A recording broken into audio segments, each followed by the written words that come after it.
And then... I'm reading One Piece. There we go. Okay.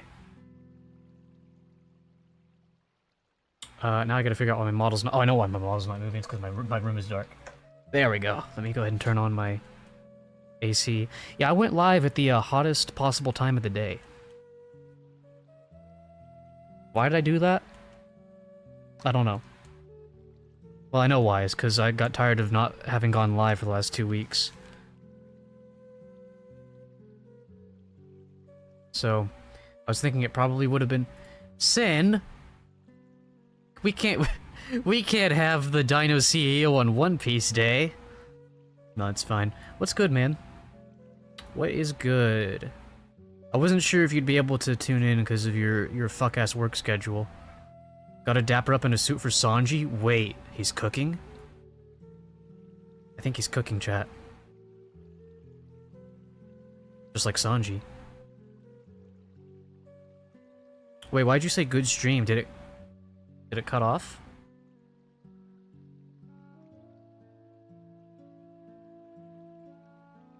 Oh, I mean, we're live now. Also, what is this? You can vertical stream on Twitch now? I haven't heard about that.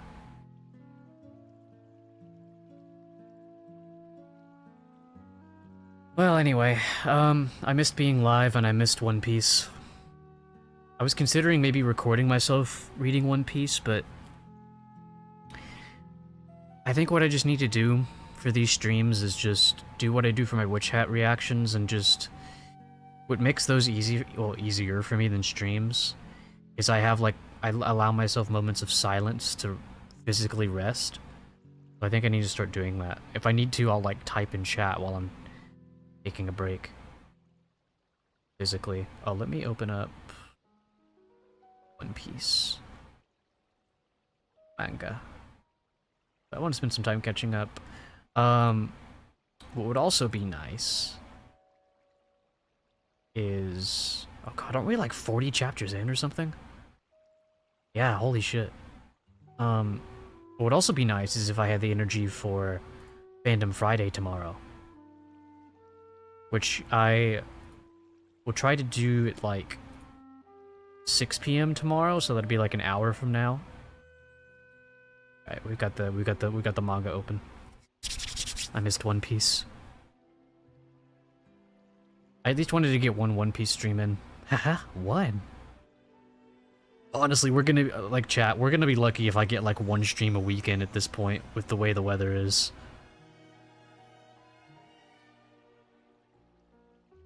It's really bad right now and it's only gonna get worse. Over 90 degrees Fahrenheit lately, and it's gonna get up into 100 at one point here soon. That's 30 Celsius and 40 Celsius for the 100. I think that's how that works. Actually, that is bothering me, that sub goal being in the front of the chat like that. I forgot I made that a fucking goal. Every goal is a hole. What? Annie?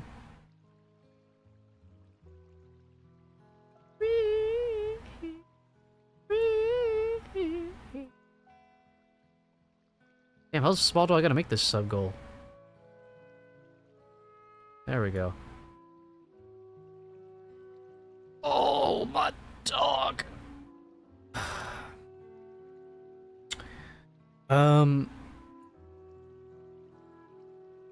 Yeah.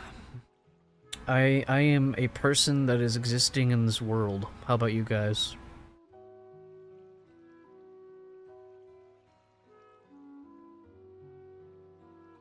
It's actually fitting too, because everyone in the volume cover is suited up.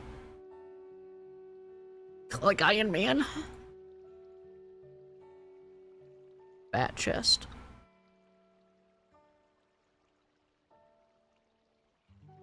It is okay, I feel that way in my phases. I say that, but there's a lot going good for me right now, despite the suffering. I was thinking earlier, it's really hard to be creative right now, to do everything that I want to do creatively because of my health.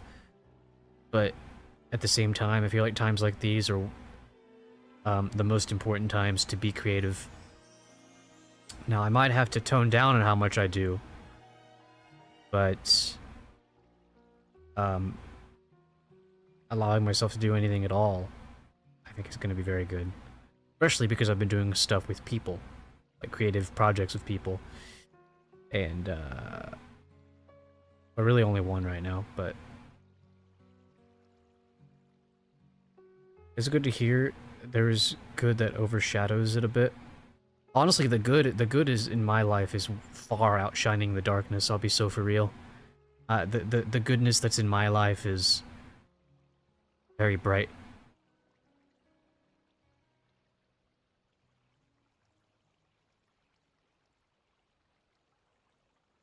God, I watched a movie last night with Sin called Wolfwalkers.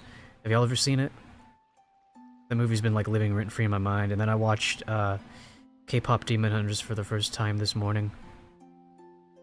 Both really good. Wolfwalkers is the much better movie, but getting to watch K-pop Demon Hunters with someone was also a really special experience.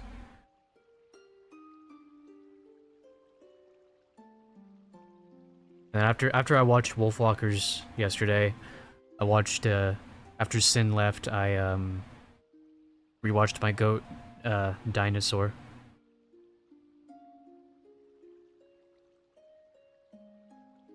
That movie makes me feel good no matter what I'm going through. That movie is like that movie is like my soul in movie form. It's so good.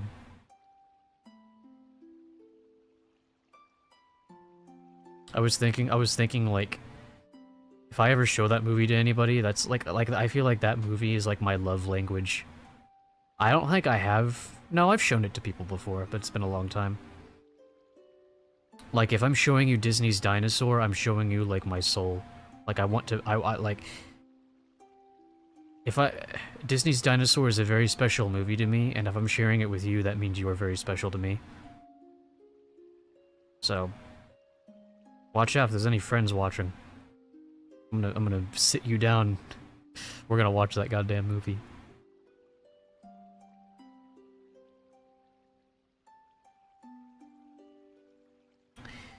But yeah, I'm just trying to. It sucks because I had a lot of plans. I had to cancel a lot of plans, mostly with streams. But it's just been hard to do as much creatively as I was doing earlier this year when I felt better. So I'm just having to like emotionally readjust, temper my expectations for how much I can put out right now. But honestly, like, I'm still doing a lot. Like, I just finished my reaction series for Witch at Atelier. I made like a 9-hour compilation video of all my reactions in one. Got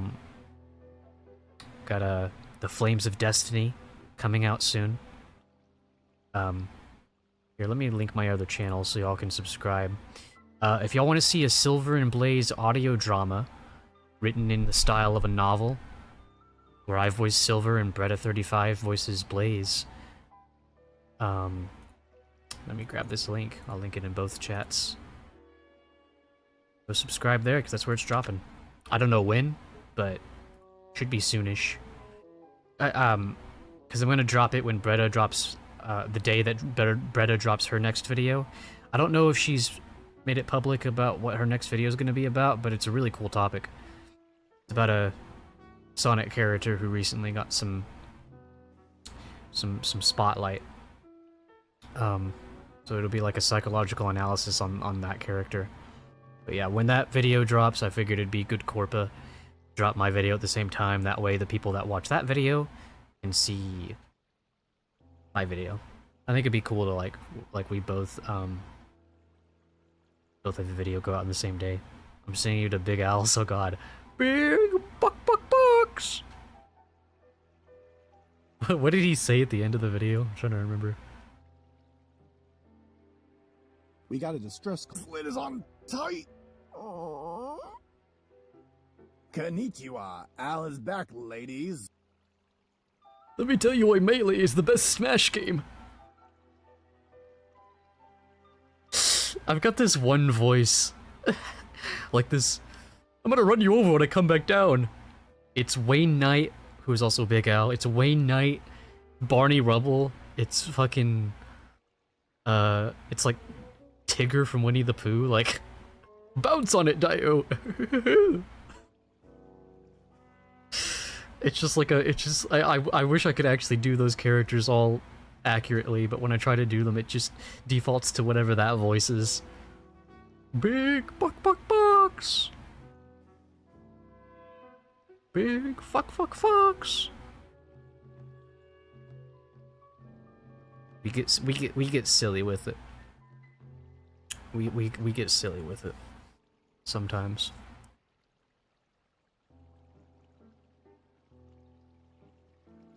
Oh god, there was a... Oh yeah, Sin. When are we... Wait, I'm the one saying it now. I don't think it's a matter of when. I think it's just gonna be a matter of next time we get in a call. I want to start Planeties, like, ASAP. Partially because I've already been wanting to, and also because, my friend Bahin just started reading the manga, and I think it'd be fun. I'd like to discuss this series with him. And you, of course, and anybody else who's seen it.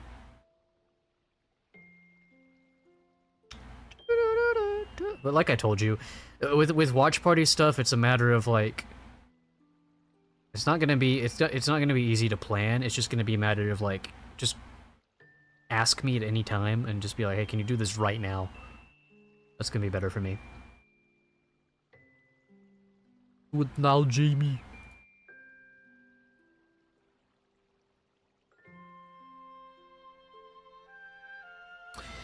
Alright, I'm gonna be honest. I kind of just want to start reading. It's been 2 weeks. Do you all know you eat stuff like squidding spaghetti, your poop turns black? Pitch black?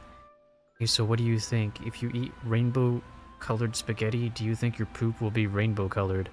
I wonder. Maybe it doesn't matter. You know, with the kind of money that Oda has, you could probably try that. Honestly, you probably don't even need that much money to try that. Do you think he's tried that since 1998 when he put that message out? Probably not. He probably forgot about it. Well, it was just a silly, Silly thought he had. Okay, so the chef was named Chef Zeph. What was the other guy's name? Oh, they don't even have him here. Damn.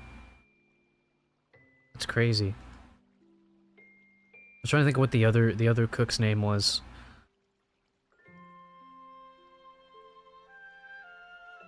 You sure got lucky. That food saved you. You darn near starved. Ha ha ha. Hey, Mr. Cook, join us. Be the cook for my pirate crew. Huh? You're a pirate?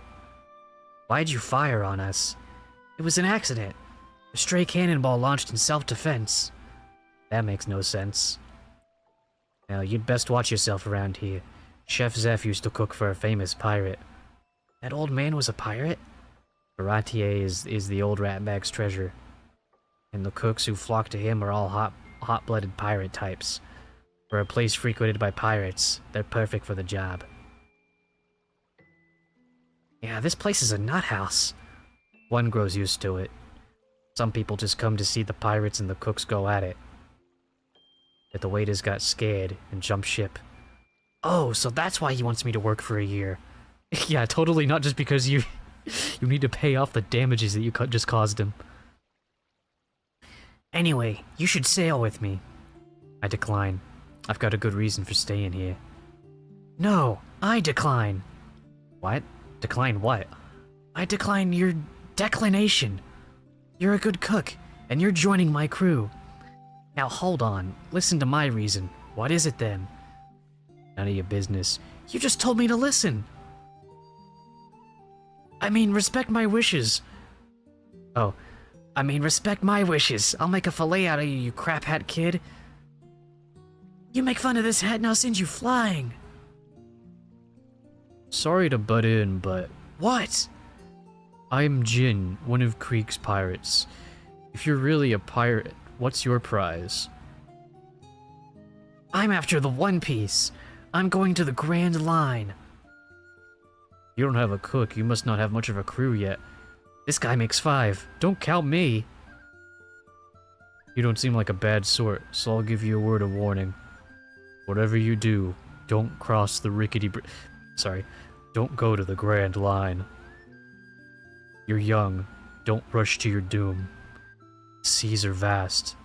The Grand Line is just one narrow route. There are plenty of safer waters to plunder. Really? Do you know a lot about the Grand Line? Not much. Hardly anything at all. But enough so it scares me. You're rather chicken for one of Krieg's men. Who's Krieg?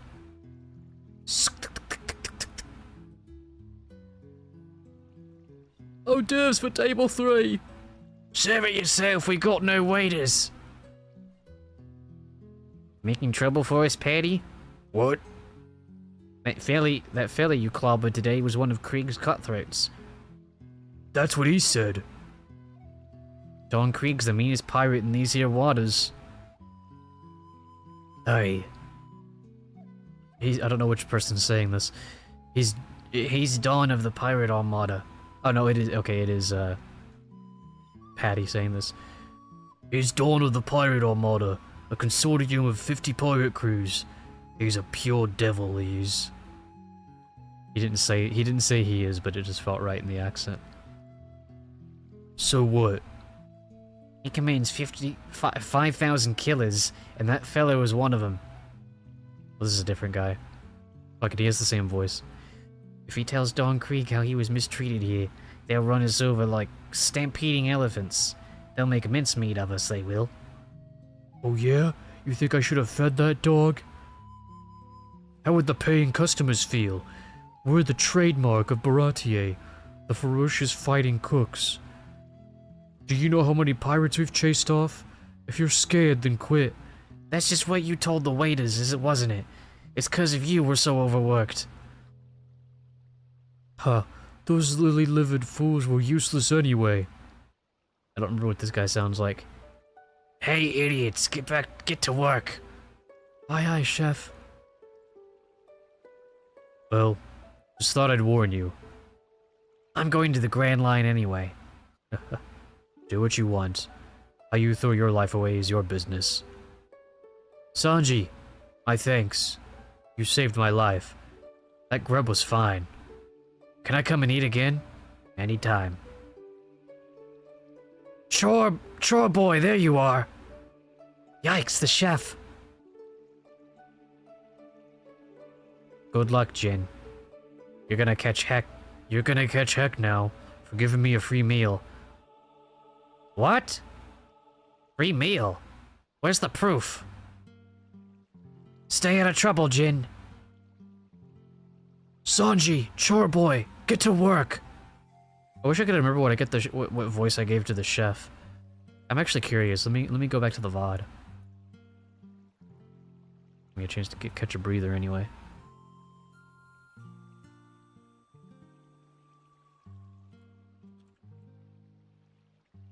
That's my argument for like Dragon Ball Super. I wasn't expecting to hear Sin's voice. That's the breakdown section. Oh, that's the answer. Okay. Just be shutting out over chips. Mr. Navy Fancy Pants revive. Great. He's Lieutenant Ansem room. Absolutely. Didn't see sleep. Cookies and stuff. Chef Zeph. Me when I'm trying to think of a name for a chef for my story. I blew off your foot? No berries. Hey, I'll do it. A whole year? Luffy. But where's Luffy? Well, real wonder.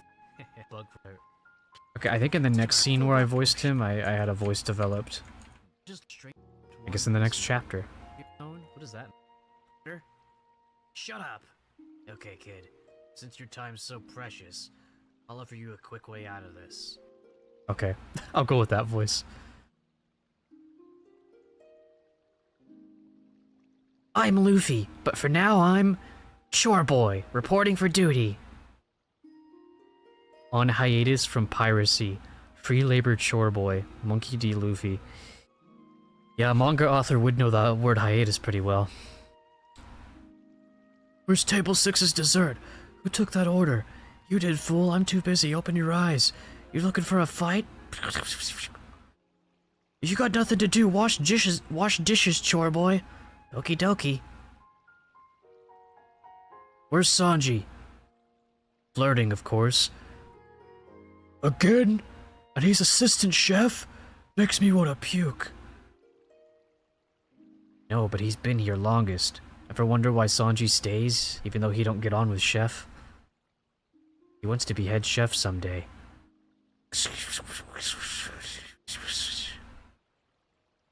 Chore boy, how many dishes have you broken? Sorry, I forgot to keep count. Be more careful.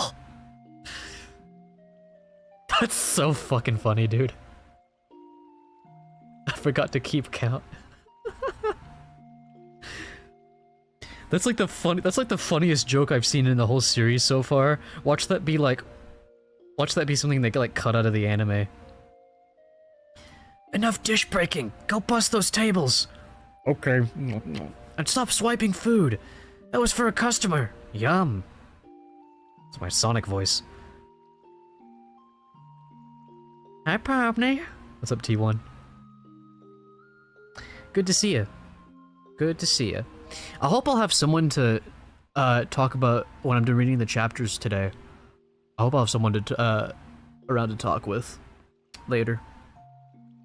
Good to see you too, Pomney. Fucking hate this guy. I probably will. Hell yeah. I'll just clean his wok. Is that what they're calling it these days? Yo, hot! Get out of this kitchen! Go take orders. Just ask the customers what they want to eat. Think you can do that? Dude, this panel is so funny to me. It's just like Patty's face. This whole dynamic is so funny. Oh god, I don't remember. There we go. Okay, couldn't remember my scenes. Yes. And treat the customers like I told you. Got it. Perfect. Chores are hard. Kobe must have been miserable. Hey. You guys? Hi, chore boy. So, you gotta work for a year?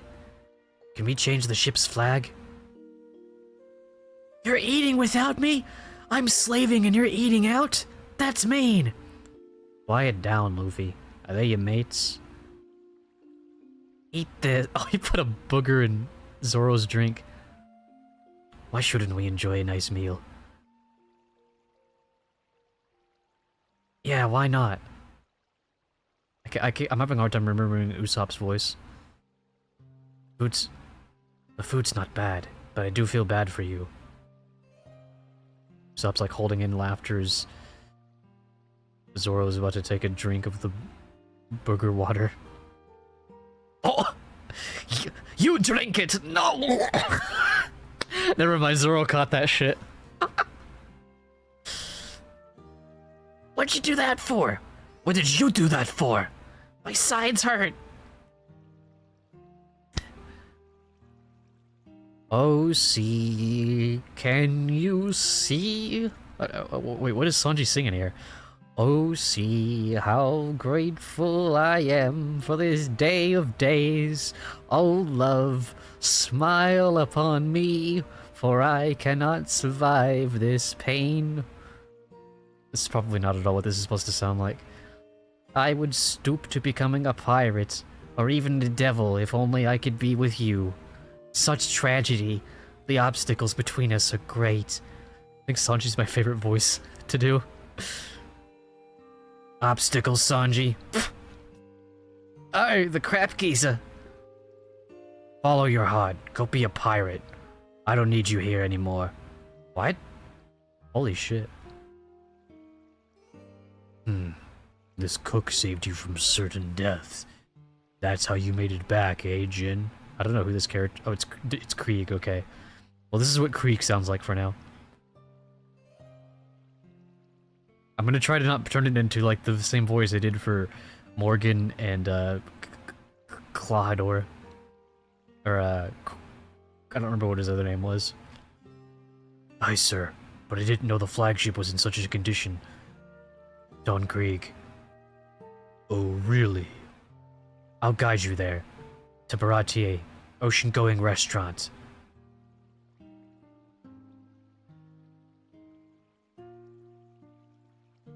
The other day, some neighborhood kids asked me, where can I go to meet Luffy? So, where can you go to meet Luffy? The North Sea? The Mediterranean? Tone River? Biwa Lake? Where to go meet him? That's difficult.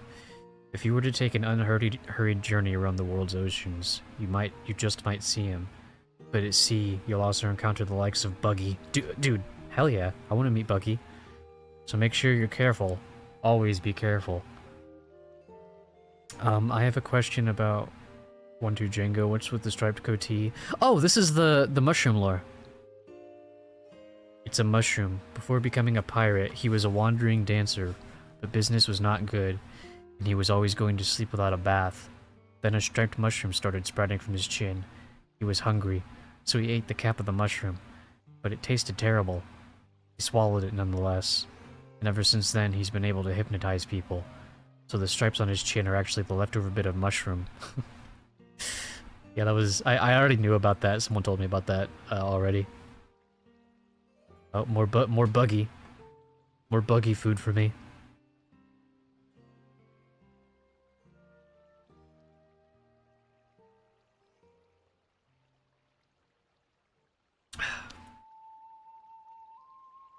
Come to think of it, I really fuck with, like, the clown aesthetic. Clowns and gestures, they're just cool to me. I like it when there's, like, characters that, like, are doing something other than just being a clown or a jester. Like, they have a completely different occupation, but they just happen to, like, have that aesthetic. Spoiler equals ban. Oh, true, I need to actually type that in the YouTube chat as well and pin that. Thank you. Thanks, Baratie.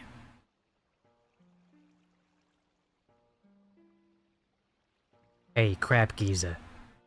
I'm the assistant chef here. What do you mean I'm not needed? You fight with the customers. Waste hours flaring your nostrils for the women. And you're a lousy cook. You're nothing but dead weight, Sanji. The other cooks don't much like you either. So go be a pirate and get out of my restaurant. This feels very much like Zeph is tired of Sanji not following, or not tired, he wants Sanji to follow his dreams, and this is his, like, roundabout way of wanting to give him that opportunity. It's my job as a mod for this. J asterisk B. Don't step over the line, old man. You can insult me, but don't ever insult my cooking. I'm staying right here. If you have no say in the matter. Don't lay your hands on me, you underdone eggplant. I guess Zeph has an accent too. Ugh. Ouch. You can't kick me out. I'll cook it forever. Until you die. I won't die. I'll live another 100 years. Gotta have the last word, eh? You hear what Sanji just said? Hey, he wants to be head chef. I'm the one Scottish guy on this whole boat. Great, you got permission. Come be my cook. Never.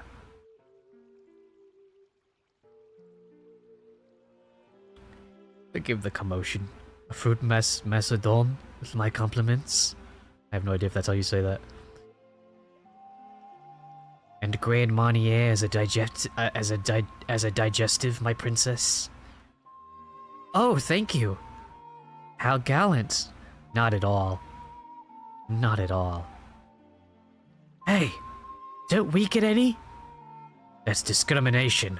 Oh, that's still Usopp saying that. That's discrimination. I'll sue. I gave you tea, didn't I? You should be grateful, you mangy octopus. You wanna fight? I'm not gonna take that from you. Get him, Zorro. Get him yourself. Mmm, delicious. You haven't even cleared my plate. There are mushrooms on it. Eat them. Usopp's nose.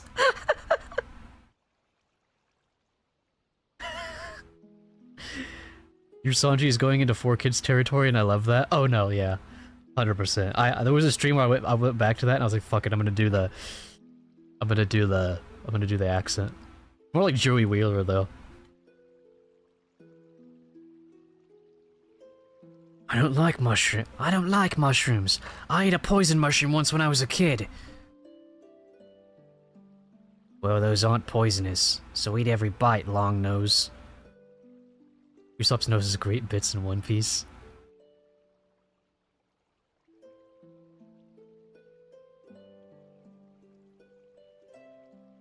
Speaking of great bits.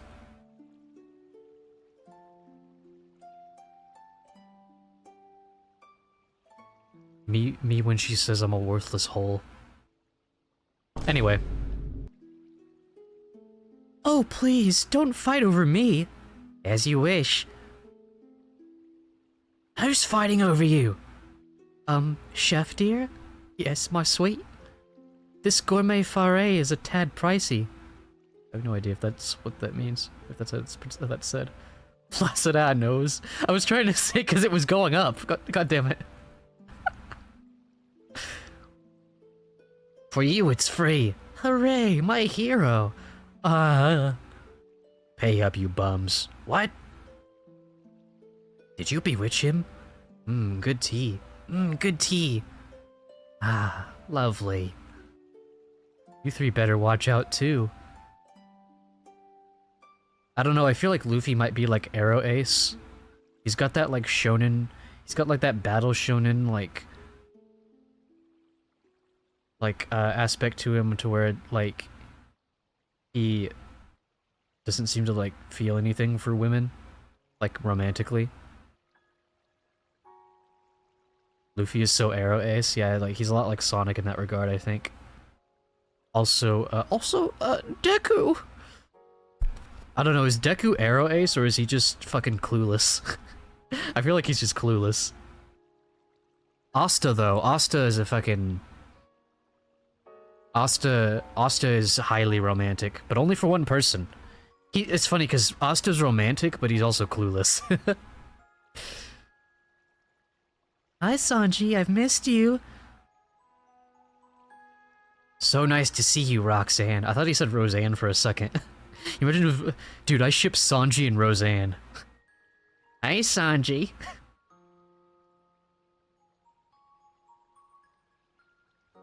What a ladies' man. He only cares about freedom, being a king of the pirates, and food. What a Chad. Enough goofing off, chow boy. Offer hot towels to our customers. Okay. 2 days later, from out of nowhere. Don Krieg's pirate ship! The hourglass is beside the skull, meaning that time's run out for their enemies. There's no mistake. It's Krieg's pirates. What do they want? See, Patty? They're here. You deal with them.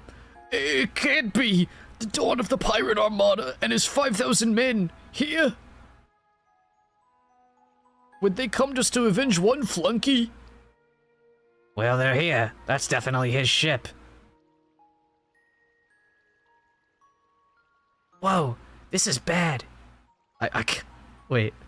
Usopp, okay. Whoa, this is bad. Let's get out of here. Brother, set sail. We don't want to die. Ship is huge. Maybe Jin's come back to say thanks. I doubt it. But something seems odd. That ship is a wreck. Oh shit. Something happened. Great Galleon ravaged to that degree? That wasn't the work of men. They must have sailed through a typhoon. Oh? Please, may I have some food and water? I've got money. Lots of money. Yeah, this is Krieg. Actually, this voice kind of works for him, it seems. What? Who is that? Pretty shabby for a king. He looks hungry. What's going on? Ugh. Don Krieg! Food. Water, please. The Don's on the verge of death. If you don't help him, he's doomed. How, Rich? What a laugh. This bum is the dread Don Krieg? This time I've got money. We're customers. Alert the Navy. They don't want to miss an opportunity to catch this fiend. Don't feed him a crumb, just grab him. If he regains his strength, there's no telling... If he regains his strength, there's no telling what he'll do to us. He's a pirate and a killer. Starving's too good for him. He deserves to die, so let him. If Krieg regains his strength, he'll pillage this restaurant. Don't even give him a cup of water. I won't harm anyone. Feed me, and I'll leave quietly. I beg you, help me. Don Krieg, don't! Don't grovel! This isn't you! It's beneath you! Please, I beg you. Leftover rice. Anything. Anything? Or anything. Don Krieg! Trying for sympathy. Out of the way, Patty. Here, Jin. He can eat this. Sanji! Thank you. Sanji, take that food away from him. Don't you know who he is? He's Foul Play Krieg, tyrant of the Eastern Seas. He started out in prison. Then he lied his way onto a Navy ship. He killed the officers and took over. That's how he got his start as a pirate. Flying a Navy flag, he sails into ports and attacks both town and ships. Sometimes he flies a white flag, then opens fire. He'll stoop to anything to win. His duplicity is legendary. At full strength, he'll be unstoppable. He says he'll go if we feed him, but we can't trust him. That two-faced scoundrel should starve. The world would be a better place. Oh shit. Sanji! You said you wouldn't, Krieg. You swore you wouldn't hurt anybody if I led you here. That man saved our lives. The food was good. My strength is returning. Jin! So that's how it is. Nice restaurant. I'll take it. One of my many goats are gonna show up in a few chapters. Ooh. 49 is a chapter where a really cool character shows up in Aura Farms. Alright. Alright. Is it gonna be, Jax? Isn't she Pomni? Wait, by any chance is Gaimel and my father? Inquiry from the Ministry of Education, Science, and Culture? Darn, you found out. You tracked him down through the Ministry of Science. I didn't consider that possibility. Gaimon told me not to tell anyone. Hey, I just love that Gaimon's being mentioned. But I guess there's no way to hide it now. Fine. Go meet him. You're Gaimon's son. Leap into his arms and hug him. And while you're at it, leap into the ocean and cool your head, you little weirdo. Dude, Oda's a fucking savage with these questions. I said to my friend, Buggy's totally cute. And she took a step back and said, you're weird. Am I weird? Yes, you are weird. But I like him too, that Buggy. But I'm not weird. I'm a special exception. Yeah, that's right. Yo, Oda's literally me. Haha. Peace. Oh yeah, we've got some new emotes, by the way. Let's see. So we've got the Time Traveler and Hey Pomni, and I think that's it. Hey, Pomni. Hey, Pomni, you shit with that ass? By the way, tomorrow, we're gonna go full in on TADC spoilers, so if anyone's worried about that, do not come to stream tomorrow. I don't know why I phrased it like that, but... and then pretty much after that, I'll be, like, open about talking about, TADC spoilers. Well, unless I see Aya in chat, because I know she hasn't seen it yet. At least I don't think she has. I shit with my ass. Wait, you made that an emote? Nice. Did you make Gargamel Unleashed an emote? I so hope you did. I need to get gifted to you soon. But yeah, if all goes well with my health, I will be doing the Fandom Friday stream tomorrow. Don't come to stream tomorrow.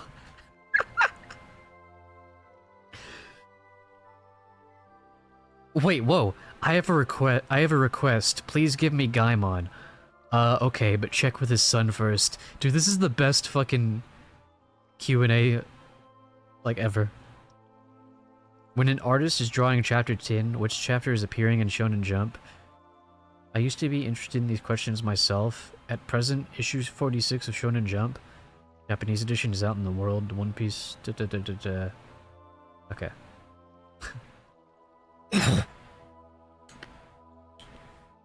Oh, God. There's, like...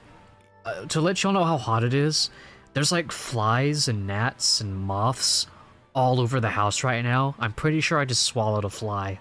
I'm not even kidding. Like, they're just, like, flying around my face. I'm not even, like, stinky right now. Which I know is probably hard for y'all to believe, but they're just, like, they're just everywhere right now. I think I just swallowed one. No, not... Wait, what's the name of the fly from One Piece? I forgot. Chapter 47, The Dawn's Offer. Oh my god, wait, Buggy and Gaimon! This is canon! Buggy and Gaimon met up, and they're like pals. Wait, that's amazing! You're a strange creature dude, they're both little, like, fucking, like... They're nugget buddies, dude. Well, I guess actually nuggets... I won't say what a nugget is, but, they're actually reverse nuggets, if anything.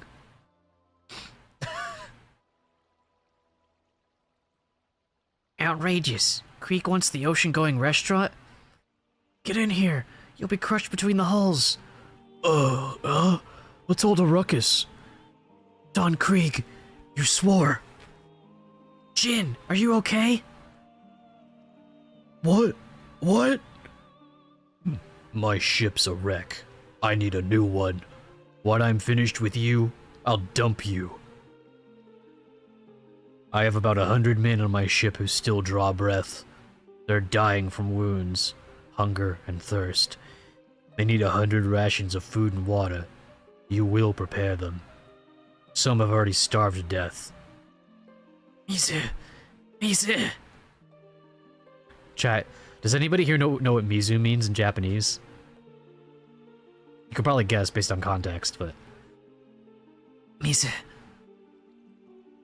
It's funny, like, reading this, because, like, this character... You had a Gargamel Unleashed! But this character's saying water, and I'm just, like, so conditioned to when I read water from, like, subtitles in an anime, I'm hearing...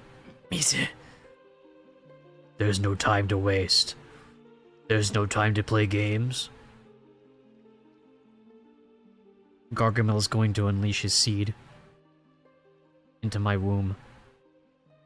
You expect us to feed 100 pirates?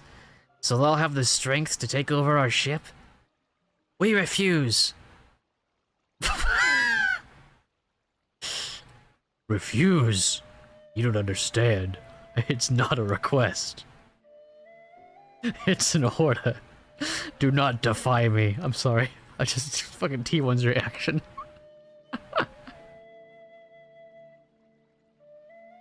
I could hear you say that. I could hear you from across the fucking continent.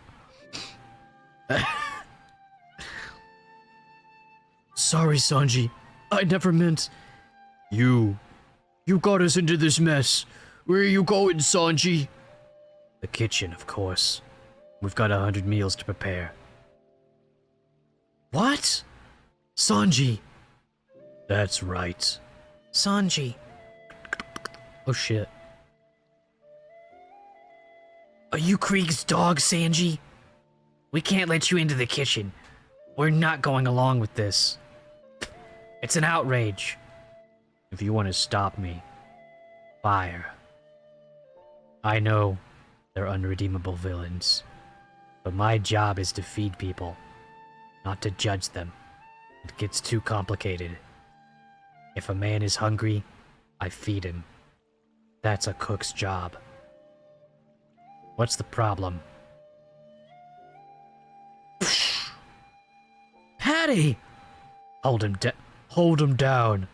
Dude, Sanji is like prime male wife material. Oh, I love your little cool... Oh, you used, Emote Labs.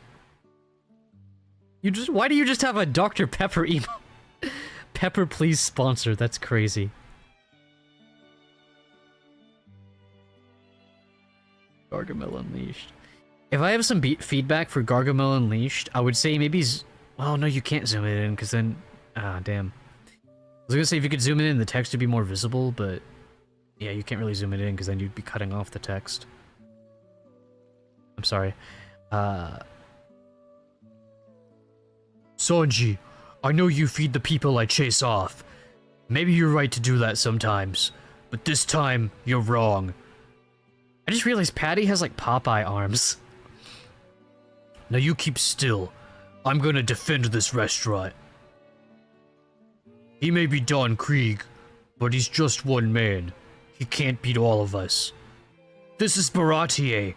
We deal with rowdy pirates every day, and we know what kind of customer service to give them. You've eaten. Here's your dessert. The meatball of doom. Impudence. Don Krieg! Blast, I busted the doors. Chef'll have your hide. It's nothing. A small price to pay for saving Baratie. What about the men on Krieg's ship? That wasn't Sanji that just spoke, they're just... Same voice. I say we smear butter on the ship and set it on fire. Sounds delicious, chef. How? That dessert was a bit heavy for my taste. Hardly a four-star meal. Damn, he got that shit on. His body! It's all shiny! Steel armor! What a dirty trick! Rush him! Whoa, he's got... Holy shit, how many guns does he have? Insolence! What a crazy... I need to zoom out. This panel's fucking... God. Impact.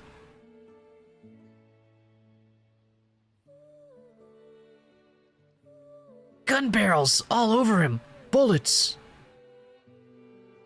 No one defies Krieg, you worthless scum. I am stronger than anyone. Arms of steel, stronger than any flesh. A carapace of the strongest root steel. Diamond fists to demolish anything, and a built-in array of weapons. I command 50 ships and 5,000 fighting men. I've never lost a battle. I am the dawn of the pirate armada. If I tell you to prepare food, you'll shut up and do it. No one defies me. Chef Zeph.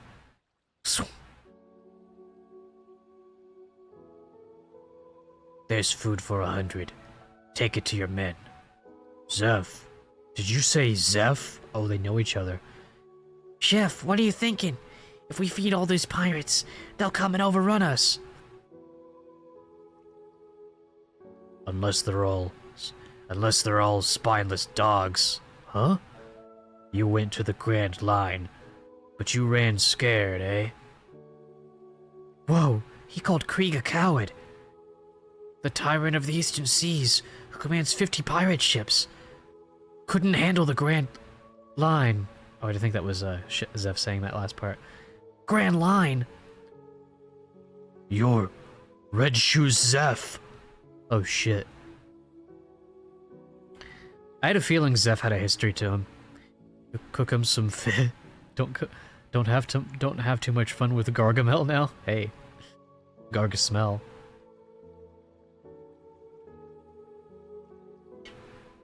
What happened to the key that Chocho swallowed in Volume 2?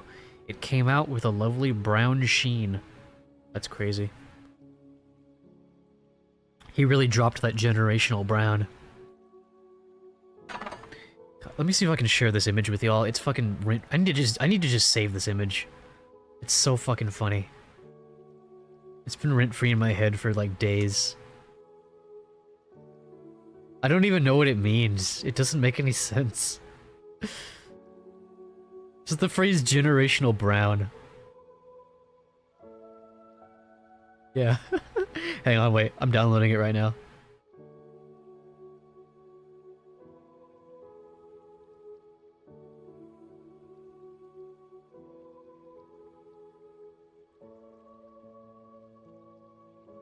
Alright, we'll replace this.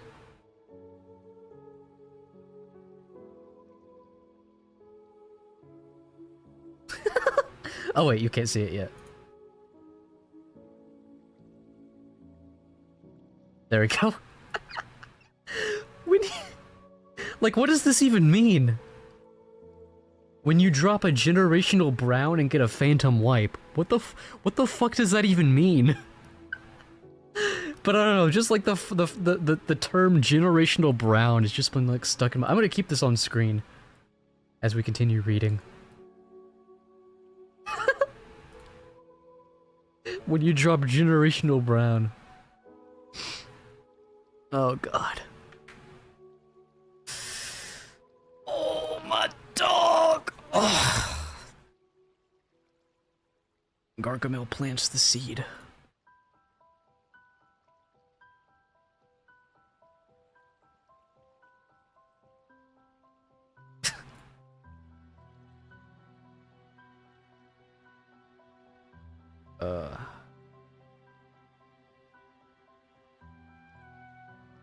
Aw. Yeah, so I started sharing around a little clip from... Actually, I'm gonna show y'all the clip here in a second while we take a break from reading. Hang on.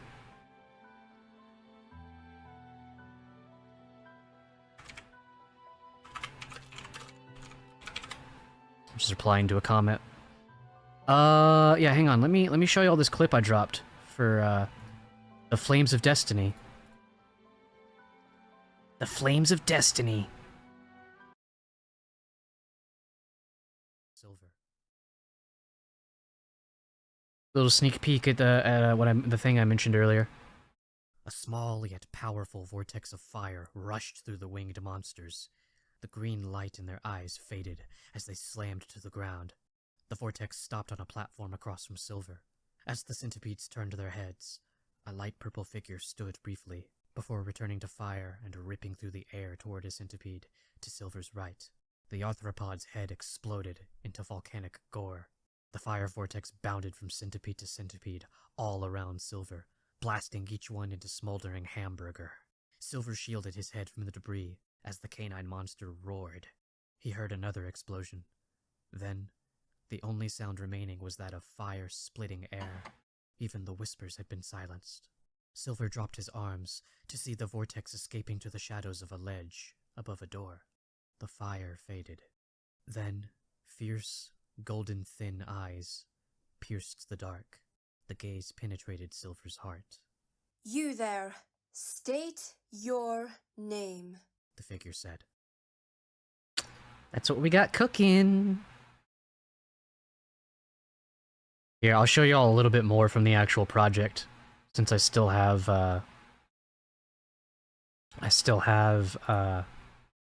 DaVinci open. I'll just play from where I last was editing. The video's done, pretty much. I was just adding in a line that I felt like we needed to re-record. Here, I'll just play the audio.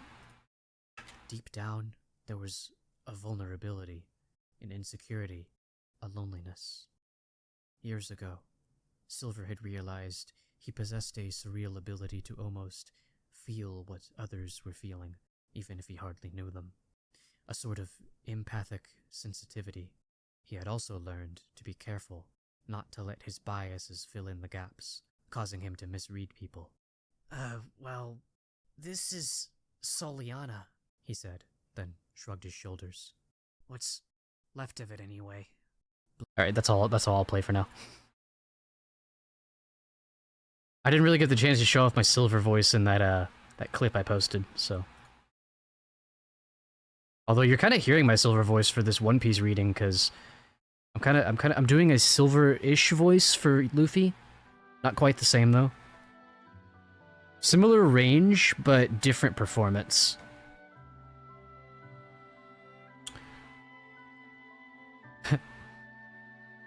You said that Luffy's arms can stretch about 72 gum-gums, but how many meters are in a gum-gum? It's the guy from the Ministry of Education, Science, and Culture. You again, Gaimon's son. Investigating through the Ministry of Science again, eh? Meters, you ask. It can't be measured that way. Now pay attention. 1 gum-gum equals 10 fairy gum-gums. 1 fairy gum-gum equals 10 funky gum... He's just making shit up. So 1 gum-gum equals 100 funky gum-gums, which means that Luffy's arms can stretch a whopping 7,200 funky gum-gums. Is that clear?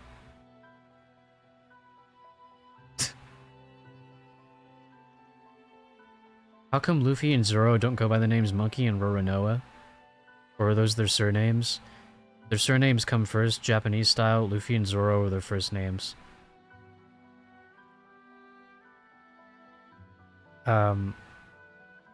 Is there a mirror on Alvida's ship? Look out, her iron club will come flying.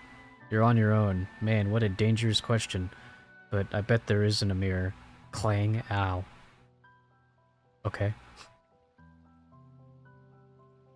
Wait, I've been reading One Piece and noticed that sometimes mysterious characters pop up. For example, in the 3rd panel on page 182 of One Piece Volume 5, where everyone is going murmur, murmur, there's a panda-headed guy in the background. Who is it? It's bugging me so much I can't brush my teeth. Brush your teeth, the dentist is scary, you know. So you found him, eh? His name is Panda Man, and he's a wrestler. I'll introduce him properly next time. Dude, the way these questions, like the people in these Q&As they'll like, this isn't the first time someone like noticed like a background element and Oda going like, yeah. Oda's like, that's a Meska tool, that'll help us later. Wait, I kind of want to see this now. On page 182 of One Piece Volume 5. Oh god, I don't even know where that would be, chapter-wise.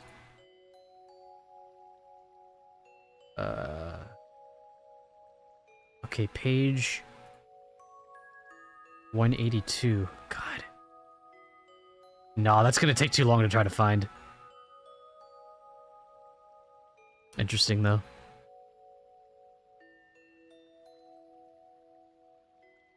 Oh, Buggy's leaving Gaimon. My goats. I wanted them to be together forever. Red Shoes Zeph. So you're alive. The unique pirate. The captain cook. So what if I'm alive? What's it to you? Now I'm a chef exclusively. Huh. You say it like it was a choice. But did you choose to be a cook? Or was being a pirate too much for you? Looks like your Red Shoes days are behind you. Red Shoes Zeph, master of the deadly kick, who never used his hands in battle. That's why Sanji does it, I think, maybe. There's a connection there. That awesome leg strength could smash bedrock, and even leave footprints in steel. flint and steel. The blood of your enemies dyed your shoes, hence your unusual nickname. They say you died at sea. I see you didn't lose your life, but you did lose one of your precious legs. I can't fight anymore, but I can cook. Long as I have these two hands. What are you getting at? Spit it out. Red Shoes Zeph, you once sailed that devil's nest, the Grand Line, but you returned unscathed. You kept a record of that voyage, a whole year's log. Give me your logbook. You've been to the Grand Line too, old man? Aye. My logbook, eh? Yes, I still have it. But I won't give it to you. For me and the men who sailed with me, that logbook is a testament. I won't give it to the likes of you. Then I'll take it from you. It's true that I didn't succeed on the Grand Line, but I am Don Krieg, the mightiest of all. Weaklings do well to shun that dark route, but I had plenty of strength, ships and men, and ambition. The only thing I lacked was knowledge. That's what stopped me. I just didn't know enough. I'll have that log, and this ship too. You can't have it. This ship's all we've got in the world. Yeah, we've been cast out from everywhere else. Chef Zeph is our savior. He took us in with nothing else would. We won't let you take our ship. Puny fools. No one can deny me. You've seen that I'm the strongest of all. I'll take Zeph's log, assemble another armada, capture the One Piece, and lord it over this great age of pirates. Hold it. I'm going to be the king of pirates. King of the pirates. You want to take that line again? No, I'm good. Sure, boy. Stay out of this, kid. He'll murder you. I can't. Not out of this. Did you say something, boy? Don't you want to take that back? Nope. I was only stating the facts. This isn't a game. Obviously. Weren't you listening? The Grand Line was too much even for Krieg. Can't we just call it off? Going there is suicide. Quiet, stay out of this. I can't tell if that's Usopp. I don't think that is Usopp. I thought it was Usopp for a second because of the nose. That's Usopp. Time to fight, Luffy? I'll lend a hand. Zoro, Usopp, you guys are here? Nah, I can handle this.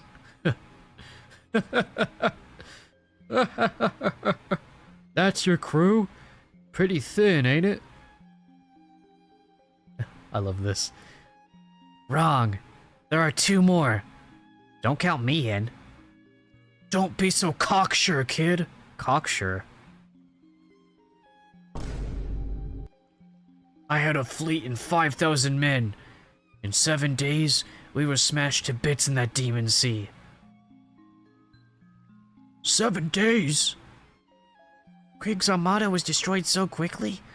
What could have done it? Did you hear that? Did you hear? God, I don't know why Usopp's voice is so hard for me to find. Usopp, did you hear that? 50 ships in 1 week. Sounds interesting. Reckless impudence. But you're not funny. Watch your mouth or I'll kill you right now. Now listen carefully. I'll give you a chance. I'm taking this food to the men on my ship. Then I'm coming back. Anyone who doesn't want to die had better be gone when I return. All I want is the captain's log and the ship. But if you're eager to die, wait for me. I'll bury you at sea. It's your choice. Sanji, forgive me. I didn't think he would do this. That's not your fault, Swabby. Huh? Chef, The cooks helped to bring this on us as well. Chef, are you siding with Sanji? You crazy? He's the guy who started all this trouble. Sanji wants to destroy your precious restaurant. God, I'm literally like, I just think I just swallowed another fly. It wasn't a fly, it was like a little gnat. God damn it, dude. They just keep like flying, they're just like flying around my face and just keep like going down my throat.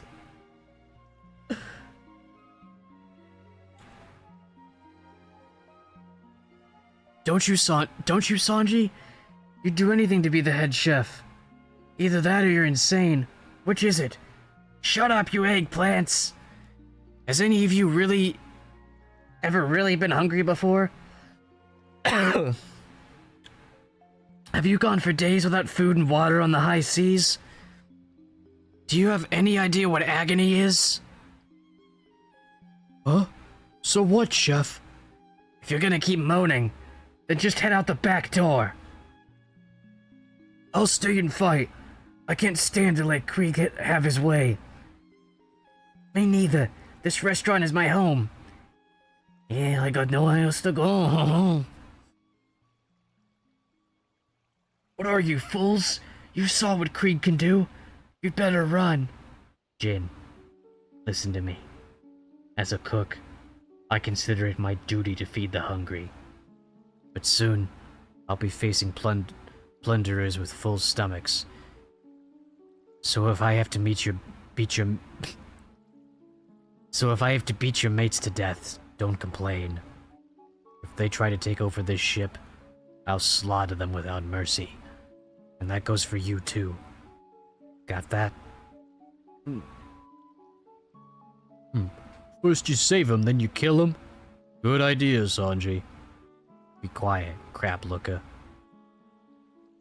See? He's tough, huh? Usopp, Usopp, Usopp. That's what I have to do to prime the voice. Who cares? We gotta get out of here. Relax, they're wounded and starving. Yeah, besides, I've gotta fight Krieg. He's a powerful rival. I'll have to take him down sometime.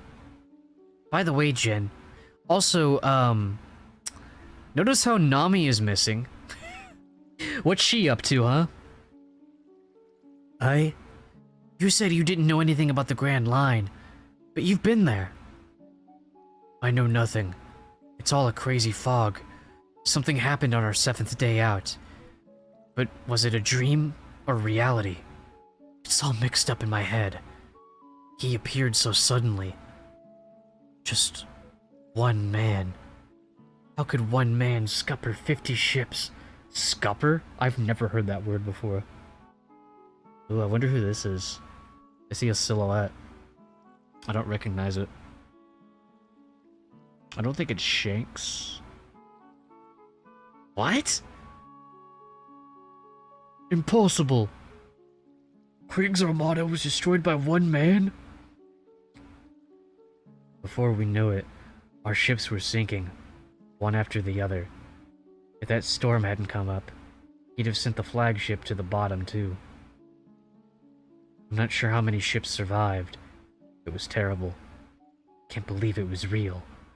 I don't want to remember that man. That man with the piercing hawk eyes. Eyes that could kill with a glance. What? Oh, is this, I think the character's name is literally just Hawk. Hawktua? I think I've heard of that character. That's a really cute art. Krieg's armada was wrecked by one man? It had to be him. Had to be Hawkeye. Oh, Hawkeye, okay. Hawkeye? You said his eyes were like a hawk's? That's proof enough. But what he did to your ships, it had to be him. Hawkeye? Who's he? I like the way it made you think Usopp knew him. Who's he? Beats me. He's the man I've been looking for. What? Johnny said he comes here. Don't know about old Hawkeye. But old Red Eyes was here. He drank so much wine his eyes turned red. Then the foal caught fire and exploded. Yeah, what a sight.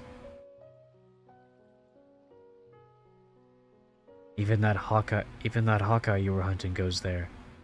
Oh yeah, I think I remember that being mentioned. That sea snake, he lied to me. Johnny? What'd he do? Nothing. So he beat the whole armada? Did you do something to make him mad? Not that I know of. He just attacked. Maybe you interrupted his nap. That's not funny. He murdered my crewmates. Calm down. I wasn't joking. That's the kind of place the Grand Line is. Anything can happen there, eh? God, this scene is so cool. There's like so many characters that are like relevant here. I fucking love this. I love the way One Piece balances the characters. Like everybody feels relevant. And Nami is being relevant by, funny enough, by not being present, because it makes you wonder what she's up to. It's really funny. Woohoo! I've got goosebumps. A place where anything can happen. Please, for once, think of the danger. Now I know where I have to go. To the Grand Line. That's where I'll find him. You fools. You'll both be killed as soon as you get there. True enough. But don't insult us. The day I decided to be the world's greatest swordsman, I gave myself up for dead. Nobody calls me a fool but me. I have my reasons. Me too, me too! As a man, I must agree. Right. As a man? Yo, Connor? As a man? Stupid. Stupid. I lost my accent there. You lame brains! Do you realize what kind of trouble we're in? Right out there. Them sea wolves are reviving themselves. Aboard Pirate Admiral Don Krieg's galleon. They're the most savage pirates in the Eastern Seas. If you want to dream, do it after this crisis is over.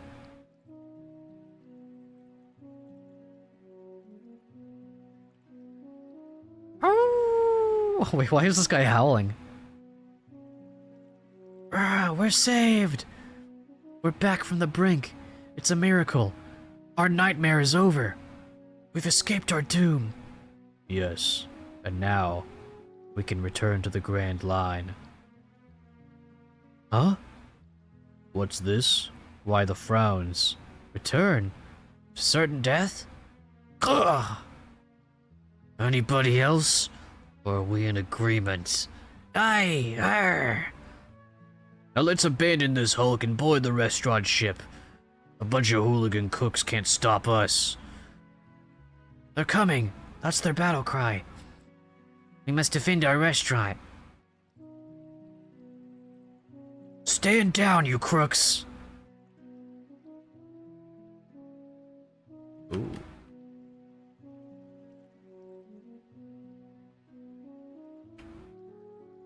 Whoa. What was that? What happened? Oh, what happened? Don Krieg, the ship. It's listing. Listing? My flagship galleon? But how could that be? Oh shit. It's gonna be Hawkeye, isn't it? Nami, Johnny, and Yosaku are on our ship. Oh, Nami's just on the ship. Or is she? It may be too late. Weigh anchor. They won our restaurant. Yes, sir. Brother! Brother! Yosaku! Johnny! You okay? Where's our ship? Where's Nami? Sorry, brother. Zoro. Sorry, brother Zoro. They're gone. Sister Nami. So long. Give the others my best. Tell them I hope we meet again. She sailed off with all the treasure. What? She took the ship? Oh shit. Uh-oh. It's him. It is Hawkeye. The man who took down Dawn Krieg's crew of 5,000 pirates. Chills. Yep, this is who T1 mentioned. He said someone was gonna come in and aura farm. There's gum fruit, scatter fruit, and other kinds of devil fruit. I thought of a new one. Icky icky fruit. It makes you so gross that nothing wants to come near you. Very useful. And then Oda said, okay, you eat it first. I think all of Oda's drawings of Buggy show him with his mouth open. I like to see one of his lips closed. When you were asked about Nami's measurements... Oh, and he responded. Yeah, does I... Wait, he has Buggy doing the speed face. Wait. Why you laughing, bruh? That's good. When you were asked about Nami's measurements, you said you would reveal them. When are you going to keep your promise? I recruited a specialist to help me. His keen eye is infallible. Able to guess a girl's dimensions with just one look. He's the shady cook, Sanji. Hi, crap jerk. I'm not a shady cook. I'm a ladies' cook. But you did right to call me. Leave this to me. Nami is lovely, isn't she? Great sense of style, too. Looks like 34, 22, 34. Yes, definitely. Oh, she's so cute. I hear she's a thief, but I like her. There, I kept my promise. Thanks, Sanji. Ow! What do you think you're doing? Nami! Darn! Were we wrong? No, you were right. Not that it matters. It's not like things are gonna change size. See you... eaten? Is that what that says? Hey, she stole my wallet! Also crazy that she says... not like things are gonna change size when I know there's a time skip. And things about Nami definitely do change size.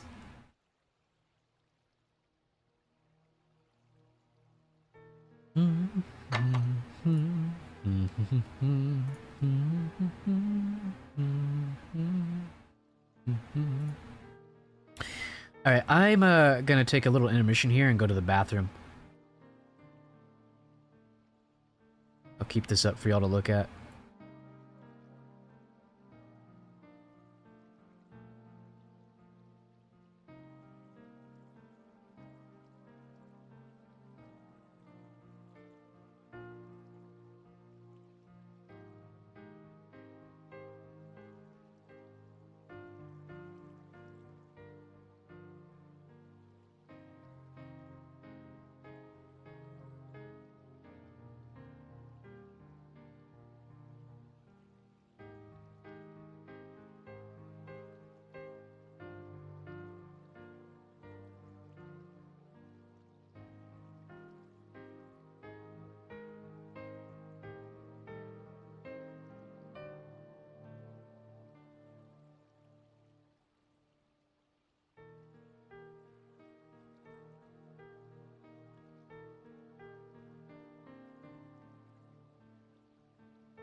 Alright, don't worry guys, I'm back.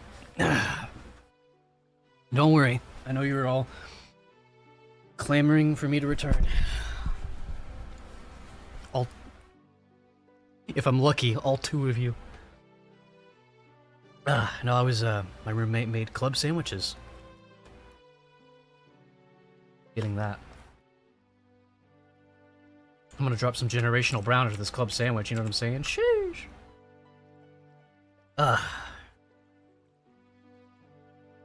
It's funny, because I already associate these club sandwiches with One Piece, because last time I ate these I was doing a One Piece stream, so... I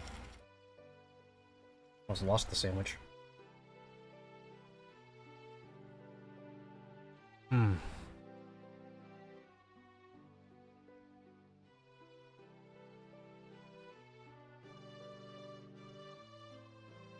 Should have grabbed a toothpick.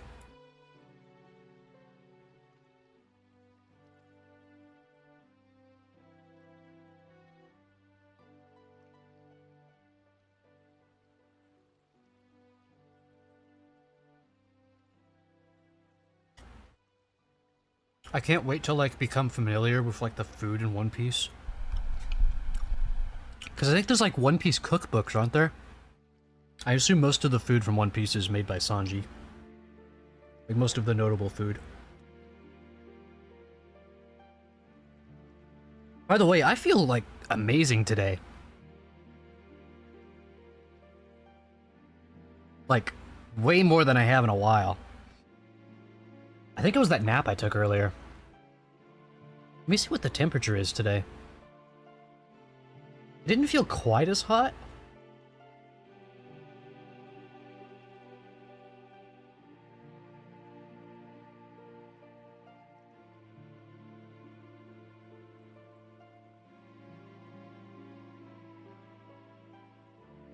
$92. No, the temperature's about the same as it's been.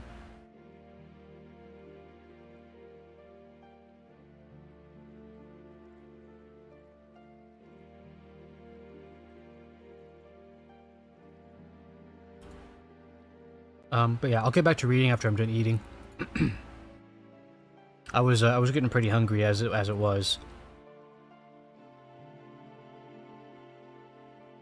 I'm actually getting some motion on that post.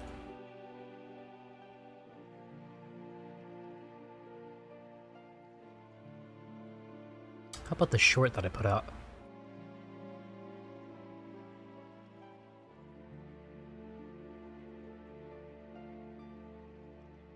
One Pace?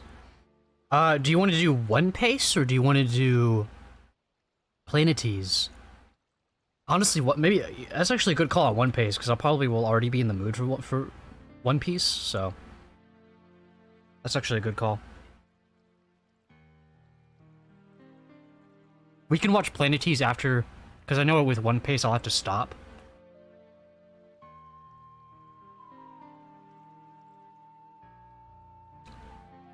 Do you have like a, you know what, well, you better know when you'll be home, if they don't give you a schedule or don't even know when you'll be home. Because I'll probably in-stream, oh, this stream only just started, really.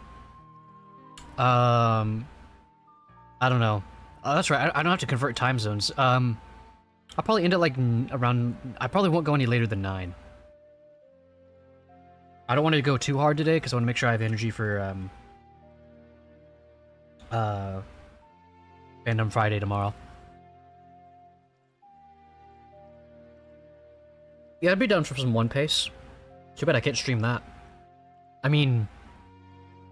Well, I couldn't stream it. I could do a reaction series to it, but I mean... That'll be for the... One Pace will be for the homies. That's not content.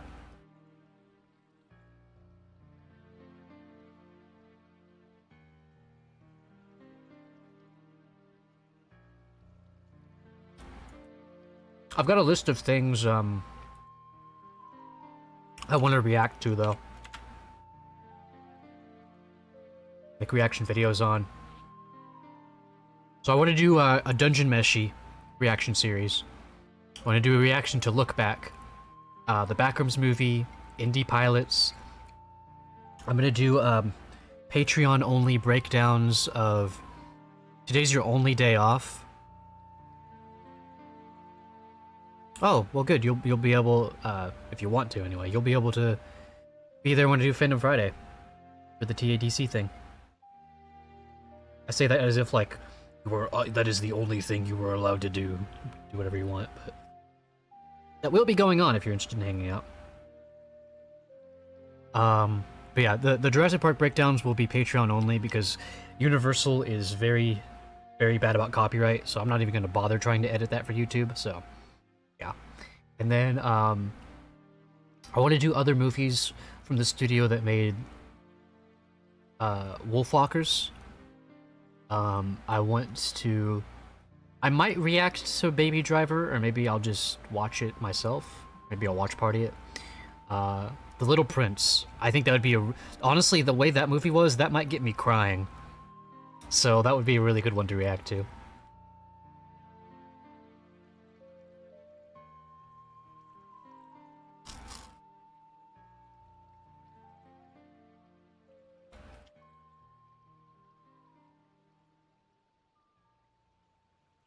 I'm gonna try to make Mondays, just so I can kind of try to hold on to some of that routine that Witch Hat gave me.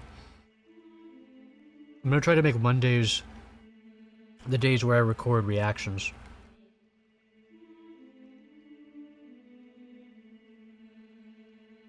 I'm thinking this Monday, maybe even sooner. I'll start doing my my rewatch of Witch Hat Atelier, because I want to break down the episodes now that you know, rewatching them with everything in hindsight. But that'll be like, that's 13 episodes. I'm not getting that done in one sitting, so that's gonna be like multiple days. And then I'll drop that video. I still don't know. I don't know if I should make that. I think I'll just make it one video, one nice long video of me breaking it, rewatching the entire series. But then after that, I want to do some like one-off reactions before I start my Dungeon Meshi reaction series.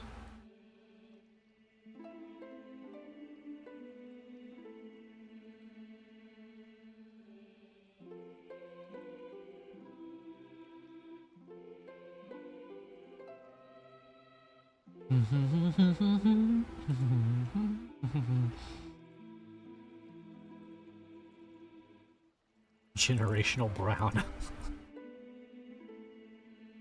Like, I was on the toilet a second ago, still trying to figure out what the fuck that image means.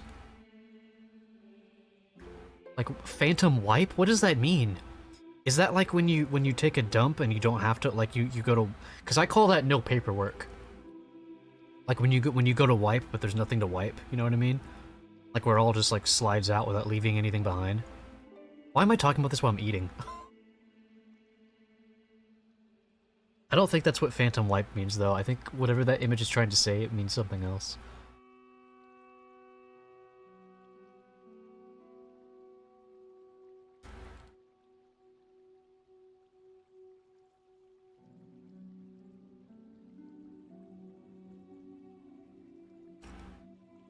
I'll try and show. I need to stay up. Maybe I'll stream the week after. So I'm gonna do Fandom Friday at 6. That'll be the ideal start time. And I'll probably do it for like 3 or 4 hours. Honestly, that stream's gonna be a lot, because I've actually gotten quite a few of those IDR tests sent in. And I'm gonna have, I'm gonna, you know, for anybody that wants to sit and call with me while I psychoanalyze them based on their tests, that could be, that might have to be a multiple stream thing, honestly. I don't know if I'll be able to do that in one stream. We'll have to see how that goes.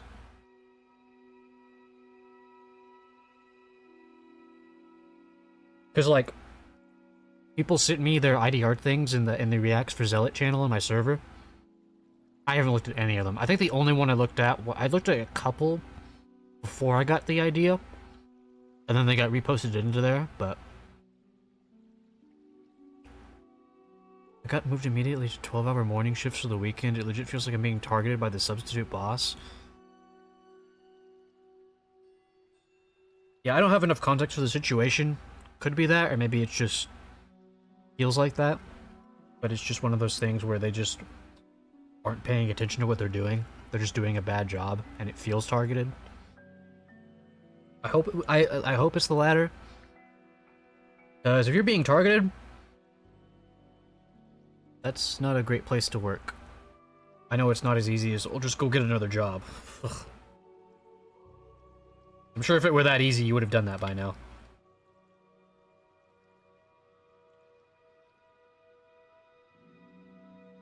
That's how I felt working at the tire shop. I literally wanted to kill myself working there. But I also didn't want to, like, disappoint my brother by not having a job.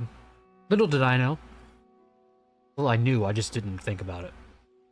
How supportive he would have been of me if I'd have told him, like, hey, I am miserable working there. I need to be in between jobs for a while. Unfortunately, that didn't happen. What ended up happening was I had to stop working entirely because of my health, yada yada, you know.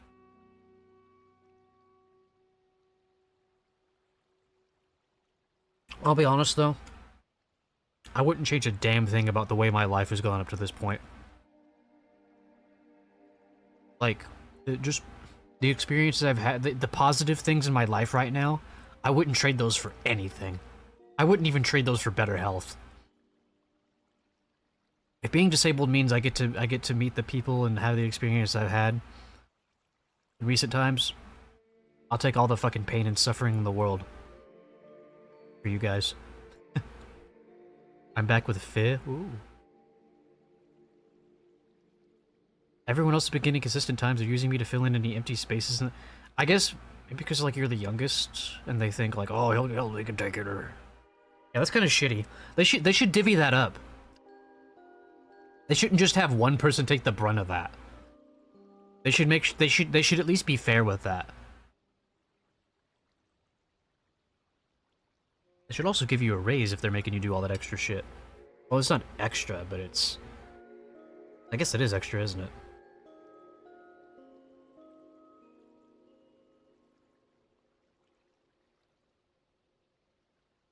I'm not the youngest? Oh. But it's like, okay. It's like, alright. If y'all see me as valuable enough to, you know, have me go through the stress of giving me an inconsistent schedule, give me these crazy hours, I should be paid. You know, I should be paid for the value that you seem to hold me up to, you know? I wouldn't trade it for the world, same bestie.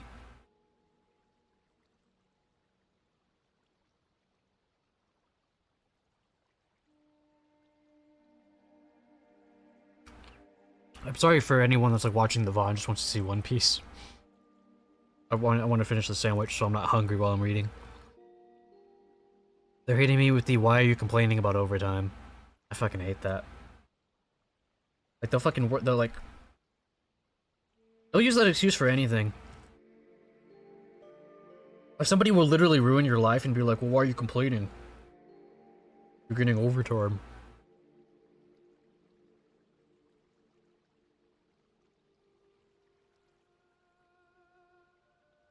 That blows. I hope you can find a better situation soon. Like I said, I know it's not that easy, but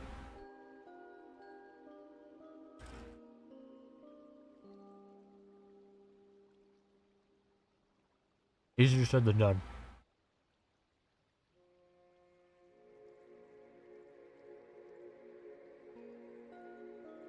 Oh yeah, T1, Hawkeye is about to fucking aura farm, by the way.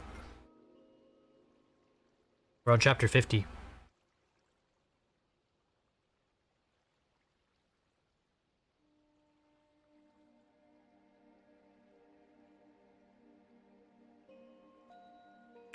Haktua. Dude, he hasn't even appeared yet. He's already been aura farming. He's about to drop a generational brown.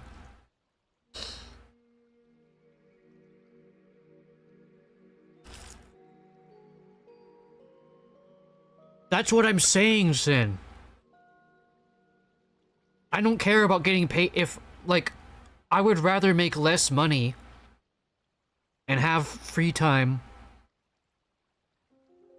to live my fucking life than make more money than just make money all the time and have, like, No time to no time to like feel like I'm like a human being.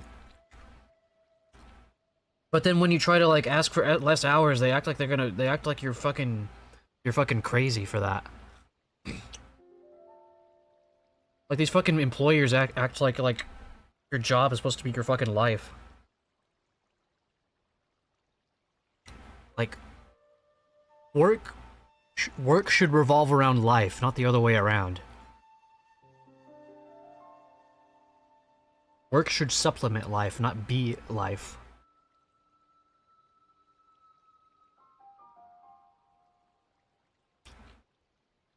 What, you don't like making money? I've heard that so much. If not directed at me, I've been in the vicinity of those conversations. You don't like making money? No, not if it fucking takes away my fucking sense of freedom. Like, I've had times where it's like, I would rather be fucking homeless at this point. I legit make less money sometimes because I need to DoorDash food or... Yeah, that's the thing is, like... These jobs, like... They make you do so much extra shit where it's like... A lot of jobs make it to where you have to eat out, and eating out is expensive. And that takes up so much of your... It's like... Literally, it becomes a cycle of you're making money at work so you can afford to drive to work and eat at work. That's all it is. It's like, well, shit. What's the point of the job, then? That's what the point of the job is.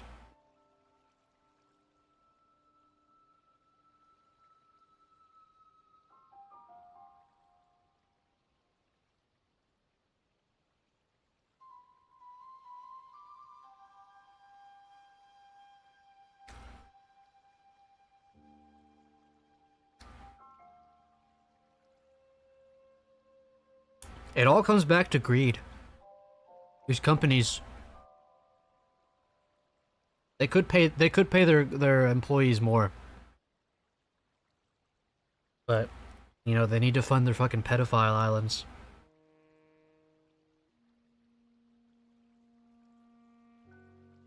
And I know not a damn soul who will ever hear me say that will agree. Well, except for those people. Or disagree, I mean. You know what I mean? At this point, we all know that's just what it is. Maybe not the people that Sin works for in particular, but you know.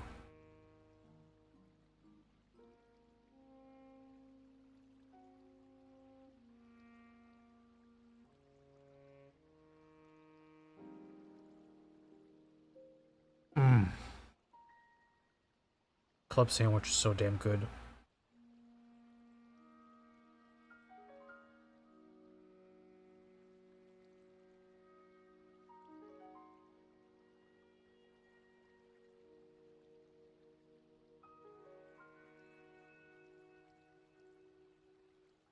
Yeah, this fucking capitalistic state, something needs to change. I think if enough people, everybody in the country pretty much needs to get together to be like, hey, we know things could be better, but all y'all are doing is making shit miserable for us because of your bullshit.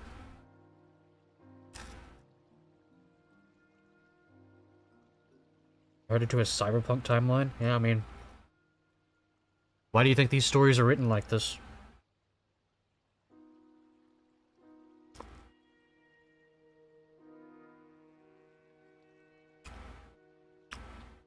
It's not fiction, it's history.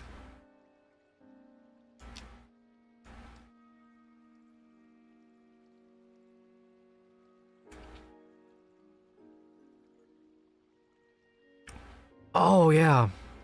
I forgot about that. I forgot you were like... Yeah. Forgot that was like your, like it was a family thing. Working there.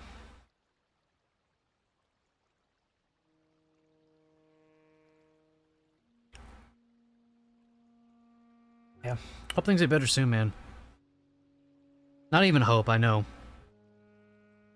In what way, I don't know, but somehow. Oh, T1, I think we're gonna watch One Piece later after I end stream. Like, maybe a couple hours. I'm so down for that.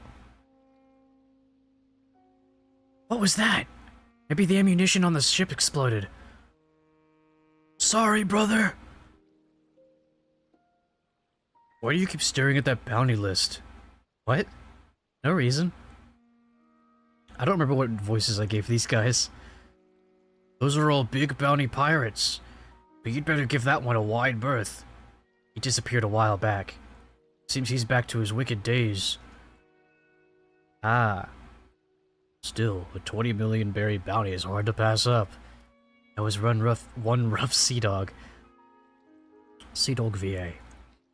Even we were a frog's hair from being killed. Huh? Sister Nami, that's the treasure from our ship.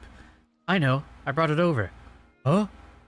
But we're not planning to stay on this ship. Could you boys look the other way for a sec? Huh? I want to change clothes. Don't look, please. Change clothes? Now? Sure, we won't look.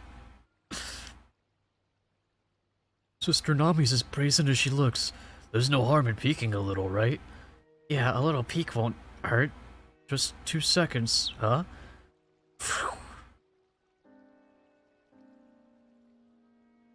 Hey, what are you doing, Sister Nami? My job, dummies. I rob pirates. This ship's my prize. I never swore allegiance to Luffy. It was a temporary partnership. And your treasure was irresistible. Whoa! I wasn't with Luffy and Zoro for very long, but I sure had fun. Tell them goodbye for me. Tell them I hope we meet again. Huh? You can't do this to us, Nami. It was our duty to guard the ship. Give us back our treasure. Oh, what are we gonna do? And that's how she got away. Darn that wench. We should have known her good behavior was just an act. She abandoned us in our time of need. Hey, I can still see the ship. What? It's the merry-go. Yosaku, Johnny, where's your ship? It's anchored nearby. Zoro, Usopp. Forget her. Why go chasing after that little thief? But what about the ship? Kaya's ship. No. Nami's going to be our navigator, and nobody else. Okay. What an annoying captain. Alright, Usopp, we'll go. Hooray! Brother Zoro, the ship's ready. Luffy, aren't you coming? I can't. Baratie is still in trouble. Oh, be careful. Things could get dicey. That was like a tongue twister for me, with that accent. I know. It's him! Don Krieg, it's him! The devil who sank our ships! He followed us all the way here! He's come to kill us! That fiend. Is it true? Is that... Hawkeye? That's him? The fiend who sank 50 ships? Single-handedly? That's the one who blasted Krieg's ship just now. He looks human enough. I don't see any special weapon. His special weapon is on his back. What? How? He wrecked the huge galleon with a sword? Yes. Hawkeye is a master swordsman. He is the greatest swordsman in the world. Oh shit. Oh, I remember what this guy looks like in the live action. He kinda goes hard in the live action. Yeah, Hawkeye Mihawk. Mihawk Tua. Me? Hawk Tua. The greatest swordsman in the world.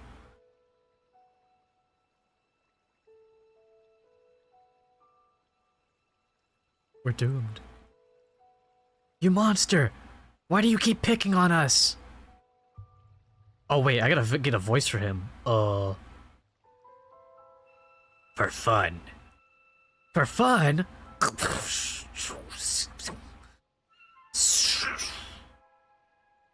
Oh, he's got like an Asta type sword. What? You missed? No. Shooting at him is useless. He deflected the bullets with his sword. Huh? Who are you? I've never seen such subtle sword work.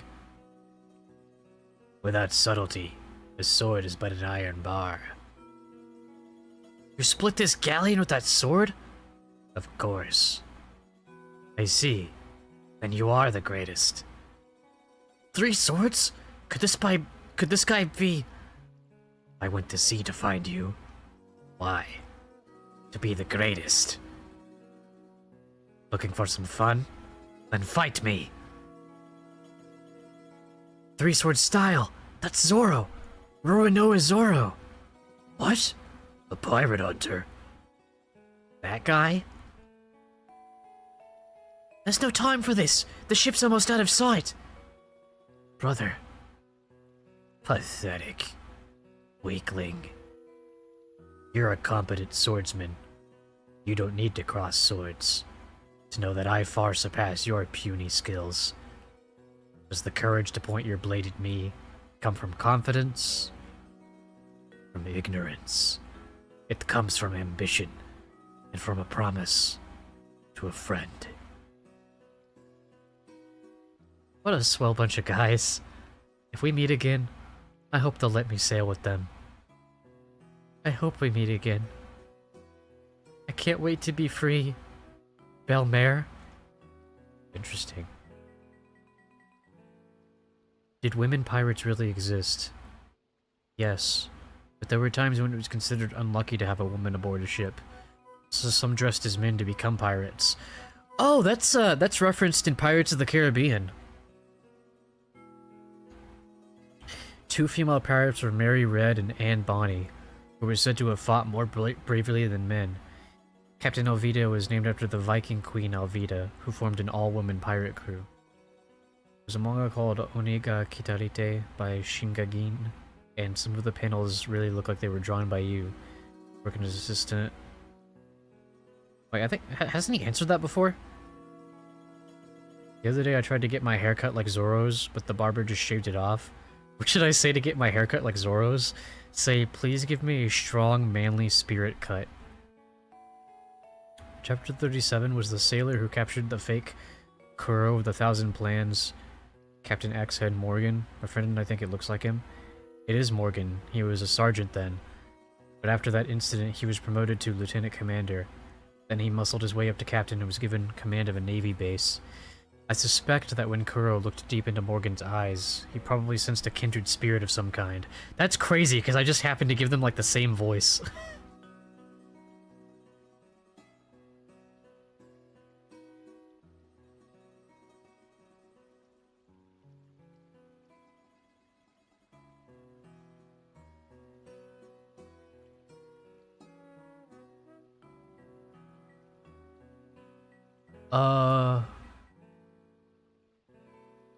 Why is my thing not working? Oh. So,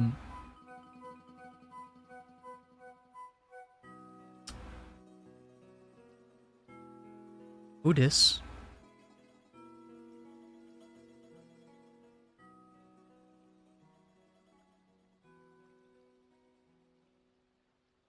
Okay. Moving on. Oda does his research for One Piece and puts his own twist on it. He went to Italy and Spain for a certain arc way down the line. Oh, cool. We just move you a big ass forehead and I'll tell you.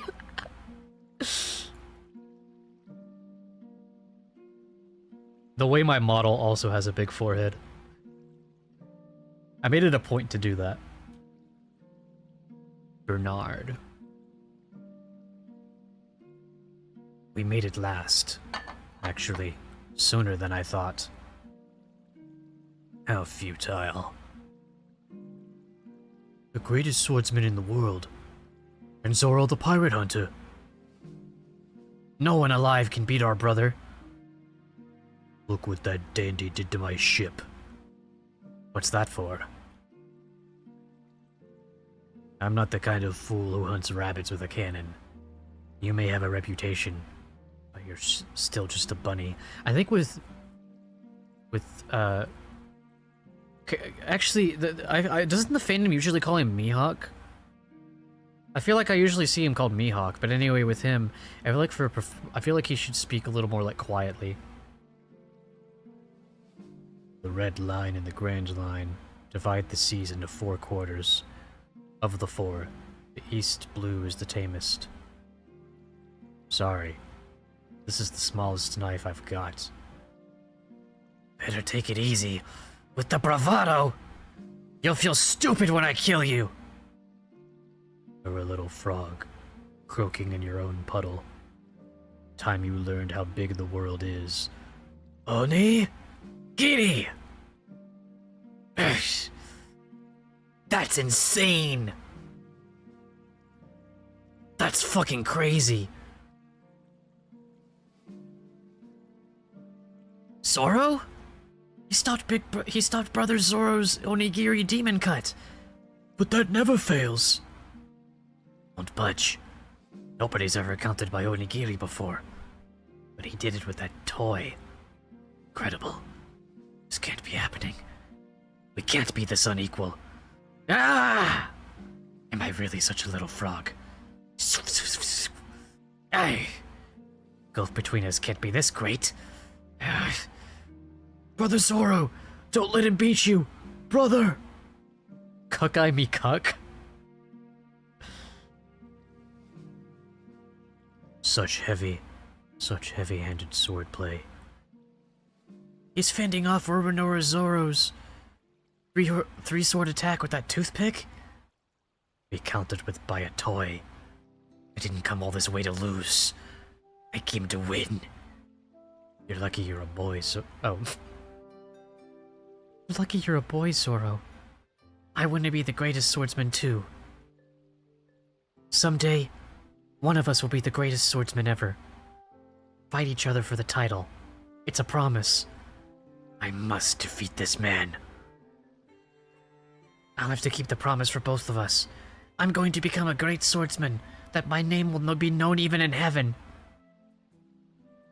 God, I forgot about that line. That's so good. It's the pirate hunter Zoro. You mean those cutthroats scream with terror? We're Yosaku and Johnny, bounty hunters. We're impressed by your skill. Let's partner up. What drives you? Why do you fight so hard when you cannot win? You're a weakling. Wait, maybe I should do like a shadow type voice for Mihawk. Our brother's not a weakling, Buzzard Eye. I'll teach you a lesson. That man is... Stop! Stay out of it! Yosaku and Johnny! Control yourselves! Luffy? Ugh! Tiger? The world's greatest swordsman. The king of the pirates needs him. He has to join my crew. Hunt! Greatest in the world. Ooh. Brother!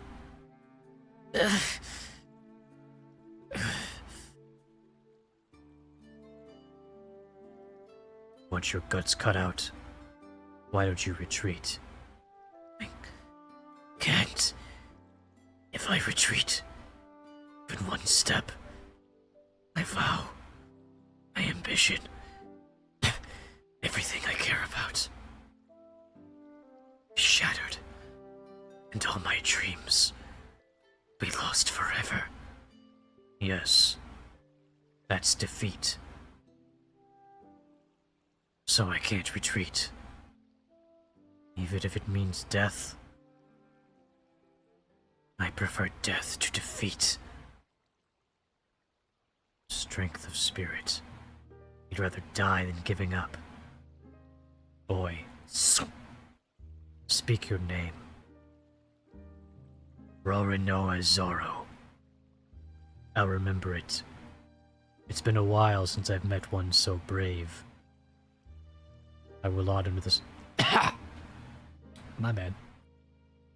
I will honor the swordsman's code and send you to your death with this black blade, the finest in the world. He's drawn it! The sword that split the ship! This is my last chance. It's win or die. Greatest in the world. Death. Die! Brother, please, give up! Three-sword style. Secret move. 3,000 worlds! I've lost. It's over. I never foresaw this. That's the strongest sword in the world. What are you? Wounds on the back are a swordsman's shame. Magnificent. Sorrow! Damn. Whew.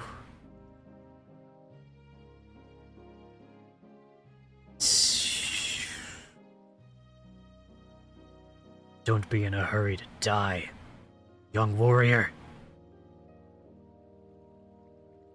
Sheesh. Ah! Sorrow! Brother! Why? There's a taste of the Grand Line. Even the pirate hunter Zoro is no match for him. The day I decided to be the greatest swordsman, I gave up myself for dead. That crazy kid, he went up against the world's best. He never had a prayer, but he'd rather die than given up. It's easy! Abandon your stupid dream! Yeah, 'cause that's what Sanji did.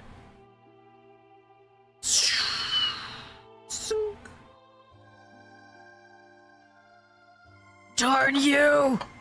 Brother! Darn you! What the heck? Ah! The Straw Hat Brat has the power. He has the powers of the Devil Fruit? The young swordsman's crewmate did well to let him fight on his own battle to the end.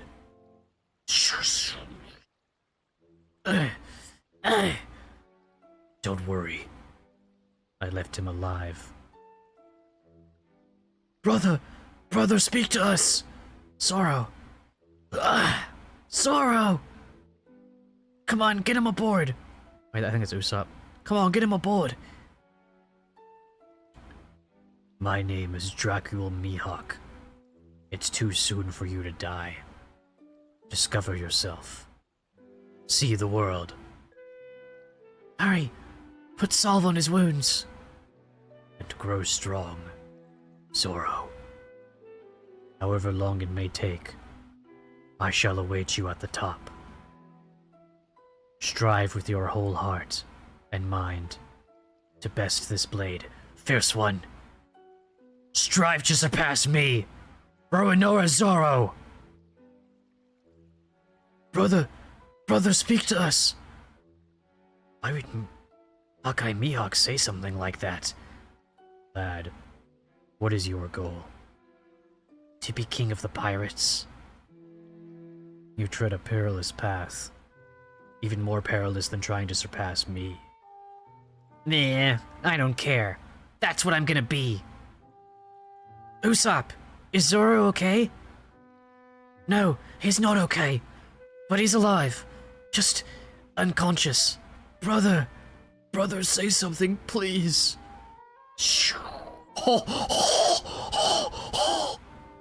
What? Brother! Zoro? Luffy, can you hear me? I hear you! Were you worried? If I fail to become the world's greatest swordsman, you'll be disappointed, right? Brother, save your breath! Brother! Never again! I will never lose again! From now to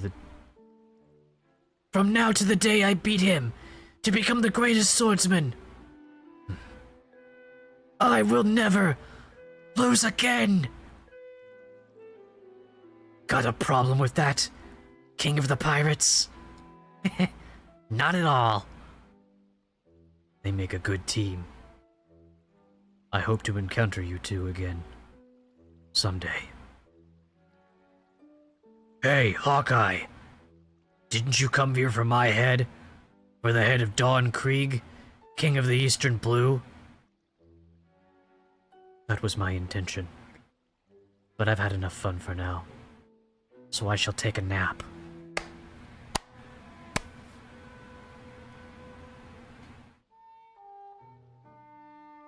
That's fucking raw. Don't go just yet, Fancy Pants. You've had your fun. But I've only been on the receiving end. Don Krieg!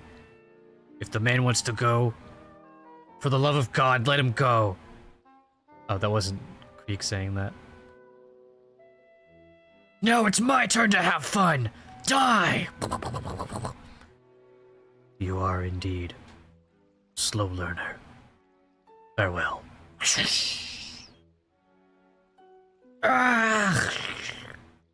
What? He escaped? Usopp, set sail. Aye aye. Aye aye. I can't remember what I sound like. Sorry, Luffy. Zoro and I will go after Nami. You get that cook to join us. And when we've got everybody together, we'll sail for the Grand Line. Oh, they're splitting up. Right. Let's do it. Here come the locusts. Hey, mister. If I chase those guys off, can I stop being chore boy? What? That's a deal. That was probably like the best chapter so far. Like those last few like combined, but like that one in particular, that was fucking crazy. Dude, I love the way this story will like, it'll like, because a lot of the time, especially in like Battle Shonen, when like characters, like when an arc starts, you expect like, okay, when an arc starts, it'll be like, okay, it'll kind of like set, it'll kind of like set up like, okay, these are the characters we're gonna focus on for this arc. The rest of them are gonna like take a back seat. But Oda's like, no, everybody gets development every single arc. Which I've heard kind of like slows down the pacing later on, which I personally like slow pacing. I like spending time with the characters, so I might not have an issue with that if it's handled well. But yeah, I wasn't expecting Zoro to like... First off, I wasn't expecting Mihawk to show up at all, because I've seen that character before. I didn't really know what he was about. Now I know he's like the coolest person ever. But yeah, I was expecting like, okay, this is like Luffy, Sanji, like these are gonna be like the focus for this arc. And then all of a sudden it was like, Zoro was like, yeah, this is my story now. And then we got a little bit with Nami too. We found out the reason she left was for a personal thing, which I already kind of suspected anyway, but it was for that goal she has. Like she doesn't do things out of pure greed. There's a personal thing there. There's a deep emotional reason why she needs a lot of money, as I've theorized before. Slows down later on, but the stakes are much higher, so it works so well in its favor. Right. God damn.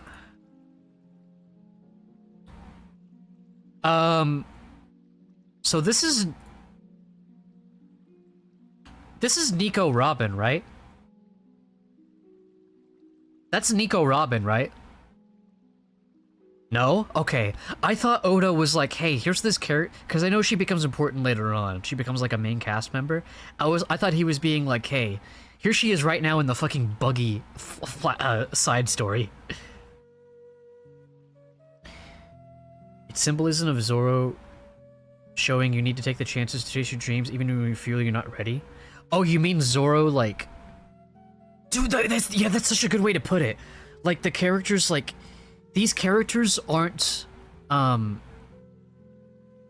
these characters aren't, hang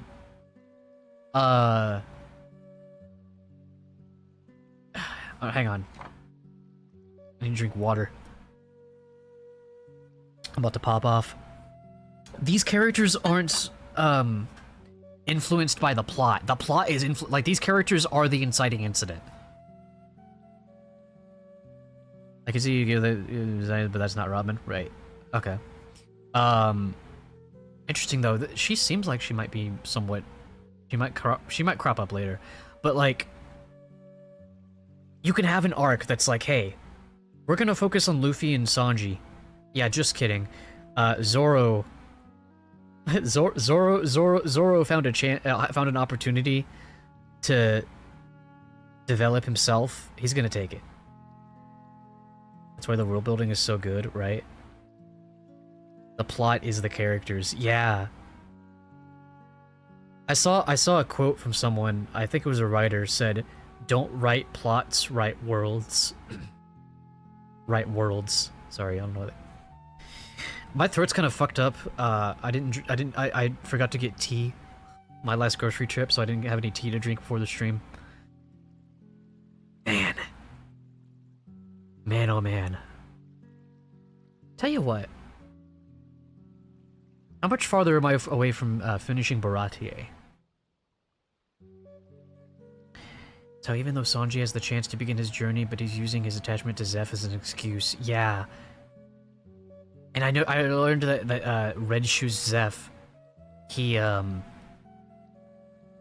fights with his legs, which Sanji does too, which is really interesting. So I'll have to wait and see like what that connection's like, what that connection's all about.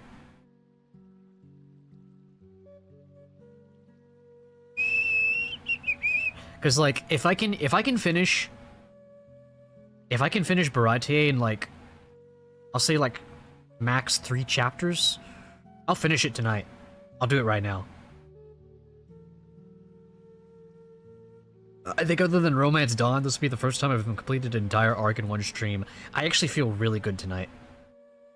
So I think I can go a little longer on in terms of the reading part. I still want to do a breakdown after. Baratie ends at chapter 67. It ends. Oh, it's okay. I'll just stop now then. I think that's a really good place to end. Alright, now I can finally see what Sin messaged me.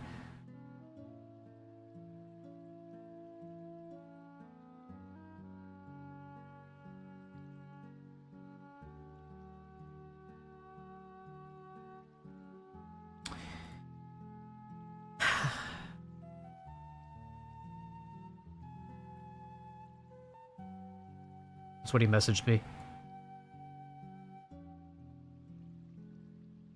Anyway, yeah, One Piece. Good shit. Yeah, I'm gonna hop in the stream view, see if anyone wants to talk about One Piece with me. I think I'm done reading at this point. Let the ding-a-ling swing. God, that was such a good chapter. Those last 2 were so fucking cool. One Piece does that thing that Black Clover does. Witch Hat Atelier does this too, where it's like, you think the story is gonna focus on one thing, and then all of a sudden it's like, hey, by the way, the final boss is here. And it's like, we're barely into the story. It's like, whoa. Yeah, One Piece is goated like that. Also, what's up? Yo. I'm here too. Hey, Pomni. Hey, Pomni. You still got 3 more hours of work. That's okay. We'll watch One Piece later when you get back. Or at least I will. Yeah, I took a nap earlier, so I'm actually feeling really good, despite it being really hot out. Yeah. I'm just like in a really good mood. I had a really good morning. I watched K-pop Demon Hunters with my friend, and Hell yeah. did I don't think I posted a message in the server. Yeah, so okay, yeah, no, I told someone else but didn't tell y'all.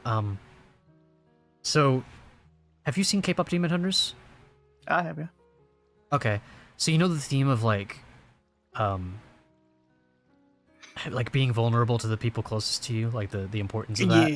Yeah. Yeah, so I guess that kind of like subconsciously inspired me to, because afterwards me and because I watched it with Bretta, after we watched the movie we were like breaking it down, Mhm. and then it kind of just got into me telling her how much I appreciated how like I can send her something that I've created, like something creative I've done, and like she never gives me like a lukewarm response or like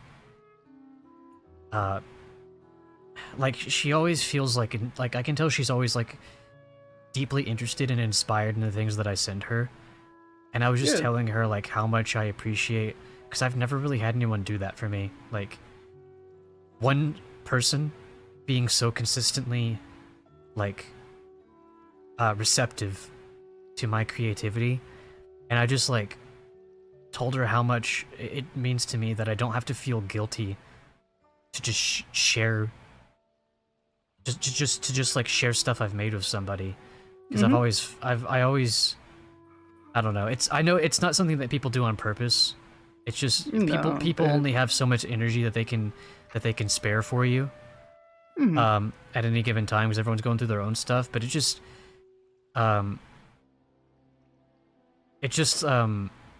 meant a lot to me that she responds to my stuff like that. And I was like telling her that, and I started crying when I was saying that, and that was really special to me, because I genuinely cannot remember the last time I talked to somebody. Oh, Sin, I'm about to cry again. Thank you for the resub. Merry Birthmas. Merry Birthmas. You sure Welcome back to Radio you Springs. sure you're not in the wrong chat, Sin? Because Twee's live. Yeah, it's his birthday today. It's his birthday. Yeah, happy birthday to Twee, by the way. I'm gonna pop in a stream and say that. But yeah, I genuinely, I can't remember the last time I cried talking to somebody, like cried in front of anybody, even just like through a voice call. Like other than like, you know, just crying when I was a little kid. I genuinely can't think of any instance where that's ever happened, where I've just like been emotionally vulnerable to somebody, and God, your typing is so loud. Sorry, Karma. That's why I fucking hate this guy. Here, I fucking hate this guy. But yeah, today was a huge, I don't know, today's very special for me, because it's just, it's the first, it feels like it's the first day I've ever, like, cried talking to somebody. Like, good productive cry, not like, you know, bad. So, and while, K-Pop Demon Hunters isn't a perfect movie, I have some issues with, like, the pacing and the dialogue. I will now forever associate it with that moment. So it's really special to me now because of that. Yeah. And it's like one of her top 5 movies, so it was really nice to like experience that with someone who already has like an emotional connection with the movie. Yeah. Today's been great. Yeah. Yeah. I like K-Pop Demon Hunters. I just have like nieces that like watched it all the time, so for that reason, like Kind of sick of it. Kind of sick of it, but that doesn't take away of how good it is. I think the movie needed more nuance. I think it's way too on the nose of like the characters will like they'll just like spell out how they're feeling and what the plot what the message is about, and it's like that kind of, it's not great. And then the pacing, I feel like it could have used more slow moments. And apparently Greta told me that the director wanted to make the movie more nuanced and give it a longer runtime, but he wasn't allowed to. So it would have been interesting. It'd be cool if there was like a director's cut at some point. Would have been interesting to see. I think it would have been even better with like an extra like 15 minutes. I feel like the movie had a really strong ending, but it didn't have much resolution. Like there wasn't much reflection on the ending at the end. It kind of just was like big moment, and then we're done. I feel like it could have used a little more in that regard. But yeah, I like how right when you join call, I start talking about something completely different from One Piece. Yeah. But you had that in your mind, and obviously I'll let you have that floor to talk about Well, it. yeah, just like I just wanted to share that today has just been really special for me, and it's also been nice. I haven't read One Piece in 2 weeks, and it feels Yeah. nice to physically be feeling good enough to have read as much that I did today. Yeah. But on that note, what are your thoughts about Baratie so far? Holy shit. I think it's already my new favorite arc. I'm probably gonna say that every arc. I feel like you're mostly gonna say that every arc. It's so cool. I just love like the dynamic between all of like the cooks. Like I Yeah. already loved it for that. Like the way Baratie was set up before Mihawk was even mentioned was already just like I just loved it. I just loved like living in this arc. I love living on the ocean going restaurant, and then Mihawk shows up in Zoro and so Yes. so big. God. It's so fucking peak. Ah. But that's like that's like why one of the many reasons why I love One Piece so much is that it's a living world. Like it is such good world building because every character gets a spotlight. And sure, since it's so long, you have more time to focus on this one character as mentioned a while ago. Like it's such a living, breathing world, and like there are consequences later down the line that come from action that happened much earlier, and there are things that are elaborated on later down the line that give you more context to what happened earlier. It's so good. But yeah, my favorite parts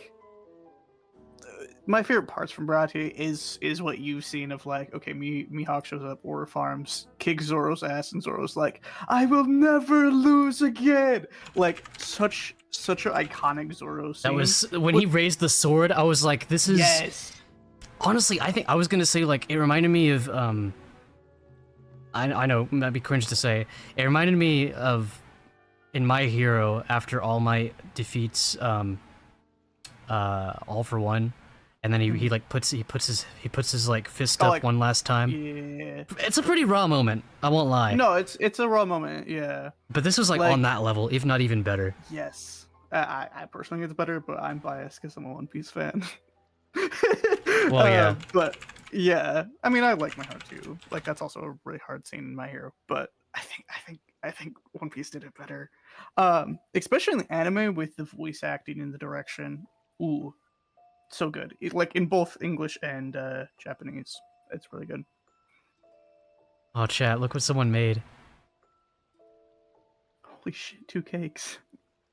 Yes. I love that. I guess that I haven't heard of this Silver Infernal Nexus. I don't know what that is. I don't know either, but yeah. I guess it's also an audio drama? Oh, neat. I'm kinda... the thumbnail kinda gives AI. Maybe it isn't, but... I don't know. That would be really sad, given that the community of Sonic is very artistically inclined. Yeah, I don't Like, know, you could maybe... just ask somebody sometimes to- I feel like something... it doesn't... I don't know, like, it doesn't look AI, but at the same time it does? It's weird. I hope it isn't. But... Yeah, I know Yeah, people that's people are getting excited about it. I posted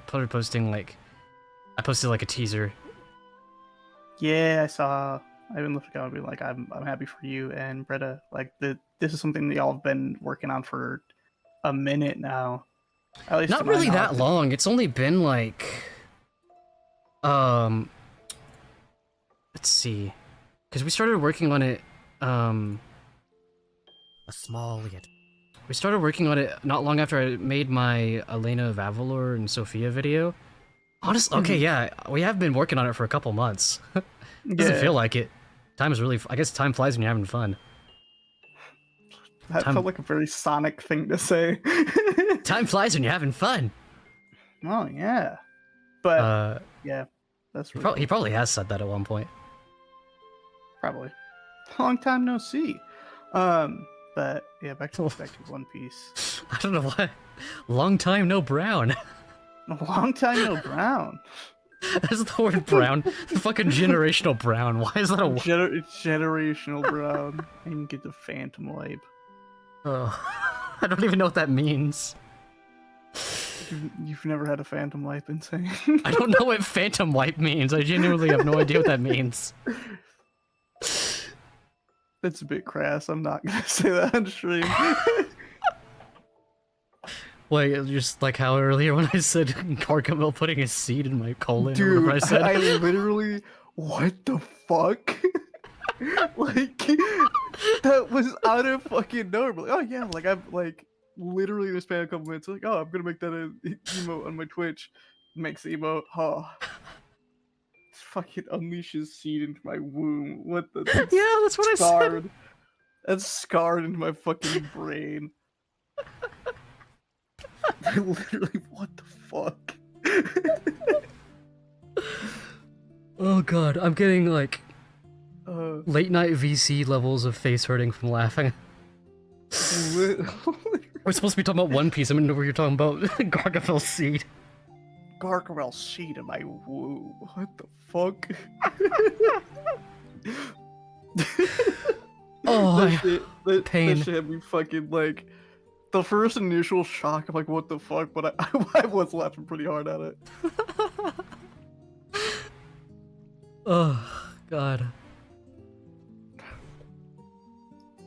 Like, Okay, anyways, One Piece. one brown. One brown. One brown is real. But who do you think that lady is? It's not Nico Robin. She's not Nico Robin. She's interacting with Buggy.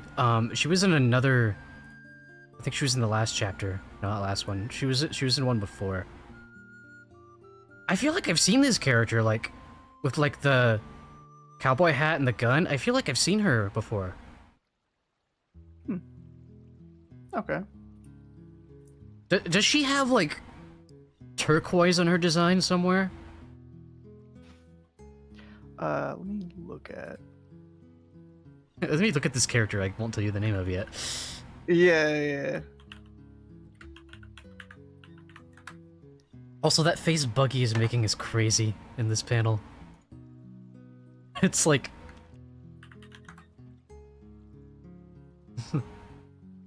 It's an Ooga Booga woman. No, she doesn't have turquoise in her design. Oh, interesting. I just forgot what her color palette was because it's been a while since I watched the anime. You're a manga reader. I'm a manga reader. No, I watched the anime like 8 times total throughout my life. Oh my god! But then, like, I'm like, okay, like, well, I was like, each time I was like rewatching, catching up, refreshing myself on the story. And that's over the course of 22 years. So it's, yeah, it's that's not, fair. That's fair. that's not in one go.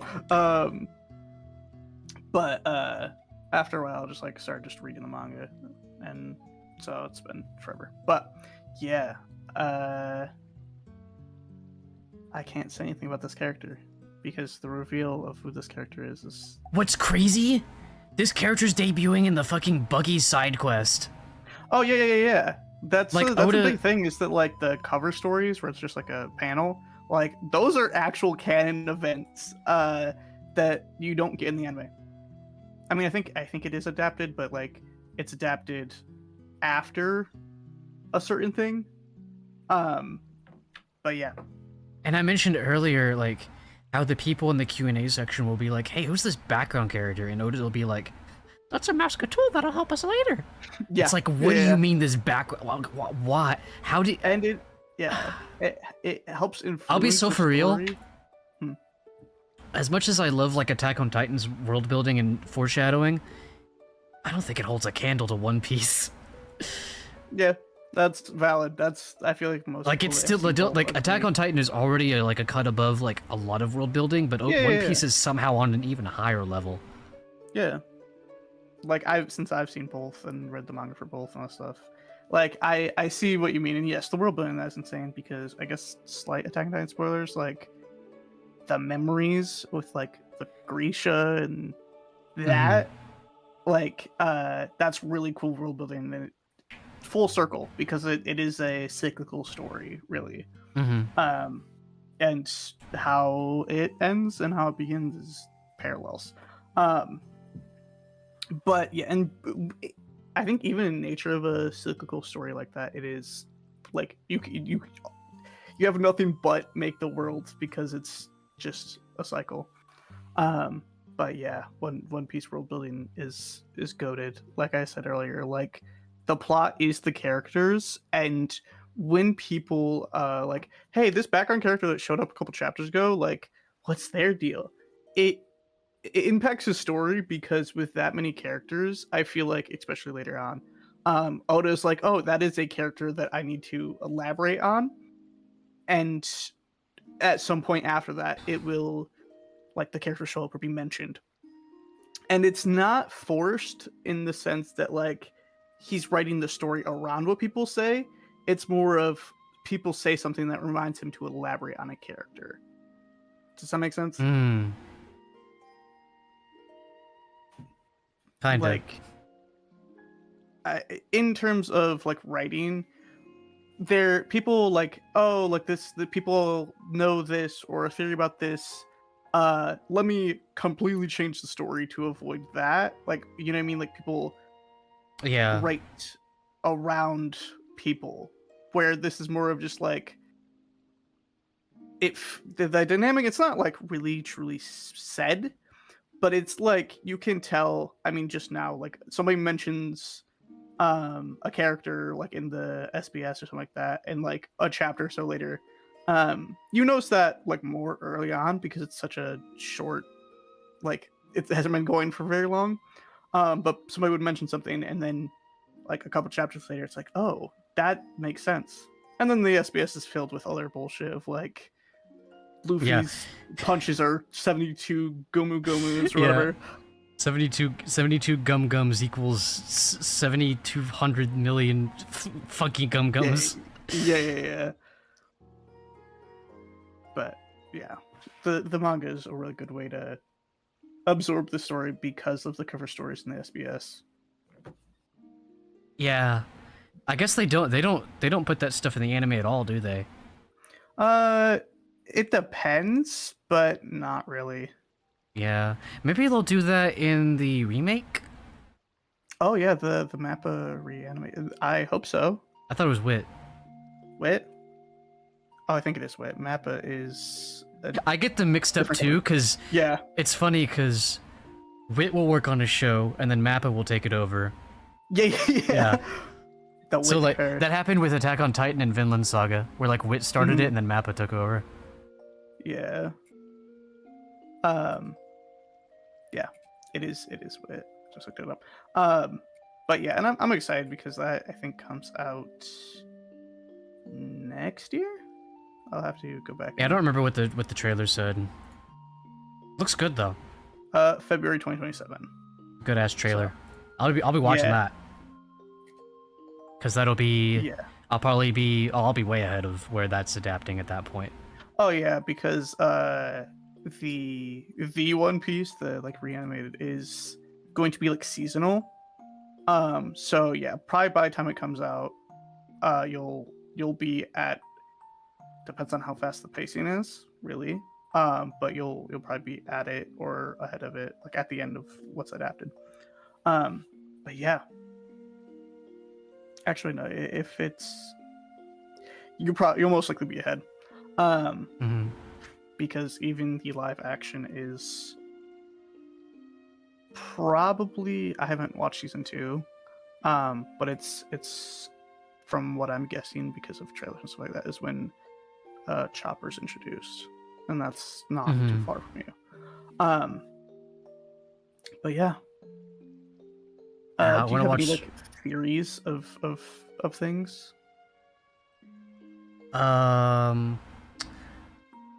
Theories. Well, I mean, the thing I mentioned before, I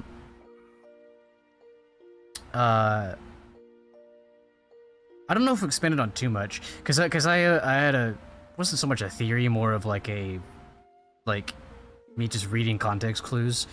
Comprehension. Yeah, which a lot of internet people could learn a thing or two about. When I saw Nami, when Nami was like crying last time we saw her, talking about, I forgot what the person's name was that she said. You can tell me what it was, because I already saw the name, but... Was it, I don't remember, was it like Johnny or whatever? No, it was like kind of a... Here, maybe I can just go back and see it, but yeah, she was crying, thinking about, like... I think it was here, actually.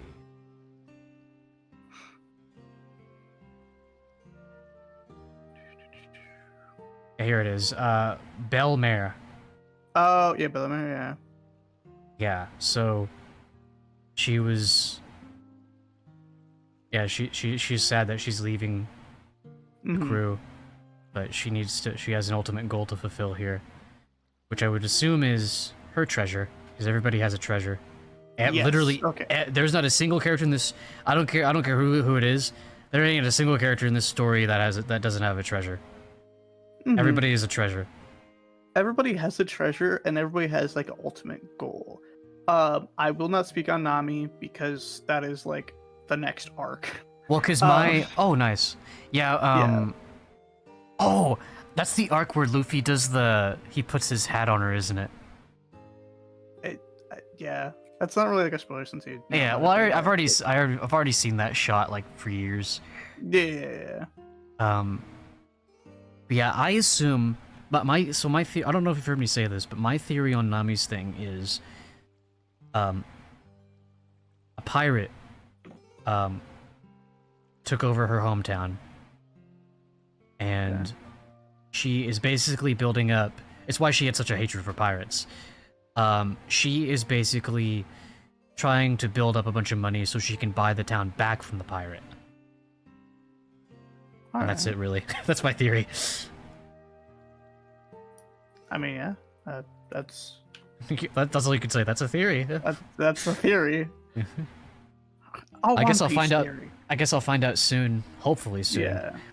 What chapter are you on now? Well, the last one I read was 50. 50, and you've been kind of going at a rate of like 5 or 6 per stream. Yeah, I also didn't stream for 2 weeks. Yeah. I'm hoping I can have more days like today because I feel great today. I don't even know what changed. I guess other than just being in high spirits because of stuff that happened earlier, but unfortunately that doesn't always help with the physical part. I'm just enjoying today for what it is. I don't think I'm not gonna get too attached to this though, because I don't want to get disappointed when I have another day where I'm feeling bad. Yeah. At least hope I can stream tomorrow because of Fandom Friday. But we'll see. Yeah. Yeah, that's about as far as my Nami theory goes. Here, let me do what I do and skim back through the chapters I've already read. That'll help me. I think I started at 40. So I actually read about like... Oh no, I read about 5 actually. Yeah. They were just very engaging chapters, it felt like more.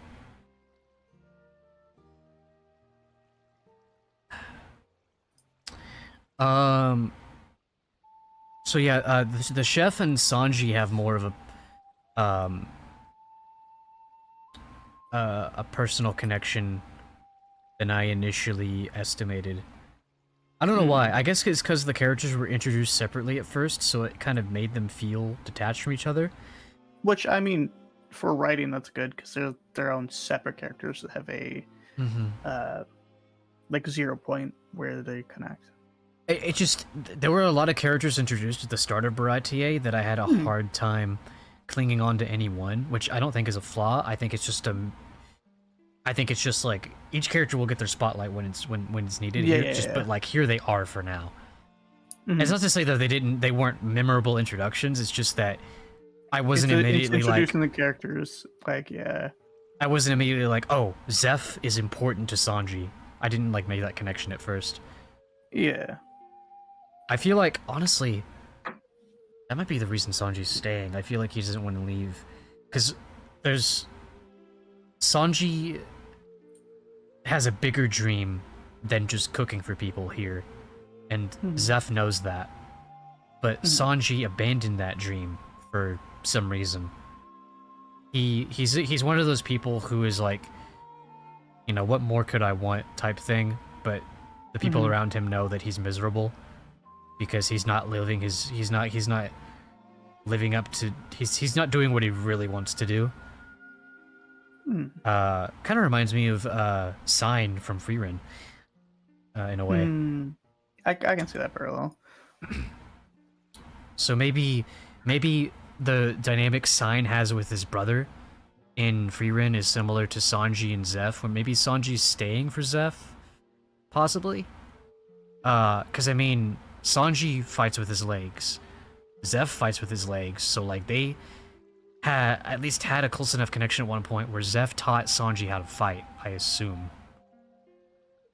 So I feel like they seem really distant from each other right now, though. Like something happened to where like they almost feel like strangers to each other. But I feel like they have a history. Yeah. I can see how you see that. Yeah, they just feel not very... There are already two guys who are not very, like, emotionally, like, open to people, but specifically with each other. I think that they're deliberately being closed off from each other because of something that happened. I don't know what.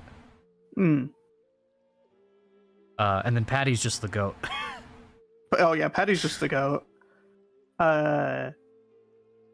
Like, yeah, Patty's the goat. I was gonna like elaborate on why I think he's the goat, but not yet. That correlates with other characters, and that's a spoiler. But yeah. Man, the way that last chapter ended, I was like, oh, is Baratie like over? But you're like, no, it ends on chapter 69. I'm like, or 67, I think. Other funny number. Yeah. But I think, It's crazy. I can't even think of where this could possibly keep going. I guess maybe the rest of Baratie is... Oh, wait, what was... That's right, Luffy was gonna beat up... Luffy said he was gonna beat up, Krieg's group. So Sanji would come with... Or not so Sanji would come with him, so that, Oh wait, it was chapter 51. So that Luffy could be let go as the chore boy. But I feel like on Luffy's way out, Sanji's gonna end up leaving for some reason or another. Wait, was it chapter 52?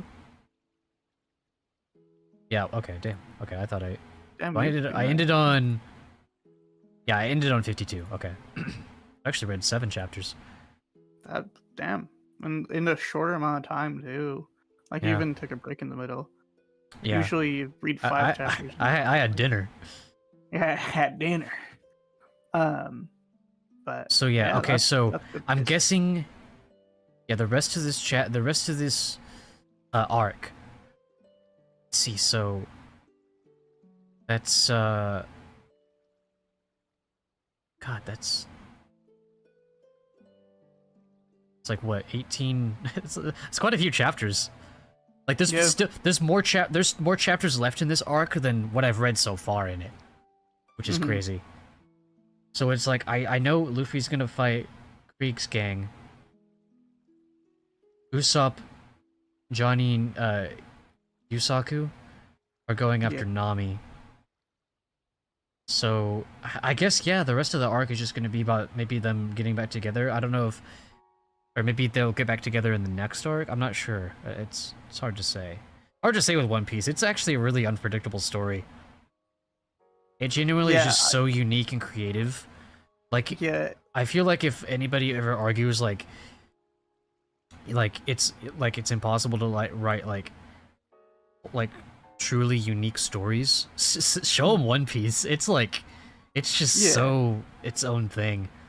Yeah, but you also gotta be careful because I mean, like, even like Oda, like, he's been doing this for years, and this is like, he at this point when he was writing it, because it was like 98, 99, whatever, like, he didn't really know, like, he had a general idea of like where he wanted to be and where he wanted to end, but he was also going as he was writing, and like what would work here, and like using loose threads and connecting them and stuff like that.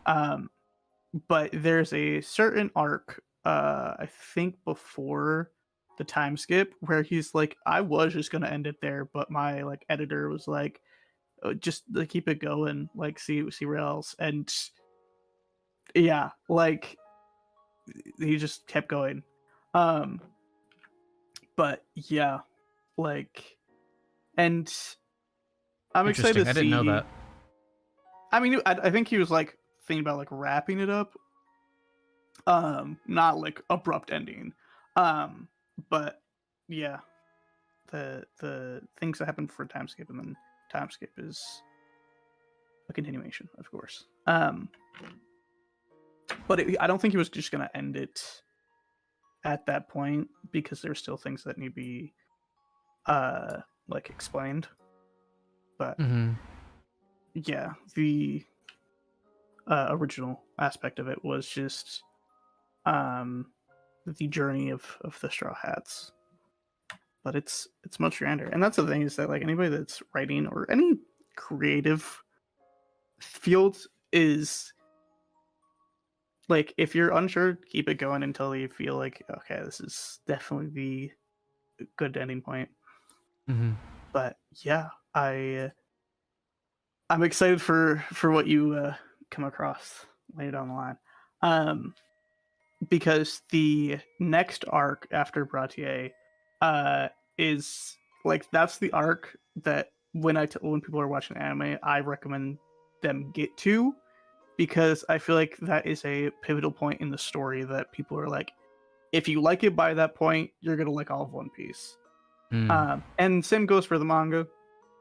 There's an important point that happens that I'm like, if you're not already hooked on One Piece, it's gonna be the hook. It's gonna be the break it or make it. But it clearly sounds like you've been enjoying One Piece so far. So This is I'm already not the really coolest thing ever.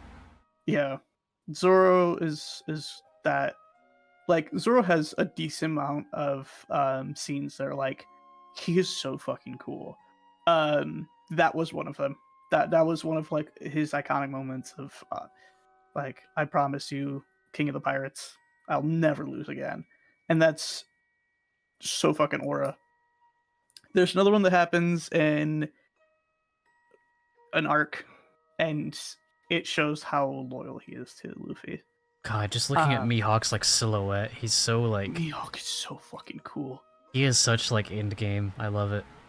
He's He's fucking specifically designed to be like, hey, this is like, we're not even supposed to be seeing him yet. Cool.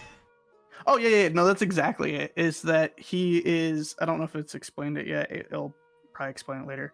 Is that there are 7 warlords of the sea? Has that been explained yet or mentioned? I don't think so. Okay. There's really strong pirates that are out on the open ocean, and he is one of them. So he is literally like, you just started your pirate journey. I've been doing this shit for years. Like, that's like, Yeah. that shows you how high the stakes can be for Luffy and the Straw Hats. But he's so cool. What I love, what I've just noticed about his design, like the pure black, he takes up so much, like, he puts so much, like, he has such a presence in every panel. Yes. Because of the pure black on his cape and hat. He, that's not even to mention the sword. Just like, just his clothes, just give him so much presence, because it's this, like, negative space. It draws your eye to it, and it's just like, oh my god, he's so fucking cool. It's just his silhouette is just, like, menacing. So striking. Yeah. Yeah, I've heard of the character before. He looks really good in the live action, too. Yes, they did him so much justice in the live action. Even Buggy got justice done for what he is.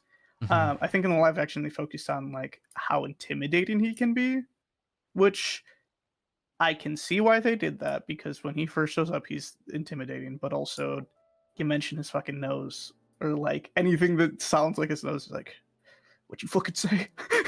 which is very Edward Elric of like, I'm not short. COVID. Yeah. But yeah, it's like, man, like I'm living vicariously through you when you're reading this. It truly is like re-experiencing One Piece for the first time. Uh, and you are somebody that has like a media literacy where it's just like, huh, I didn't even pick up that on my first time watching or reading. And like you would talk about like the parallels that you've brought before between Kobe and Luffy. I think Sin was also talking about, and you're like, ah, that makes sense. Is like the story of Kobe wants to be one of the good Marines, and Luffy wants to be the freest pirate on the sea, which is the King of the Pirates. In that parallel, I'm like, yeah, no, that is definitely a parallel that you can make, and they're two sides of the same coin, really. I think it's really interesting to come into maybe for people, maybe those people that are deep into the story, or at least at one point weren't thinking about certain aspects of the story. Oh yeah. That happened earlier on, and then those things come back, and they're like, "Oh, I forgot about that." Yes, that so is I think it's probably interesting for someone like me to come in and to be breaking down every little thing. Yes. To be told after being told like, "Hey, you're not silly for overthinking the series." So for me to like try to find deep meaning in every little thing, I think I think for people, maybe for people who are deeper into the series, might be thinking back, like would think. I mean, I know it's like pretty much just you and Sin watching me, but if anybody ever watches the VODs, or maybe watches my streams later on, they can look at me and be like, "Oh, he's thinking of I didn't think about that back when I read this, but that makes so much sense," kind of thing. Yeah, because like even at this point, like One Piece was still very much a pirate adventure story, and like especially because when it was first coming out, that's what people were assuming it was. Like it's a adventure type story, and I mean they wouldn't be wrong because it's this character, this story. They're on the open ocean. They come across this boat. This boat has enemies. This has pirates. Like it's very much a pirate adventure story. And going into that without like thinking about what One Piece is now, where it brings up characters. It's very much of like, oh, that's a fun character design. All right, what's next? But going to it with media literacy and like understanding that when you overthink things with this story, like that can help, even if it's just a theory that might be way off. It pays off. Yeah, like even if it's just like you're wrong, this isn't the case. It explains it in a way where it's like, oh, that makes more sense. You know what I mean? I don't think I've been, unless I've, other than the times where maybe I've theorized about a character before I really got to know them, I don't think I've been off with the spirit of, even if I've been wrong about like the specifics, I don't think I've been wrong about the spirit of the characters. I think I can pretty, I've got a really good intuition for picking up on like the emotional themes around a character, and to be like that, okay, I can clock characters pretty quickly. Yeah, at least like the characterization of the character. Because like already with Zeph, even before I found out that even before I found out about what I found out about him today, I could already tell like he's like, it didn't surprise me when he was like, "Sanji, go live your dream." I wasn't like, what? I was like, yeah, that makes sense. Like I could like that totally fits with like the vibes I was getting from this guy. Like the stoic master. He's a stoic master who usually acts like a... I mean, like, he is a serious character, but he's, like, serious in a funny way. I guess because of, like, the juxtaposition between, like, him and Luffy. But then, like, there is that emotional core beneath all that. Which I remember sensing when I first started Baratie. Yeah. Which speaks to like the character designs and the writing and yeah, and that's the thing is that like to use artistic terms, shape language. Like with how wacky the One Piece art style is, shape language is so important because the squarish built character that's big, like they're intimidating, they're overpowering. There is aspect of like Yeah, control. Don Krieg, Yes, Don Krieg, that's exactly what Krieg, I'm talking about. Morgan. Mm-hmm. Like, But then you've also shape got language. characters that are intimidating for different reasons, like with Kuro. He has a very Yes. like, even before you find out he has like blades in his hands.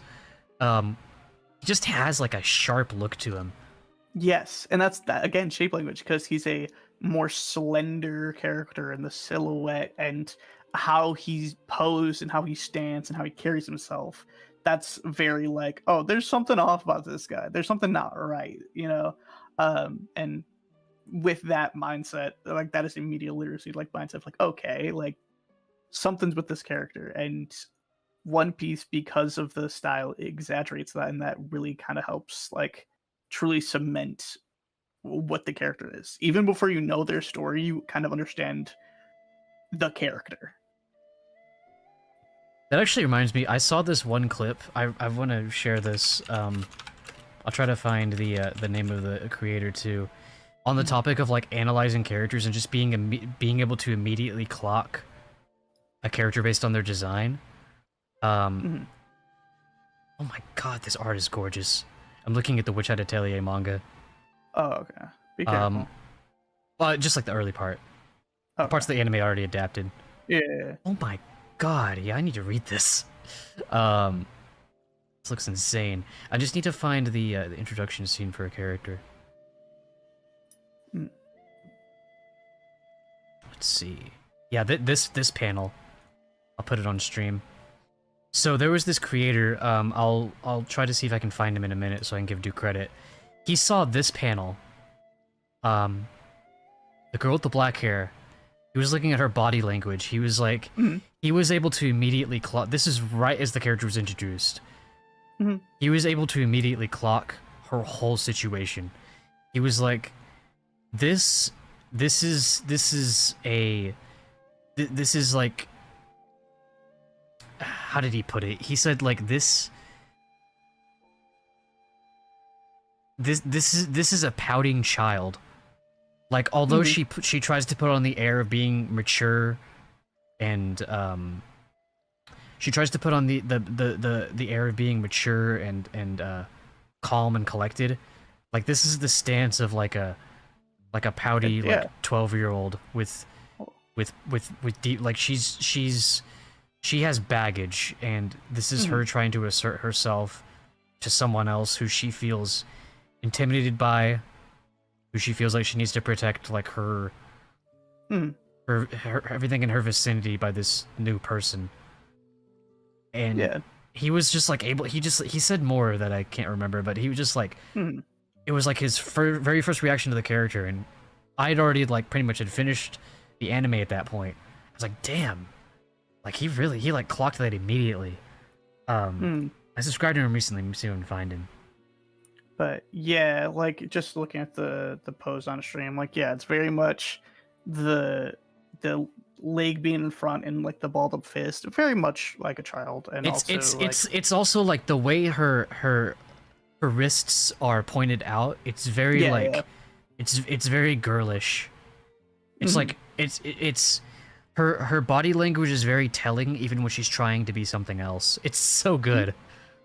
Yeah, and like you said about this creator, is that like when people go into a medium, art, movie, whatever have you, and they have that media literacy mind to read into that type of stuff, it's like, oh wow, that's really cool that person picked up on this thing or that thing.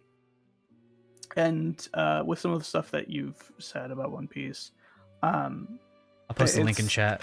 The creator. Hell yeah.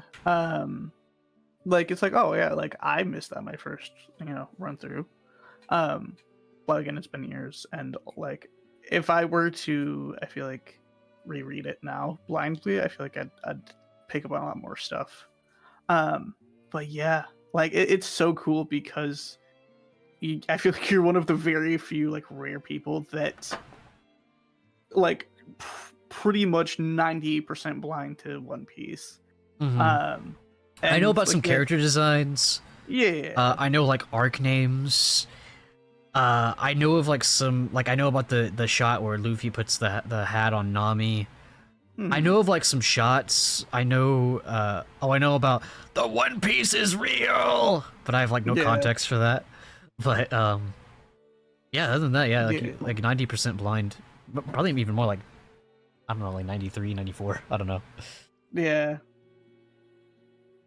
Like, it's so interesting to me because that's like, even with the stuff that you do know, you don't know the context behind it. Like the Nami hat scene, like the context behind that's really cool, or the One Piece is real scene, the context of it is like really cool, and it's just like it's very like non-spoilery spoiler, like it's just a scene out of context. But yeah, it's awesome. Did you ever make a Google Doc of theories and stuff that you've made? Oh yeah, I can open that back up. I haven't really added to it since I made it. And you kind of expressed like the few ideas that you have. I can try to add to it, maybe. Yeah, I'll read off. Maybe if I read off on there what I already have, I'll be like, oh yeah. Yeah, and that's always a fun, like, satisfying feeling of like you write a theory down, or like even if it's a crackpot theory and it's just like, nah, that'll never happen. It's so satisfying being like, oh, they did elaborate on this, but it's not my theory, or they did, in fact, like, I was right. That's always a satisfying feel like, oh, damn, that's I think the satisfaction just comes from engaging with the art, with the story at all, even if I'm not right all the time. So, Usopp's... Here, I need to make these, like...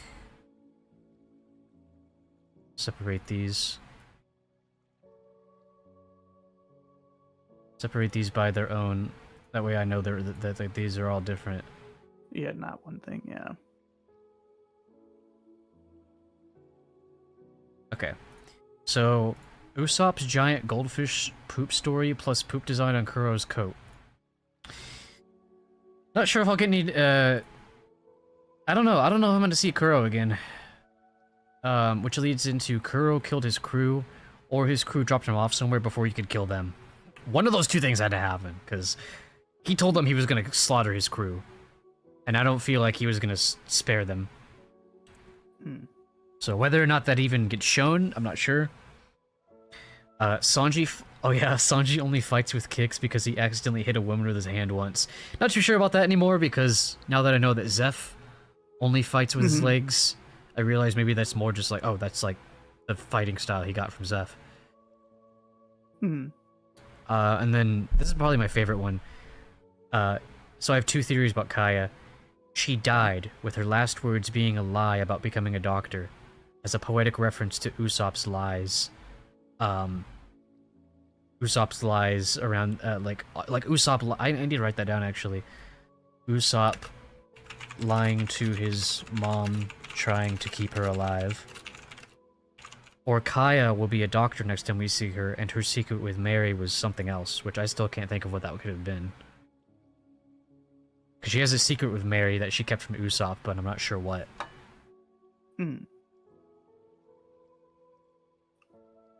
Did I make any new theories? Oh, I don't have Nami's... I'm surprised I didn't write that down. Yeah, the hometown thing. The hometown road, I'm gonna ride till I can't no more. So, what you said, it's tied with pirates? Yeah, Nami's hometown got taken over by a pirate. This is why she hated pirates when we meet her. She's trying to get a bunch of money to buy the town back, which I feel like is probably going to lead to a conflict of the others being like, why didn't you just ask us to help you to take your hometown back? You know? Yeah, I can see that. Okay. Hell, I'll write that down too. Her friends might confront her about not asking them for help to take her home back. Okay.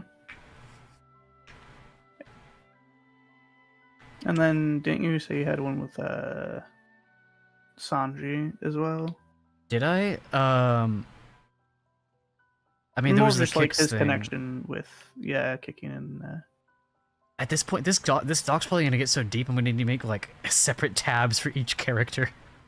possibly. But I think as for right now, like About like yeah. Actually, I'll talk about like with him and Zeph. yeah. Yeah. I can write that down. Sanji and Zeph used to be closer, hence them having the same fighting style, but something drove them apart. Something is keeping Sanji to stay with Zeph.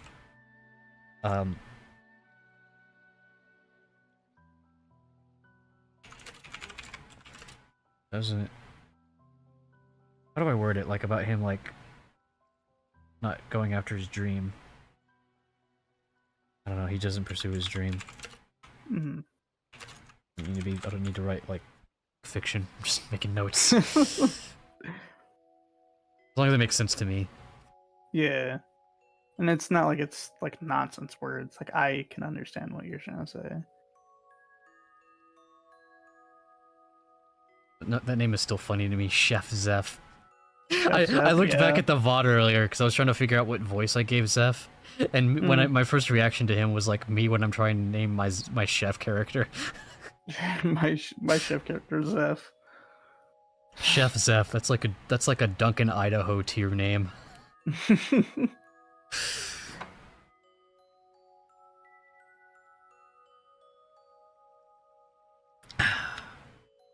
Okay. I feel like there were some other theories I was going off on earlier. I need to remember to write those down. Anything about Mihawk? Do you have any theories about that? I mean, I guess I just wonder about. I don't know. He's just a big mystery in himself. Mm. I don't even have to get like him and Shanks have met. They've met. They have a history. Like yeah. That's not even a question. Okay. I mean, I usually don't like confirm or deny, but yeah, that is true. Yeah. Well, like I mean, Like yeah, like duh. if it was something that was more knows up in the air. Shanks yeah. knows everybody who's anybody. Yes. Especially like characters with history. Mm-hmm. I also feel like Shanks is the kind of person to like make connections with like Luffy does, make connections with people like unknown people. So like Shanks knows prominent figures in the world, but I feel like he also has connections with like nobodies as well. Like Shanks has like knows like Gaimon type people and cares about them. I can see that. Even if he hasn't seen them in a long time. Okay. You could probably write as long as One Piece is right now, you could probably write a story just as expansive as this if it just focused on like Shanks. That'd be really fucking cool. Like a story that just focused on Shanks. Like in an alternate universe where Oda wrote about Shanks instead of Luffy. Mm-hmm. That'd be fucking sick. Shanks is cool.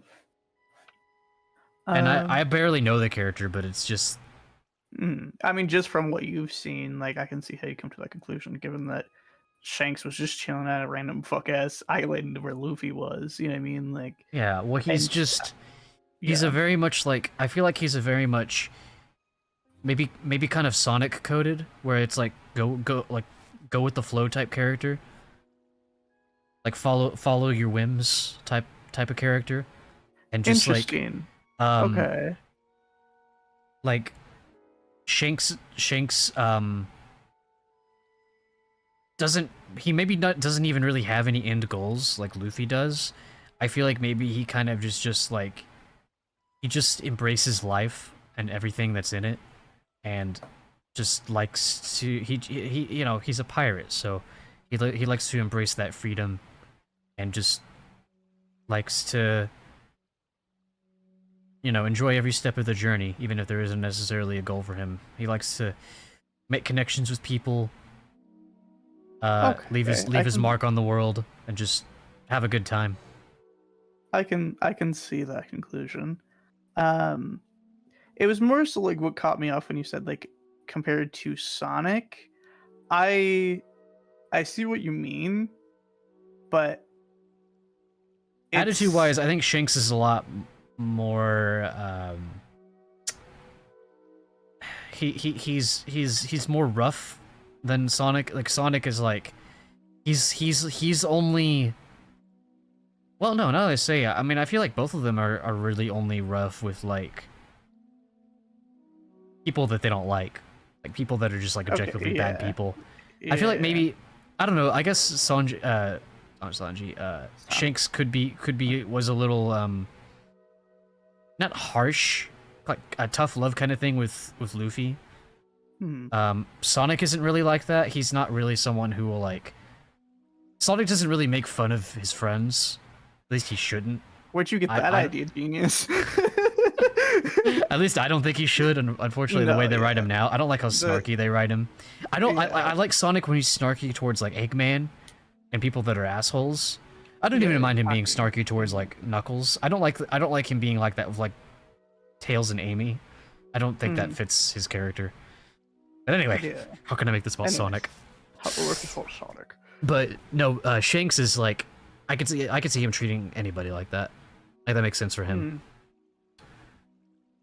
It's funny though, because I also see, I could also compare Luffy to Sonic, like a less experienced Sonic. But yeah, I feel like that's a more accurate comparison, just because Luffy wants to be King of the Pirate, which is the freest person on the sea.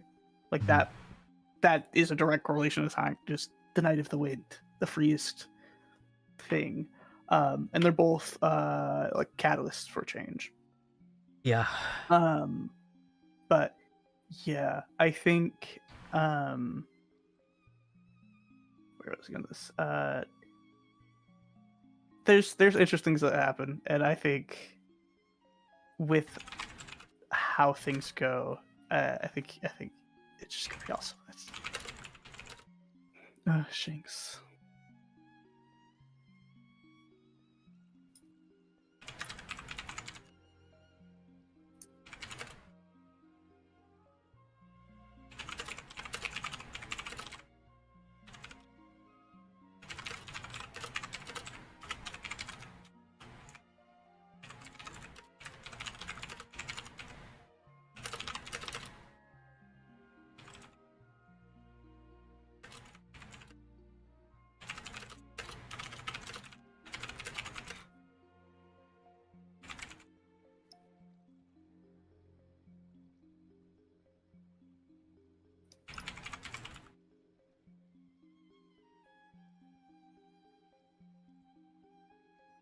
Damn, my keyboard's on fire.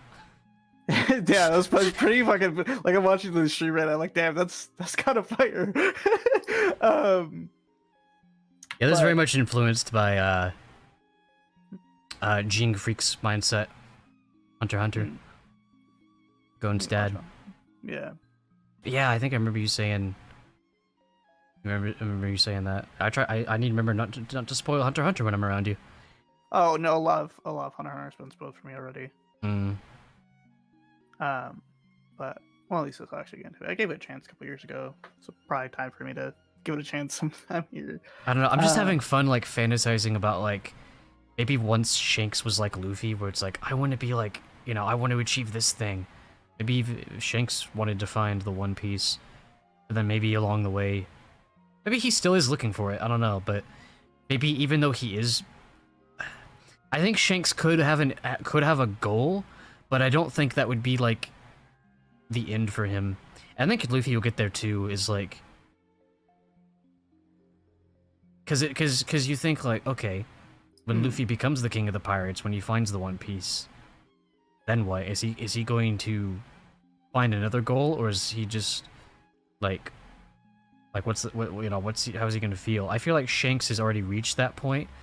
You know, he hasn't found the One Pieces and he isn't the king of the pirates, but I feel like he's intellectually reached the point where he's like, you know, the point of life is just living. Like, I don't really need, like, this one thing to define my life. I think, like, everything I experience defines me. I don't know, that's just kind of like the vibe I get off him. Yeah, I say write that down if you haven't already. But yeah, And I kind of did. and yeah, because I mean, as long as you have it written in a way where you can understand it, looking back. But it's really interesting. When you're like talking about like the like, what if Shanks has like parallels with Luffy in the sense that like extreme goals when he's younger. I've never thought about it that way. Okay. Yeah. So let's focus on Shanks. You said Mihawk is kind of a mystery, and yeah, that's kind of the case for a while till the next time you see him. Who else? I'm like, damn, I'm not gonna see Mihawk for another like 200 chapters, am I? I'm really trying to think, and I think that might be the case. That's crazy. He shows up, Ore farms, puts Zoro in his place, disappears. It's like I said, it's like we're not even really supposed to be seeing him yet. Yeah, like his point right there was He was like a slumbering beast that got woken up from his nap, and he woke up and it was like, hey, fuck off, and then went back to sleep. Yeah, Let sleeping dogs lie. Yeah, and it's very much like Let sleeping hawks lie. Sleeping hawks. It's him, the hawk to a man. But yeah, he's really cool, and like yeah, like that's his, at least early on, that's like his plot relevance of this is how bad the, like, if you can't contend with him, because I think it says at this point, but if not, you've already picked up on it that he's the strongest swordsman on the sea right Yeah, now. no, that's what they said. Yeah, okay. The greatest swordsman. So like, yeah, so it's like at this point, it's kind of showing you, the reader, that how intense that can be. Like, you have to be on that level to have a fighting chance. Mm-hmm. And Zoro is nowhere near that. Yeah, Like he and he couldn't hold a candle to him. Yeah, and that kind of helps like start getting his ball rolling for lore and plot. Which Oh, I mean, it's God. already happened. I'm imagining like in Zoro's next fight, Zoro's gonna be like struggling against someone, and then he's just gonna like lift his head and grin and be like, "You're nothing compared to him." Talking about Mihawk, that would go so hard. I'm trying to think. I mean, I don't remember this, and it's not necessarily a spoiler, but I do think that much later down the line, he's like, "You ain't it, Chief. I've fought much stronger people." But yeah, Zoro is so fucking cool. I also feel like he could say that about oh God, what was her name from his flashback? Kuina? Guina. Yeah. He could say that about like, you're nothing compared to her. That'd be crazy.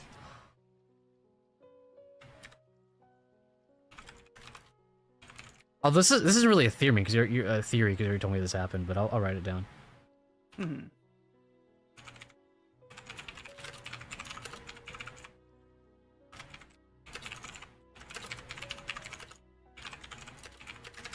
I do like that Mihawk showed up early on though, because it not only does Zoro have the goal of becoming the greatest swordsman, we have something to associate that, like someone to associate that with now. Yes.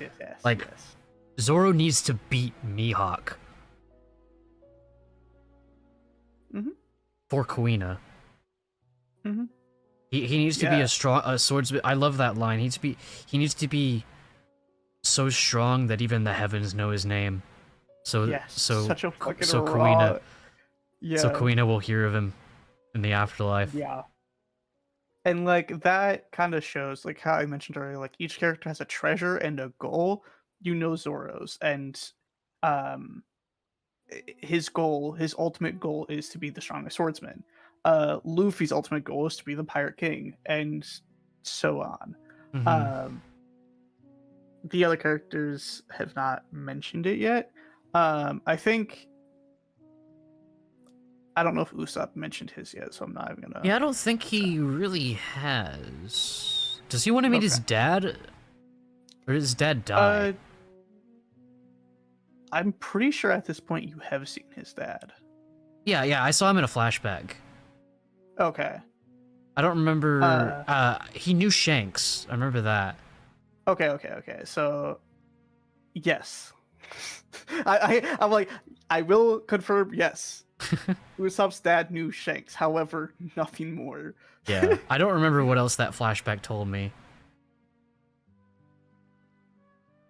Hell, I might find out soon when we start watching One Piece. I guess Sin said we're ready to start watching One Piece. Where I'm Yeah, at in the anime now, or where I'm at in the manga now.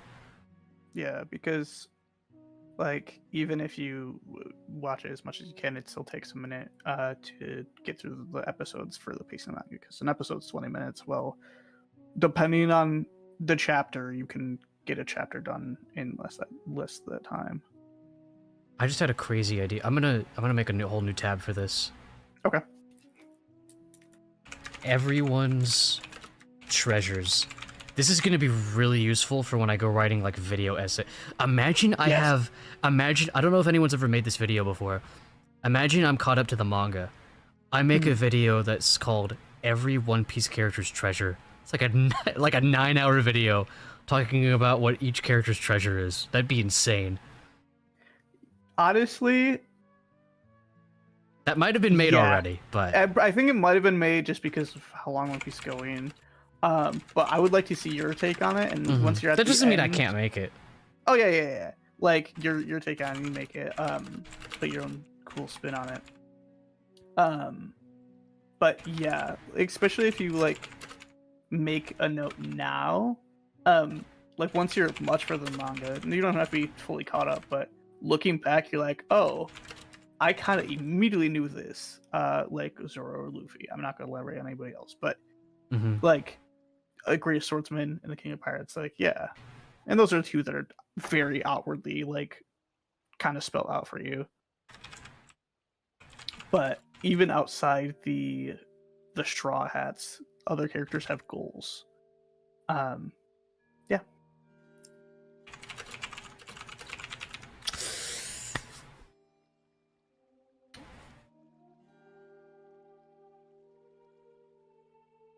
I don't know. I just came up with that for Sanji. I feel like that fits.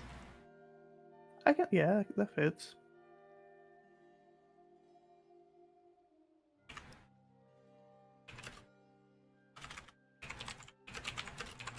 I'm curious what we do from Nami.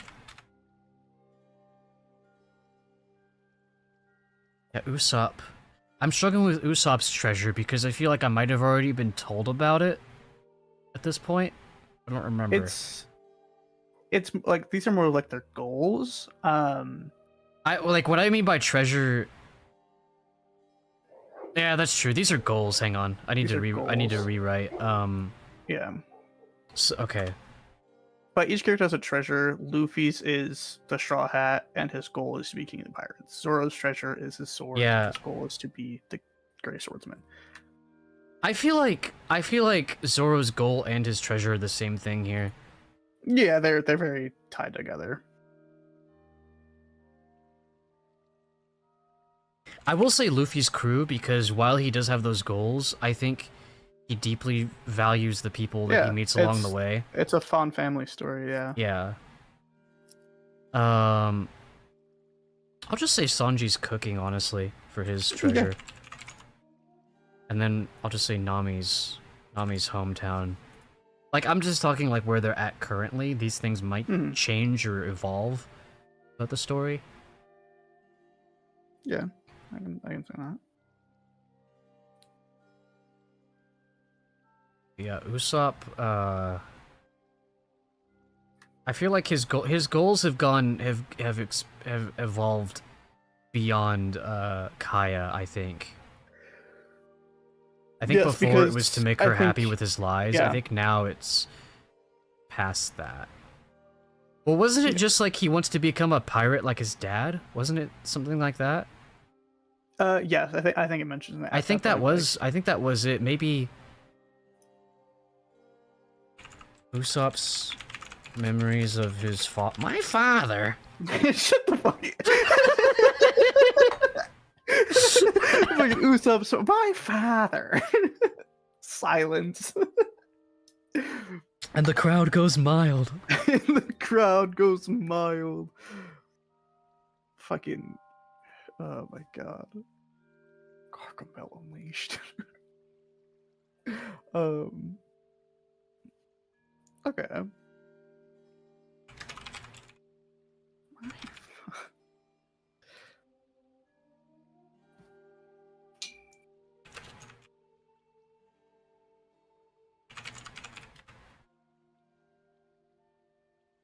Okay, the reason I wanted to make this tab in the first place, I was thinking like, what is Mihawk's treasure?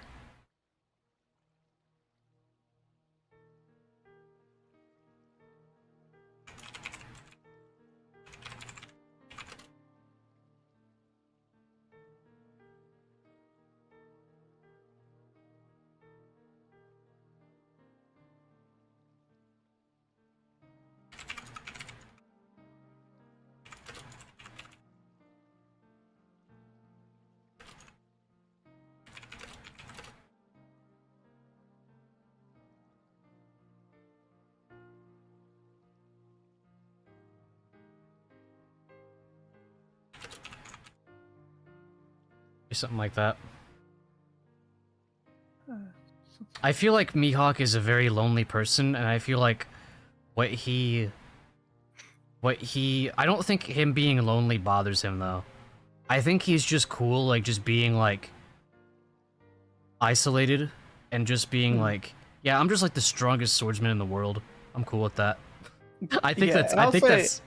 without ego. It's not. Oh yeah, I'm the strongest. But I can Yeah, see what it's not a... Yeah. It's not it doesn't come from a place of ego, it comes from a place of just, like... I can Like, just live- wholeness. Yeah, Yeah, it's a very, like, Buddhist type mindset, I think. I can see that. Yeah, that's why I'm like prodding you for like, oh, like a theory, even if it's something that you're like, I don't know about this character, let me just throw it at the wall and see if it sticks, because that's a very interesting take on Mihawk, and it will explain it later. Well, but- because the reason I applied kind of a Shadow voice for him was it's the kind of character I wish Shadow would become, where it's like, he's not an I asshole that 100% pushes agree. people. I It's like, 100% agree. yeah, like, I don't want Shadow to just be an asshole that pushes his friends away. I want Shadow to be someone who is like, who maybe even he doesn't have to be at that point right now, but I think eventually I want the character to get to a point where it's like he prefers to spend most of his time alone because he understands his own psychology, and that he, I don't know, maybe because of like autism or something, he realizes he can't be in the company of others all the time, because if he is, he can't truly value them. I think this is already deviating from Mihawk, because I don't think Mihawk I don't think Mihawk really cares about anyone per just se. for Shadow's writing. Yeah. And you could not you, but Psyche could make it the route of he is a part of Black Arms and he will just never age. So he could go through a character arc of I don't want people to be close because I don't want to lose more, like how I've lost Maria. Like, you know what I mean? That too, yeah. But I also think it comes from a place of he prefers to figure things out on his own, not in a not necessarily even an unhealthy way. I think he quietly values the connections he has with other people. I think he takes in what he experiences from people in a healthy way. I think he could maybe use to be more open. I think we all could, but I just don't like the idea of Shadow being this like Dick. This like deep, this like yeah, just being a dick and like this deeply broken character. I prefer Shadow as like an emotionally mature, intelligent character who knows what he wants and he's cool with that. He has his baggage, but at the end of the day, like he's chill. That's the Shadow. That's my Shadow. And That's my Shadow. he was I think they pretty much nailed that in like 06. Yeah. Like he was really good in 06. He had his doubts about himself and his place in the world, but I think his aura was like leading to that kind of characterization, and they've kind of fumbled it since. I think that they're trying to bring that back because of Shadow Gens. Shadow's pretty good. It's a huge step up from what he was. Yeah, definitely. It's like they were kind of retreading the SA2 stuff a little bit, and it's like, all right, let's get past this. Okay, yeah. I've already stated, like, I just my brain. I think, like I've already said before, that I think they're kind of making their characters go through their arcs again, so it's a clean slate. Hence why, like, Tails is going through his like, I can't save Sonic ever. But yeah.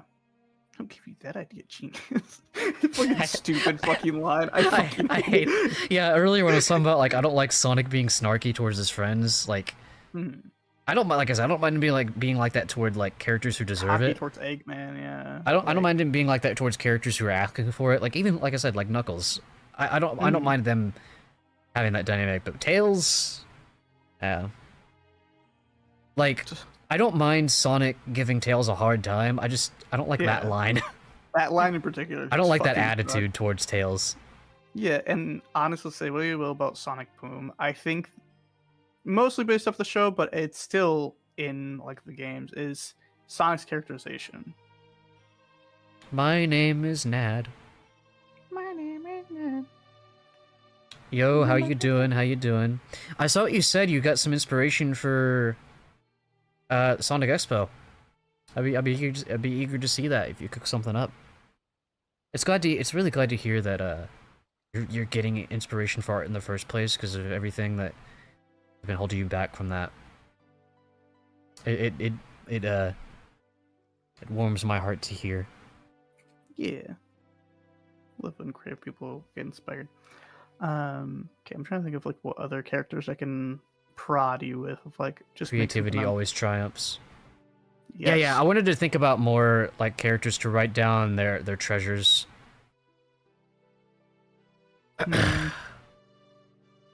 Chef Zeph, what do you think his is? Oh God. Running out. So yeah, you got to give yourselves that mental space away from creativity. Yeah. Because that's what I do. Is like I'll get an idea, I'll get into it, and then like the steam will run out a little bit, and I'm like, all right, let's take a step away from this. I'm gonna go do something stupid, like play a game or something. Yep. And then it allows your subconscious to process that creativity in the background. That way, when you come back to it, you'll feel refreshed. Yeah. But anyway, yeah, Zeph.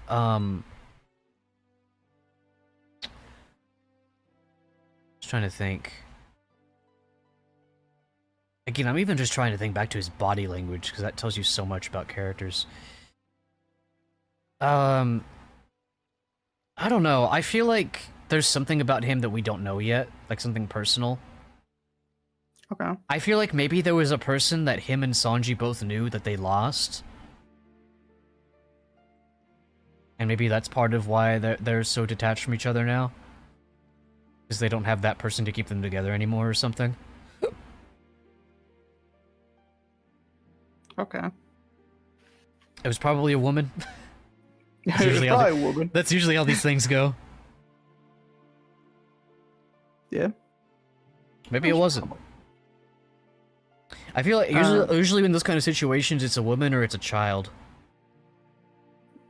Yeah, just, I mean, so far what's been kind of explained. And also, this isn't really spoiler. It's a common theme that I feel like at this point you've already noticed, and it continues. Most incidents like that, except for like a couple characters, most incidents it's a woman or a female figure at least. Mhm. And sometimes it's a motherly role or a sister or what have you. But yeah.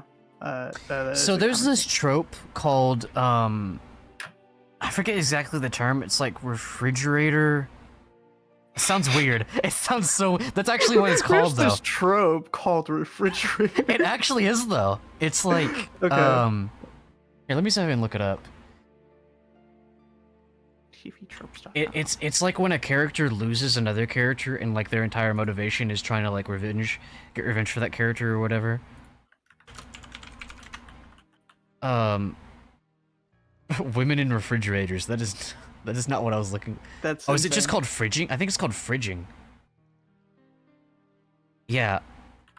Where a female character, often a love interest, spouse, or relative, is killed, maimed, depowered, or otherwise victimized, explicitly to propel the emotional arc, revenge quest, or heroic transformation of a male protagonist, rendering her agency incidental to his storyline. Yeah, Now I know that sounds bad. I know that sounds bad. I definitely think that can be a trope that can come across as sexist, but I think at the end of the day, it's like anything, it comes down to execution.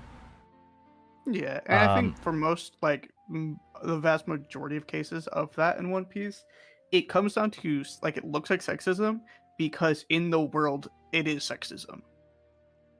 Yeah, Does that make I think sense? I talked about that before. Like, I was surprised how there's not, like, you don't see, like, these nasty pirate characters, like, nobody's tried to, like, take advantage of a woman yet, which I'm actually really used to seeing in manga. Mm. I'm, like, surprised that hasn't been a theme yet. Yeah, the One Piece world respects women. Yeah, even the bastard pirates. Mm. No, I think there's a couple, like, moments where it does feel like, oh, that character is trying. But no, I don't think anything really ever happens. But it does show that, like, that is a part of the world. But yeah, even this world full of fucking quote unquote evil pirates that do, pirate shit, they still respect women. I guess it's just the culture. It's just Yeah. it's just something that I don't know. I guess it's just I think maybe it just comes more from Oda's sensibilities as a writer. Like, he's not interested in Yeah. exploring those themes. Yeah. But yeah, that is something I try to keep an eye out for, because I don't want to like write like a character. I don't really have any like revenge. Well, no, I have one off the top of my head. I do try to be careful with the fridging. I try to make sure that a character feels like a character in their own right. Yeah. Which can be hard. That's the thing, is like, for a lot of like characters that have tragic backstories like that, a lot of these stories just jump into the part where they're in the revenge thing, so you don't get to develop the person that they're getting revenge for. Yes, So I feel like that is also a pretty important thing. If you gotta know the character you're getting revenge for, or else it's a nothing burger of like, oh, this random fucking character, I'm going to avenge them. It's like, what? Yeah, that's where the fridging thing can maybe seem kind of stereotyped. But Yeah. that's the thing people don't realize. Tropes aren't bad because they're like, there's a stigma with some people around the word trope. Tropes aren't bad because they're tropes. They're bad because of possible execution of said tropes. Just like anything, it's about the execution. It's not because the thing exists, it's because the thing was handled poorly. That's why you don't like it. Not because it is that trope.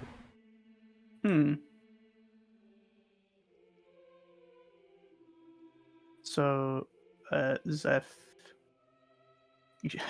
there was a woman. No, actually, I was gonna try something like that, like Zeph.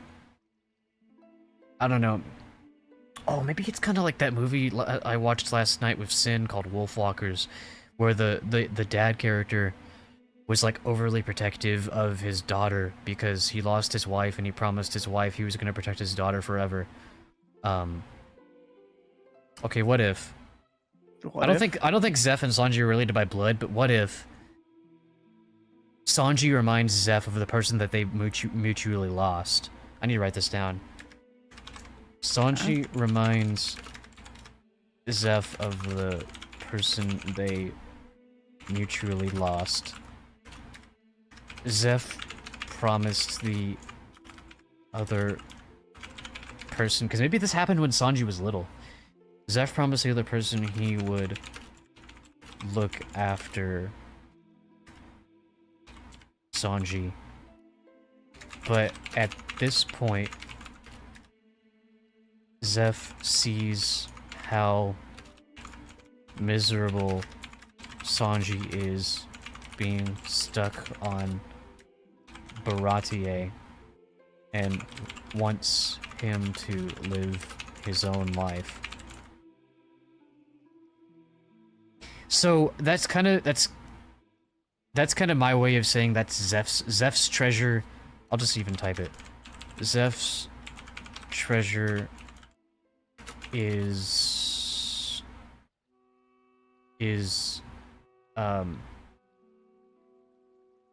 wanting the best for Sanji, I guess.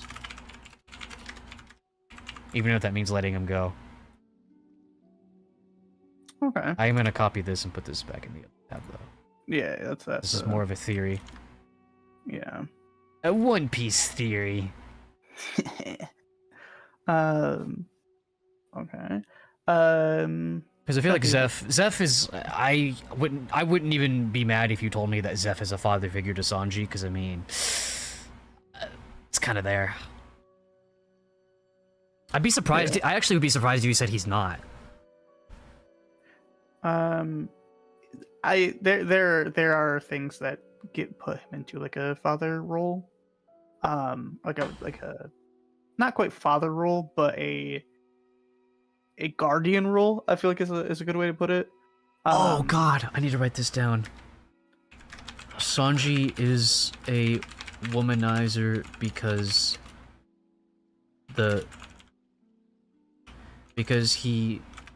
he's lacking that female connection he lost from the person he lost. Fatherless behavior. No, I feel like that's his way of coping with maybe losing the person that he lost, though. Is him like trying to connect with women like that. Fair enough. 'Cause honestly, I knew somebody in real life who lost his mom, and he was actually into older women, and it was kind of his way of coping. That's fucking It's like it's hard not to laugh at, but it is like it is sad. Freudian slip. Yeah. But no, it is kind of sad. I can see that. I feel like that's more of a theory than a treasure. This is the. Oh wait, yeah.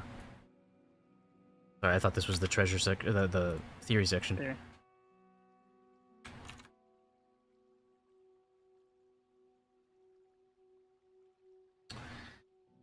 But yeah, I see maybe some of that similar kind of psychology in Sanji. Could be wrong. Maybe there wasn't a woman. There wasn't a woman. Okay.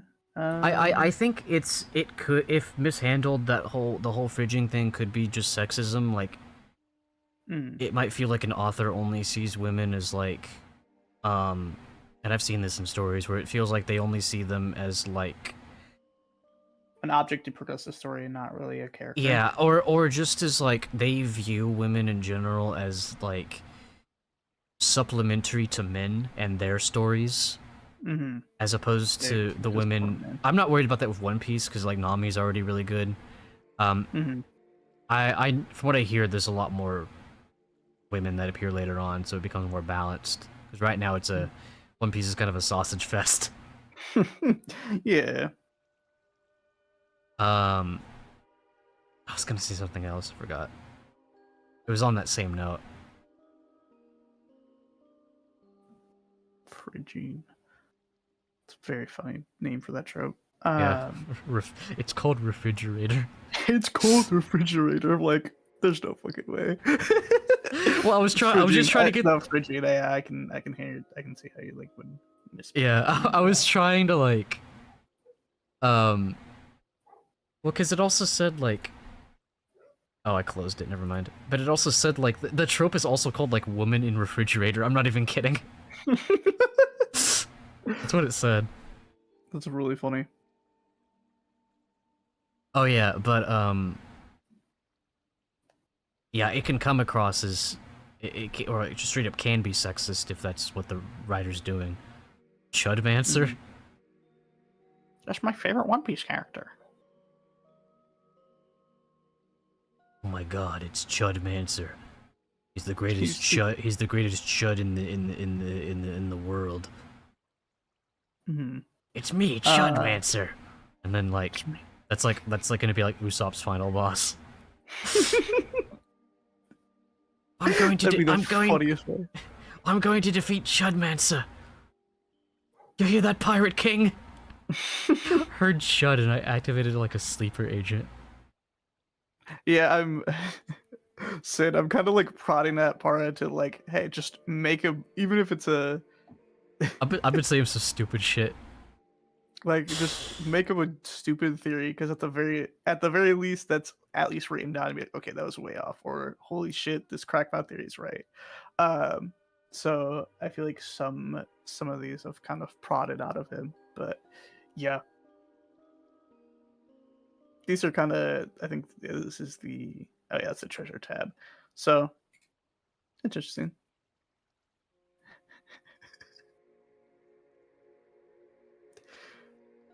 But by the way, this is what I'm gonna be doing tomorrow, except for real life people. When I do the IDR test thing. Mm. So I'm gonna be like psychoanalyzing y'all. So go ahead. I'll look at the test results and be like, okay, this is like you have this aspect of this character's personality, you know. Mm-hmm. I think it'd be fun. Yeah, I've gotten like, I'm just gonna not look at the actual results, but I'm gonna skim through. I've gotten 2, 3, 4, 5, 6. Honestly, I've gotten 6 submissions. That can fill out a whole stream. But yeah, if anyone hasn't yet, if you go to the Reacts for Zealot channel in my Discord, if you take the IDR Labs Amazing Digital Circus character test and post your results in that channel, I will psychoanalyze you on stream. If you post it in that channel, you consent to me doing that. And if you want to join VC while I do it, you're more than welcome to. Rap name should be Chudden Efficient. Okay. Chudden Efficient. What did he mean by that? What did Sid mean by this? Black Clover Season 2 world premiere. Whoa. Whoa. Black Clover Banger. Season 2 is coming to Los Angeles. Oh shit, okay. Oh, it's gonna be at Anime Expo? Damn, okay. Honestly, I think Black Clover anime needs another shot. Because they started getting pretty good at the animation later on. Mm. It's a shame the whole show wasn't like that. Because it actually became a pretty solid adaptation. Yeah. But it ended like right when it was getting good. Yeah, I think even before, like, the anime itself was good. It's just how things were done. Mm-hmm. It just doesn't have the same. It just doesn't have the same like breakneck pacing and vibes that the manga does. Yeah. At least it's have. Oh, Chudnificent. Oh, I see. I said it like deficient, like Chudnificient. Chudnificient. 3 DCs in a row. Time for art. Hey. Yeah. The call of the canvas. Crossroads is trying to tell you something. Segregated Crossroads. What else? Is there any like character that you'd want to see more of their story? Buggy. Buggy, okay. Yeah, Buggy is my goat. I think it's really funny how quickly you came attached to Buggy. That's really funny. Oh, I love the clown aesthetic. No, yeah. It's honestly, I'm surprised Pomni's not my favorite character, but you know, Ragatha, you know, bites lip. Shit, girl. Well, You want to get what raggedy? did you call it? Her fucking Raggedy Ann. Yeah, yeah. Hey, let me see that Raggedy Ann. That's crazy. Um, Hey, Pomni. hey, Primey. What's okay? Focusing on Boogie for a minute.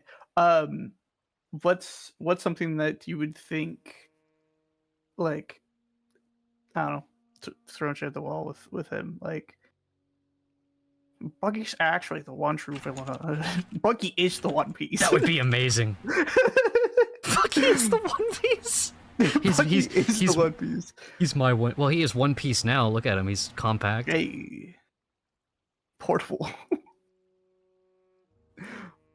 He's a worthless hole. Worthless hole.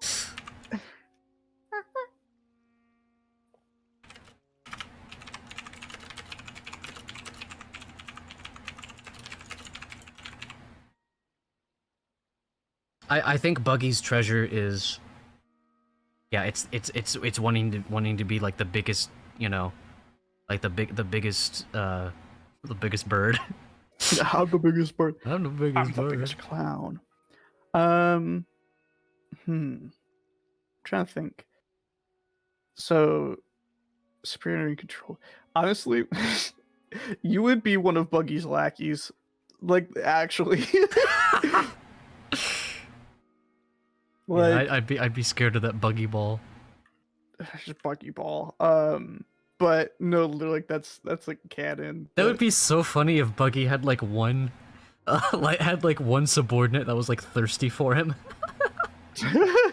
and Buggy just like doesn't. He's just like not picking up on those advances at all. Like it was just like a guy that's just like rubbing Buggy's chest, and he's like, "Get off me!" Get off! Stop touching me. I've seen that kind of dynamic before, where it's like a Yeah. bad guy who has like that one character that's thirsting over them. Sometimes it's funny, sometimes it's just like kind of cringe. Yeah. Do you know like Buggy's trope? Is that really shown yet or no? Is trope? Yeah, like he has like it's like kind of it's more of a character thing of like who they are, but the way that you said that makes me know you've not picked up on what's a recurring thing with Buggy, which it'll just show it each time I you guess see him, like maybe like he's a. I don't mean this in like comic book, but I mean like he's a comic character, like a gag character. like a comic relief character. Yeah, he's kind of like a. I mean, he's kind of like a Jar Jar Binks type character in a way. At least now he is. Before he played like an antagonistic role. You'll see that in manga, in Battle Shonen, where it's like a character starts off, it's like, oh, they're a threat, they're an antagonist, they're a villain, and then they kind of just become a joke. Sometimes it's good, sometimes it's not so good. I'd say with Buggy, it's like a yesent situation. Oda said it do attach if he wants to. Wait, Oh yeah, what? Buggy's peanuts just detaches since he has control of his body freely like that. Oda confirmed that? I mean, he didn't need to, but... No, he didn't, but he also didn't need to... That's crazy. The self-suck could be going crazy. Self-suck incident! Bluetooth pissing, you don't need to get... Oh my god, I want to be Buggy. What do you... How would that work, though? Well, I mean, pee is stored in the balls, so yeah. Everybody knows that. But, no, I guess yeah. I get real talk though. I guess all you would have to do is like detach like your lower half and then like send it to the bathroom while you're like, you know, the rest of you's being lazy. Yeah. Would that cost the same amount of energy though? Like if half of you gets up, wouldn't it just be the same as if like you just got up anyway? I never really thought about that. I guess. Yeah, I've never thought about detaching my lower half to go piss. Yeah, I never thought about that. But no, I've never thought of like the logic behind it. But you know, that's Buggy's power. That's One Piece magic. But yeah, Oda really just be confirming the goofiest of shit. Oh, yeah. Buggy's peanuts detaches. Also, So what did someone have to ask to get him to say that? I don't know. I think they're just like, hey, like, what about Buggy? Since he can freely control any part of his body, Dot. can he? Can he? And Oda with his wittiness is like, what the, you're a fucking weirdo. Yeah. Yeah. That's literally how all those Q&A sections go. Somebody be like, dude, like, I kind of have the hots for like Gaimon, and Oda's like, dude, what the fuck? Just literally the fucking is Gaimon my dad or whatever. Yeah. And it's just like, you're a But then when it comes to weirdo. Nami, when people ask about Nami, he's like, oh yeah, hey, I'm right there with you, brother. Yeah. And then I love the gags where like the characters will make cameos in the Q&A parts. There was one Yeah. earlier in the stream earlier. It was really fun to read. Yeah. I actually think the thing with Oda and Nami is actually charming because usually that stuff freaks me out, but she's actually like of age, and he actually wasn't that much older than she was at the time. Mhm, So it just 'cause like he was- it's just he was, like like, it's just 20. funny. Like I can just enjoy the gag for it being funny, and it's not like, oh, this is like a 40-year-old man thirsting over like a 15-year-old, which is kind of common in manga. Yeah. But it's not really him like thirsting over Nami. No, because- it's yeah, it's not that it's not even that same kind of thing anyway. Hmm. But I think he has mentioned before, outside of Luffy, I think he's mentioned that Nami is one of his favorite Straw Hats. Like he said it Mm. vaguely because if you're the author, you can't be saying shit like that. Which is why like when the like play of one, that's literally how he met his wife. Mhm. 'Cause, Yeah, we already had that. yeah, we've had this You already conversation. told me about that. But yeah. And then post time skip. Honestly, though, that's crazy you say that because people fucking tore into Gooseworks when she said, I think she said, what did she say? Jax was her favorite character. Self-insert. Yeah. Self-insert. Yeah, people fucking ugh. Yeah, you don't say that shit as an author. You don't say who your favorite character is Yeah, because then people are gonna hyperanalyze everything. So and think even like, if you oh, write a so character- so the story is just about them then. yeah. And it's Okay, like, well, so- that's the thing is writers don't. They want you to make up your own, They want you to find your own favorites. Yeah. Your own Scrumlow. Your little Scrumble or whatever the fuck that saying is. Glupshido. Glupshido, Blurbo. Glorp. Glorp. Do I have that okay, emote? It might be a 17. Yeah, thing. I have it. Yeah. Okay, so Buggy Searcher is a sense of superiority and control. Okay. Who else?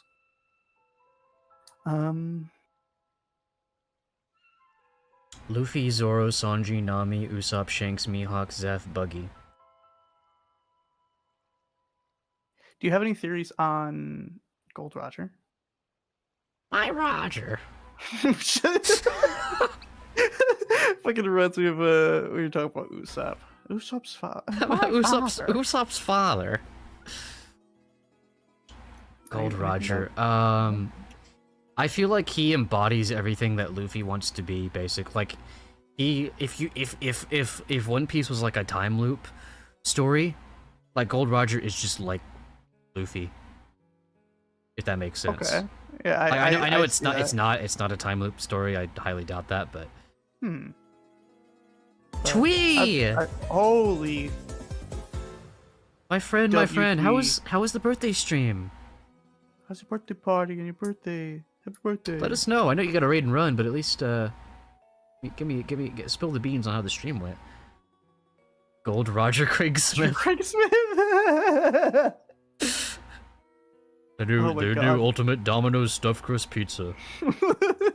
That's the One Piece. It's the pizza. Domino's stuffed crust pizza. Twee. But yeah. If you do got a raid and run, I know you usually like to cook after stream, so. Mm. How am I doing? I'm actually feeling fantastic today.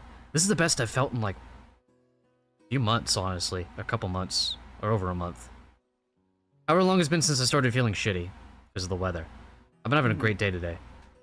I know this isn't gonna last, but I'm cherishing today. Today's been special Yeah. for a lot of reasons. But Glad I could share it again, with happy all of birthday you. to me. Yeah, and happy I wish I birthday to could like stop by and like watch more of the stream, but I do want to go into Deltarune pretty blind. I am stream, so I'm gonna do stuff, but I'm raiding and running. Alrighty. Yeah, enjoy your stuff. Enjoy your stuff. Hope stuff goes well. I'll drop into VC. We're gonna watch One Piece. Probably by the time That's you see us in getting VC. banned. Spoilers, Luffy wears a straw hat. Yeah, spoilers equals ban. Spoilers equals bad.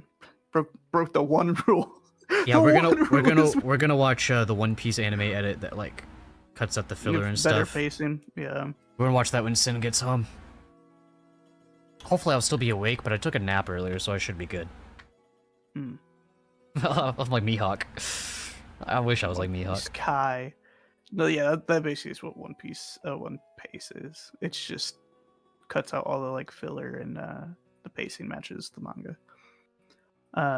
So what do you say? What was your theory? That Oh, I didn't have a theory for Gold Roger. I think I just said like he's like a. I don't. Well, I mean, I guess I could type that in the theories section. Yeah. Gold D. Also, wait, Monkey D. Luffy, Gold D. Roger. Hmm. Interesting. Oh, there's something behind that. You said that. I mean, there is, but you're not gonna understand why for a very long time. See my poker face. Gold D. Roger embodies everything Luffy strives to achieve. Do you know why keel hollowing was so bad? I don't even remember what keel... I know the word. I don't remember what it is, though. The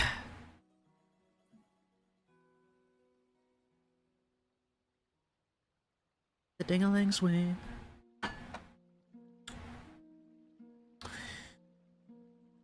Yeah, that's about all. That's about as deep as my thoughts go on Gold Roger, I think, at the moment, other than I think the One Piece is a stuffed crust pizza. Domino's stuffed crust pizza fucking Goldie Roger Craigsmith is I had Colt Jolt read that line. I had him read that in the fucking the Frontiers like fat Deku voice. He couldn't keep a straight face. He couldn't. So he was just like laughing the whole time he was saying it. Yeah. It was so funny. Colt seems cool. I've never interacted with him, but yeah, he's not very outgoing. Yeah. Which is a shame because he might even be lurking right now. We love you, man. We want love you. I don't know you, but like I've said before, you seem really cool. People talk about you very positively. Yeah, we want to see more of you, but within your what you're comfortable with. Yeah, you don't want to push it too hard. I think there's a certain balance to be found in pushing yourself to do things, but also like you don't want to do it too much because then it's just like you're gonna be not so happy. Yeah. Okay, so Gold Roger. Oh. I say that because he lurks in people's streams a lot, so I realized like I was like, wait, I'm talking about him. I should acknowledge that he might actually be listening to what I'm saying about him. He wasn't supposed to find out this way. Yeah, it was the fucking bit with me and Ropo. Yeah, on the island. Was it your island or Emily's island? That was Emily's.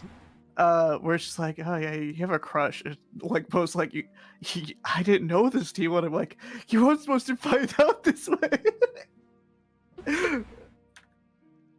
It's not supposed to be like this. Which is so funny. Yeah. Okay, so Gold Roger. I couldn't tell you what Roger's treasure was. His treasure is the One Piece. Yeah, I mean, yeah, well, yeah, kind obviously. Of the whole fucking plot. Yeah. I mean, like, I don't know. I feel like there's more to it because I don't even know what the One Piece is. So it would be easy to say the One Piece is his treasure, but like, what does that mean for him? Also, he's dead. I mean, so. Nobody knows the One Piece. Like, it's like in the universe, it's like only a few people know. That's so sweet, Sin. That's funny. But in the world, only like a few people know what the One Piece is. And yeah, obviously Gold Rush being one of them. Oh, I wonder if Shanks knows what it is. What? The silence. You're like, I'm wondering that too, because from what I remember, it's not elaborated. okay. Yeah, that's one of those things where it's like, it has not elaborated yet. Mm-hmm. I mean, I also need to catch up with One Piece, so I'm a couple arcs behind. The time traveler. The time Time traveler. Spoilers: Luffy is rubber. No Rubber fucking band way. man, rubber band man. The time skipper.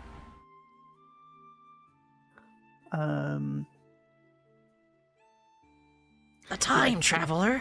A time traveler. What? The blaze traveler.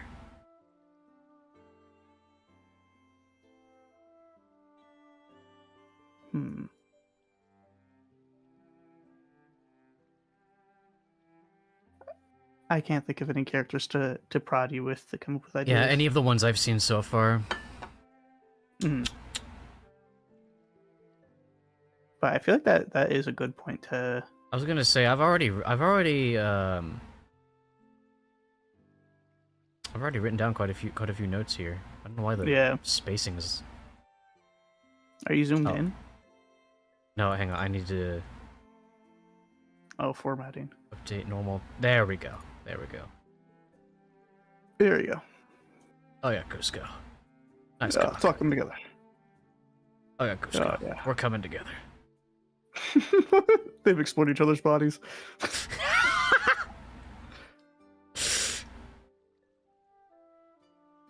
I love that fucking bit with Ned. Anytime there's a hunk character and a twin character, yeah, they exploit each other's bodies. Oh, are these a hung character? I was like, I think they're both hung. They're too. both hung in that situation. Yeah.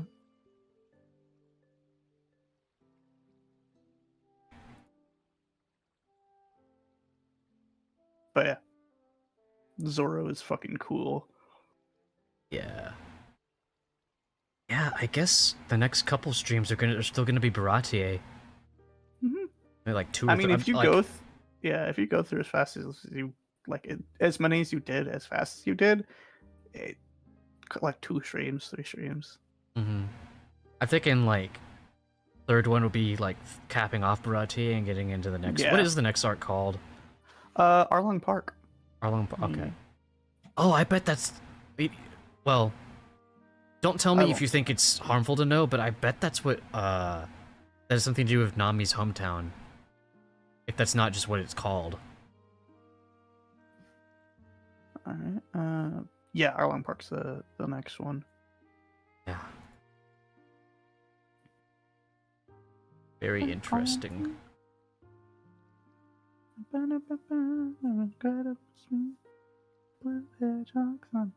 Yeah. The They fucking.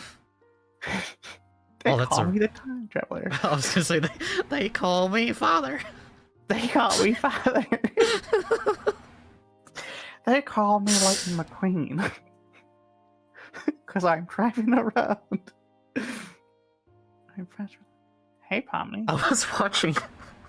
I kind of wish I was watch partying the movie with somebody when I rewatched Disney's Dinosaur for the 5 millionth time yesterday. Okay, yeah. Just like alone. Just it was like comfort movie. Mm. There's a part where one of the lemur characters is like practicing pickup lines, and he was like, "Hey, if you be my bride, I'll groom ya." And I was like, Discord moderators trying to riz someone up. I'll groom ya. Insane. That would have fucking killed me. No, that. If we were fucking watching that together and I heard you say that, I would be in shambles.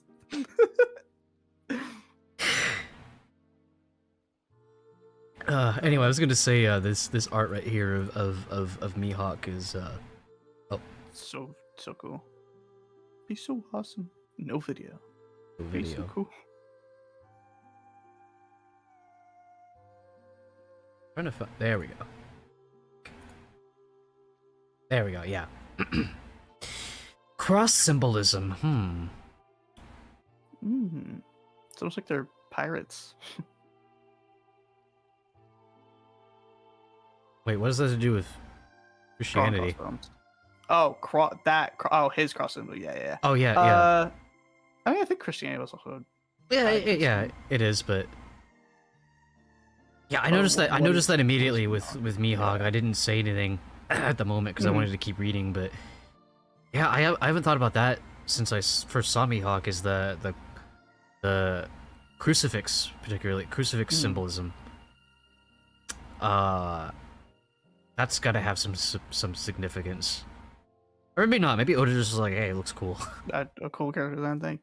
Yeah, I think. I mean, again, it never really elaborates. This is me. It's just because, like, his aesthetic. He's very like. Yeah, I think it just fits his aesthetic. I mean, he also kind of has that like Spanish, like conquistador kind of vibe to him. Honestly, even more so than Zoro. Like I saw Mihawk and I was like, he looks more like a Zoro than Zoro does. Yeah, I think Mihawk gives off more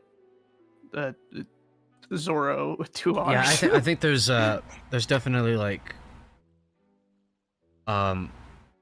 there's like there's huge Spanish influence in Mihawk's design.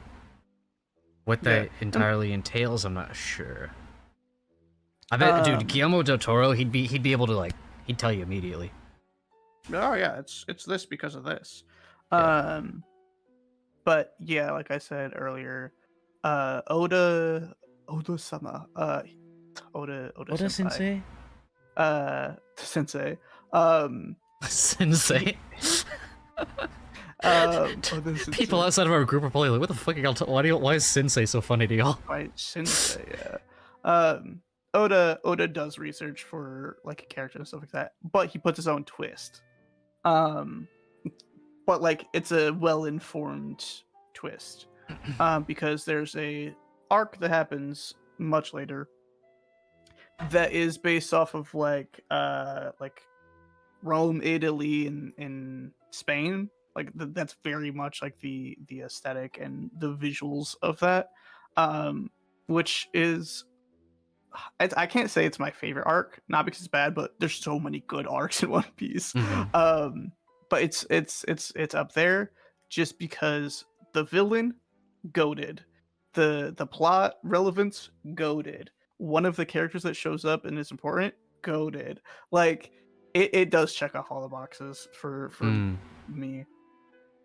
And then I think the very next arc, that's what's gonna be cool to see, is because they're traveling the world in this series, seeing like locations that look so vastly different from what I'm seeing right now. That's gonna be really cool.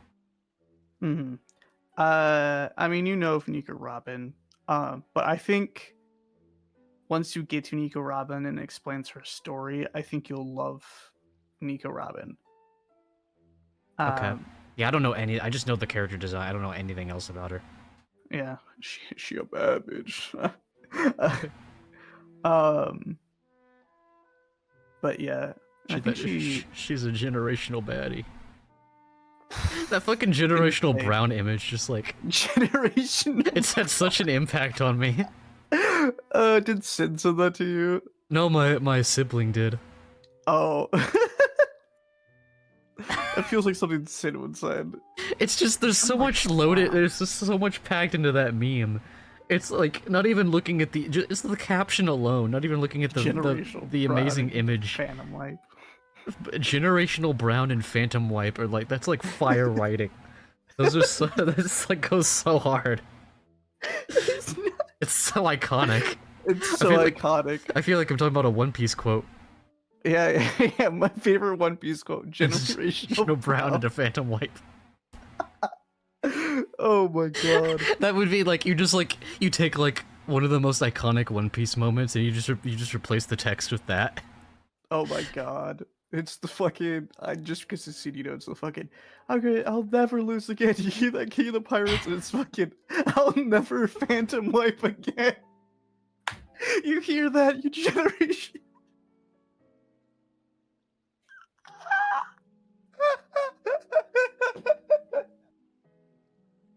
This is gonna be the second time today that I cry. I did that thing where you laugh so hard you don't even make a sound. Yeah, I couldn't breathe. I became a seagull, so you're good, dude. Oh, it's funny you say that. There's a seagull on screen right now. This is really cool, by the way. Like, everybody's here. Yeah. You got Patty and Yosaku and Johnny. The art spreads are so fucking. I actually teared up. it's like I laughed so hard I like squeezed like a citrus. Squeezed like a citrus. At least it wasn't as bad as that time where I needed to pee and I couldn't stop laughing while I was in the VC, and I literally almost like peed myself. Schizophrenic, because I'm the realest in the room. I think I'm schizophrenic. I think I'm schizophrenic because I'm the realest one in the room. Literally.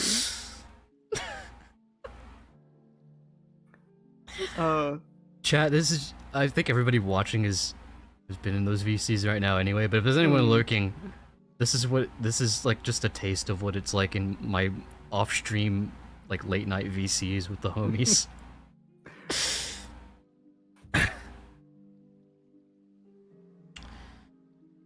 So, out of the Straw Hats, who currently is your favorite?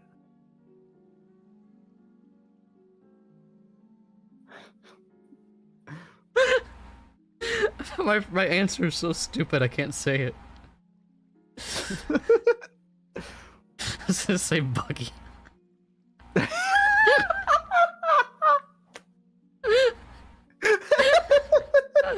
It's like you ask me what my favorite anything is in One Piece. Buggy. Who's your favorite baddie in One Piece? Buggy. Buggy. What's your favorite animal character? Buggy. What's your favorite arc? Buggy. Who's your favorite Straw Hat? Buggy. The only correct answer. This is inside the mind of Buggy fans. What's your favorite moment in One Piece? Buggy. Buggy is the moment. This is genuinely how Buggy fans are, and I love that. Is it really? Yeah. I don't know anything Buggy about the fans fandom. Are like, That's so funny. Yeah. Like Buggy fans are like genuinely the goofiest motherfuckers because they are the type to do that shit. Oh yeah, my favorite character is Buggy versus my favorite Straw Hat is Buggy.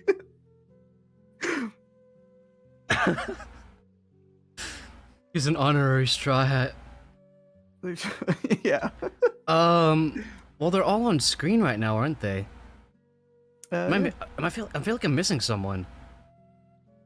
No, I mean, as of right now, the Straw Hats. That's Technically, Sanji isn't one yet, but I mean, I don't think neither is Nami. I mean, she was, but she left. Yeah. She like just left. I still don't know if I can answer this. They're all so good in their own way.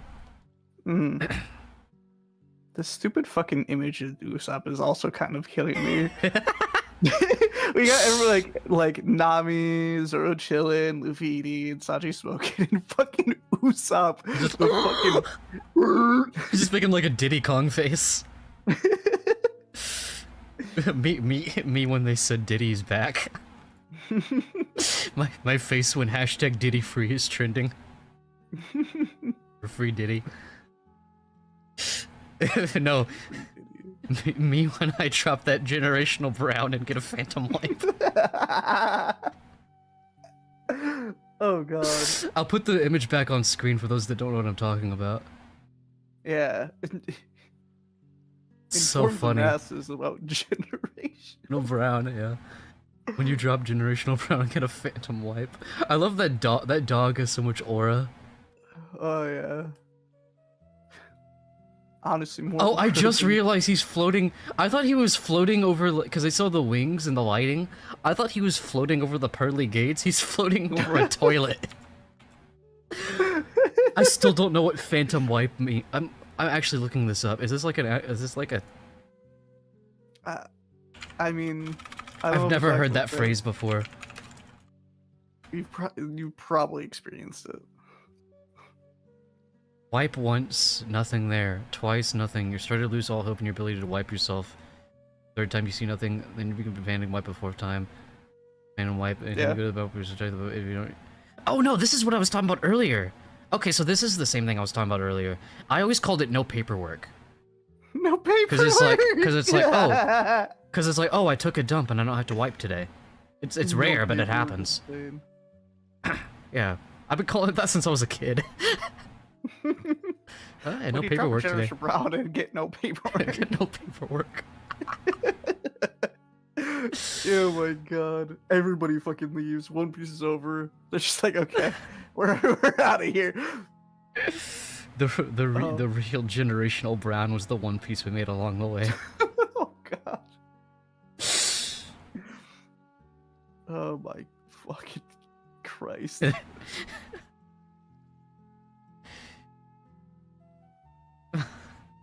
Generational brown, like why? Who thought?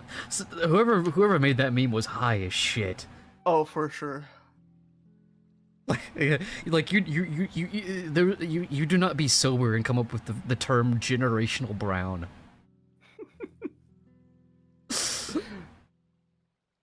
Oh my god.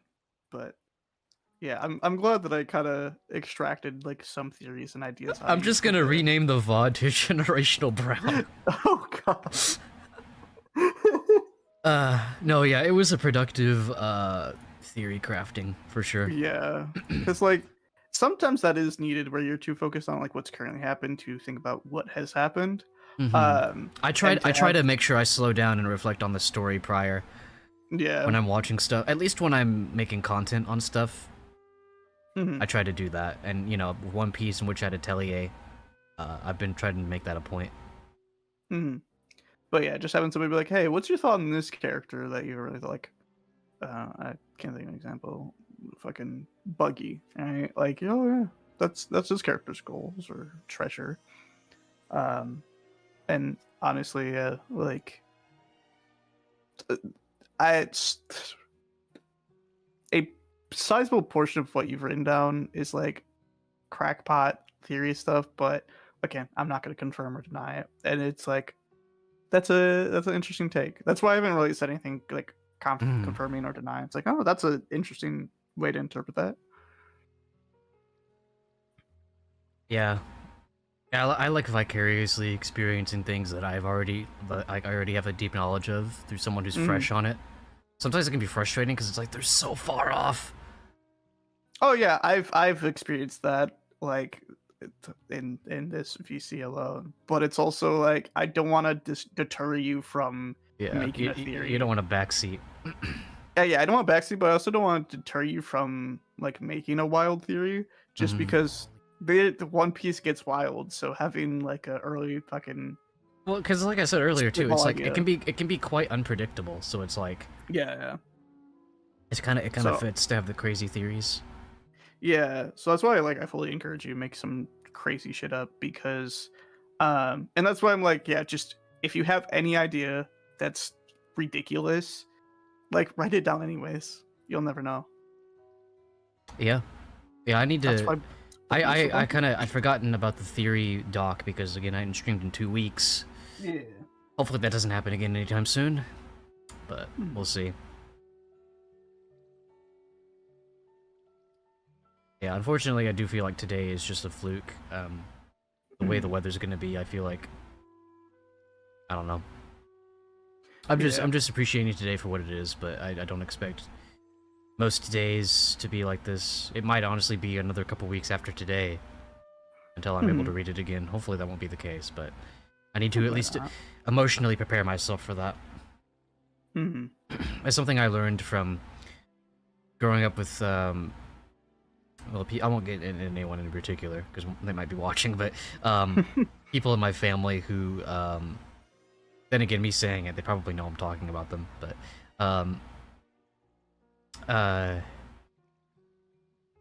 I grew up around people who would get very like attached to ideal situations and get their hopes up a lot, and you know, and it would lead me to do the same. And I've kind of just been burnt by that so much, where it's like I try to just Hope for the worst, prepare for the or sorry, hope for the worst.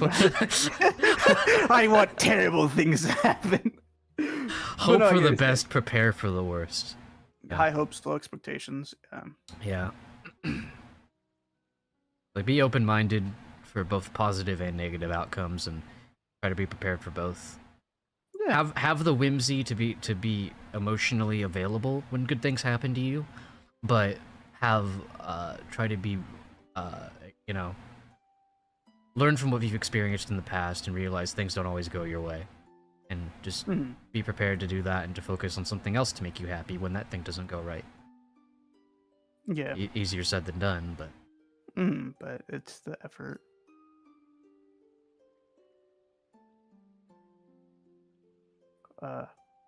But yeah, I just as you've been like antsy to like get into like the next chapter of One Piece and stuff for streams, I've been like, I'm curious what batshit insane theory he comes up with next, because wow, like it's like, oh man, especially with extra context for this thing and that thing and X, Y, and Z. Even if you're way off, it's entertaining. I still think especially like with the Sanji and Zeph thing, I think I might even be wrong about like the fact that they lost someone, but I feel like what I'm not wrong about is Zeph's Zeph just wants the best for Sanji. Again, I think that's more of a context clue thing than a theory crafting. I think that's just media literacy. Yeah. But and then Sanji, funny enough, I understand Sanji's views on Zeph less than I understand Zeph's views on Sanji. I guess now that I'm saying it out loud, maybe I can try to think about it. Like, so Zeph wants what's best for Sanji, even if that means letting him go. Sanji, that's the thing, is like, what is keeping Sanji with Zeph other than just he cares about him? Like, I'm still trying to figure out exactly like what that dynamic is. It's hard because they mostly just when they interact has been like negative towards each other, which says a lot. Which just tell me there was something that divided them, something that they both cared about deeply that neither of them have anymore. But I don't know what that thing is, and I don't know what's keeping Sanji there. Maybe just his memories of what he lost is still there. And I haven't thought about that actually yet. I need to write that down. Yeah, write that down. But yeah, the what you've said of like something's keeping Sanji, and then Zeph is like wants the best for Sanji, and like that's just media literacy, like understanding dynamics. But reasons why I won't elaborate on.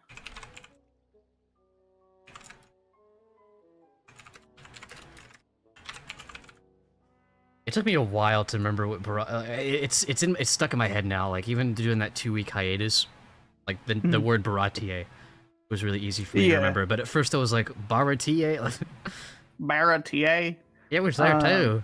It was, but yeah, and when you're like, how do I fucking pronounce this? Like me breaking down like Baratie, because French. Baratie. There's like one background to like cook character who I just like randomly gave like a chef accent, French accent. Chef accent. Wait, that's kind of funny. Yeah, we are the French. We are the only ones who can cook, huh? Well, We are the only chefs in the whole world, eh? Did you see that clip?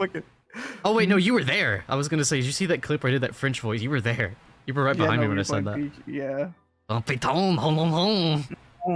fact that she like she thought that was the funniest shit. Funniest shit ever.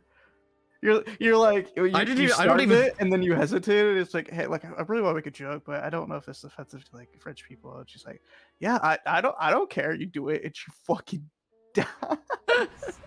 I don't even think it's that funny, but I don't even think it's that accurate or good or anything, but she was like, it was like the best French accent she's ever heard. I was like, okay. I think that's why we thought it was funny. just because it's so off the mark. Oh, Don Krieg, he's attacking with his 5,000 pirates. We're so fucked. We're so fucked. You are what the French call les incompetents.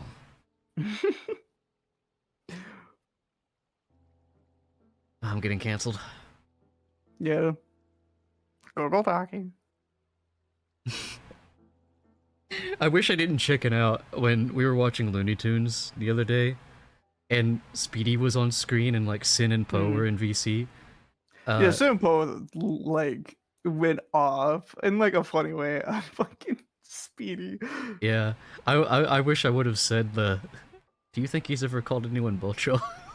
I don't know why I didn't. I was like, I didn't. I don't know why. I don't know why I was expecting like. I should have just said it. I don't know why I didn't. I think Poe would have. I think that probably would have killed Poe. Like, what, he knows that word. Oh yeah, when Speedy said gringos. No, yeah, Sid keeps like anytime that like I think me and him talk about like, oh, my favorite bit that he does is when he randomly speaks Spanish and like nobody understands. And it's like, oh my god, is that bad? And it's him just saying like gringo or some shit like that.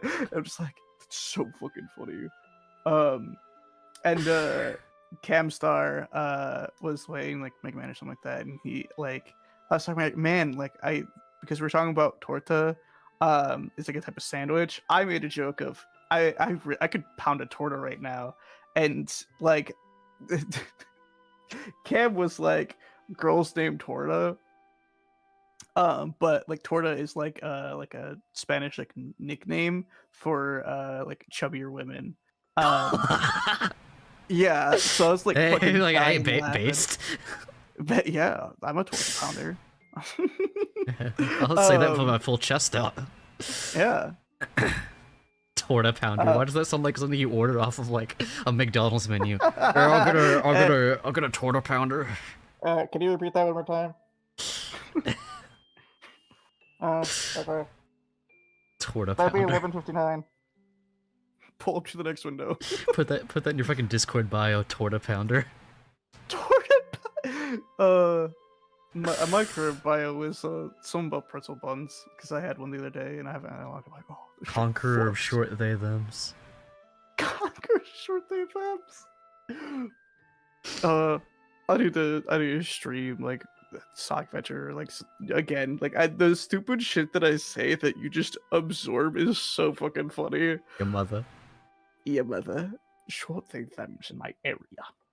Well, it's like, I guess it's the same thing where like I say the piton, like I don't think it's that funny, but then someone else it's like the funniest shit to them. That's like the shit Yeah. you say. I'm glad I'm adjacent funny. Adjacent funny? What does that even mean? I don't fucking know. Jason. Adjacent funny. Jesus Christ, it's Jason funny.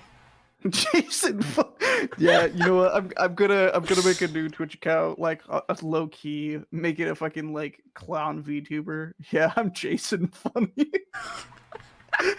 Wait. Can someone turn on Humorosaurus? It's Jason Oh my funny. God. It's Jason funny. I'll do that right now. I got you. There we go. It's him. I'm Jason Jesus funny. Christ, it's With my- Jason funny.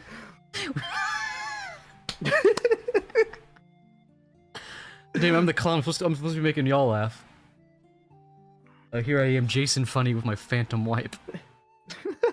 I need to fix that hole in my afro. Yeah, someone shot through your afro. Someone tried to shoot me. That's like a One Piece bit. Oh, very much is. Except in One Piece, people actually do just get straight up shot, die. Oh yeah, they don't hold back. I mean, some like sometimes it's off camera, but especially in the manga, it just shows it. A motherfucker will get blasted. Maybe the remake won't censor. I mean, the anime, it's 50-50. Like sometimes it censors it, sometimes it like is a white flash and you hear a gunshot. Can you imagine, like, some of those deep conversations we were having earlier? If we were saying all that when I had the clown model on, it's gonna happen at some point. No, it's gonna happen. We're having a deep conversation about like life and shit, and somebody's gonna redeem the Jason Funny model. Jason Funny. I need to rename it to that. That's what we should call our group, the Jason Funnies. No. Oh my god, the Jason Funnies. I'm talking about that. For some reason, like the name Prism came to mind. Gringos and Pochos. Gringos and Pochos. Just call it G and V. It could either stand for it could stand for Gringos and Bochos or Generational Brown.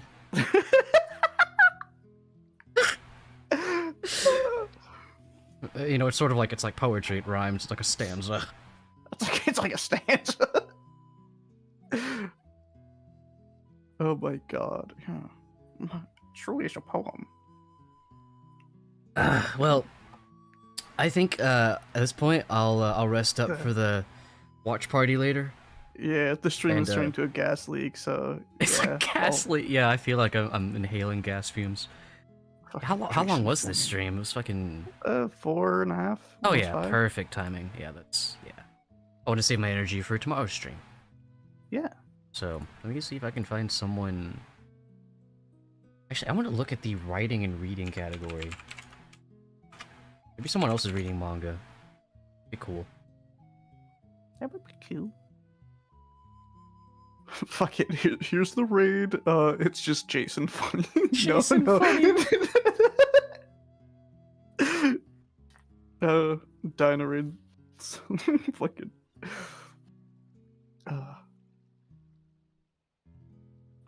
Okay, nobody else. Okay. Damn. But yeah, once a year, every year on April Fool's Day, I dress up as a clown. That's just gonna be my clown name. Jason Funny.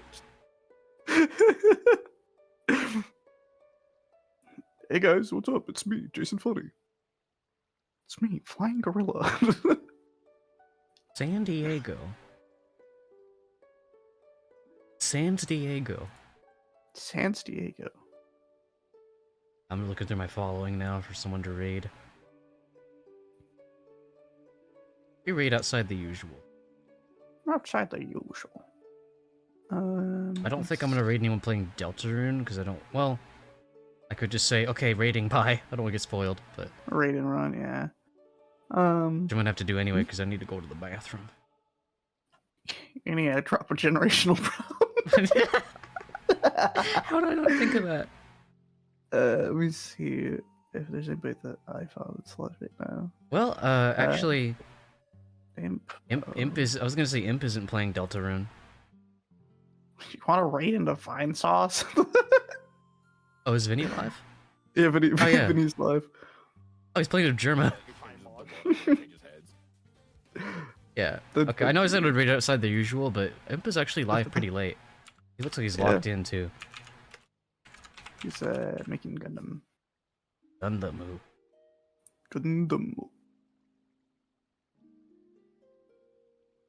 Alright, well. Thank you everybody for hanging out. Yeah? Hopefully I'll be able to go live tomorrow for Fandom Friday, 6 PM Central Standard Time. Hopefully I'll be able to do some more One Piece reading after that. And another Fandom Friday. Another one. Your mother one. Your mother one. I've said that before. Yes, you have. Alright, well, yeah. Bye-bye, chat. Oh wait, I gotta just do a raid message. Oh, it's so important. Wait, no. Let's just make the raid message Generational Brown. Don't copy those other ones. Yeah, since it's somebody that we know, yeah, a goofy raid message would be fucking. Yeah, copy that Generational Brown. Alright, hopefully see y'all tomorrow. Bye. Bye. Butterfree. Haste. Generational Brown. But are you still going to watch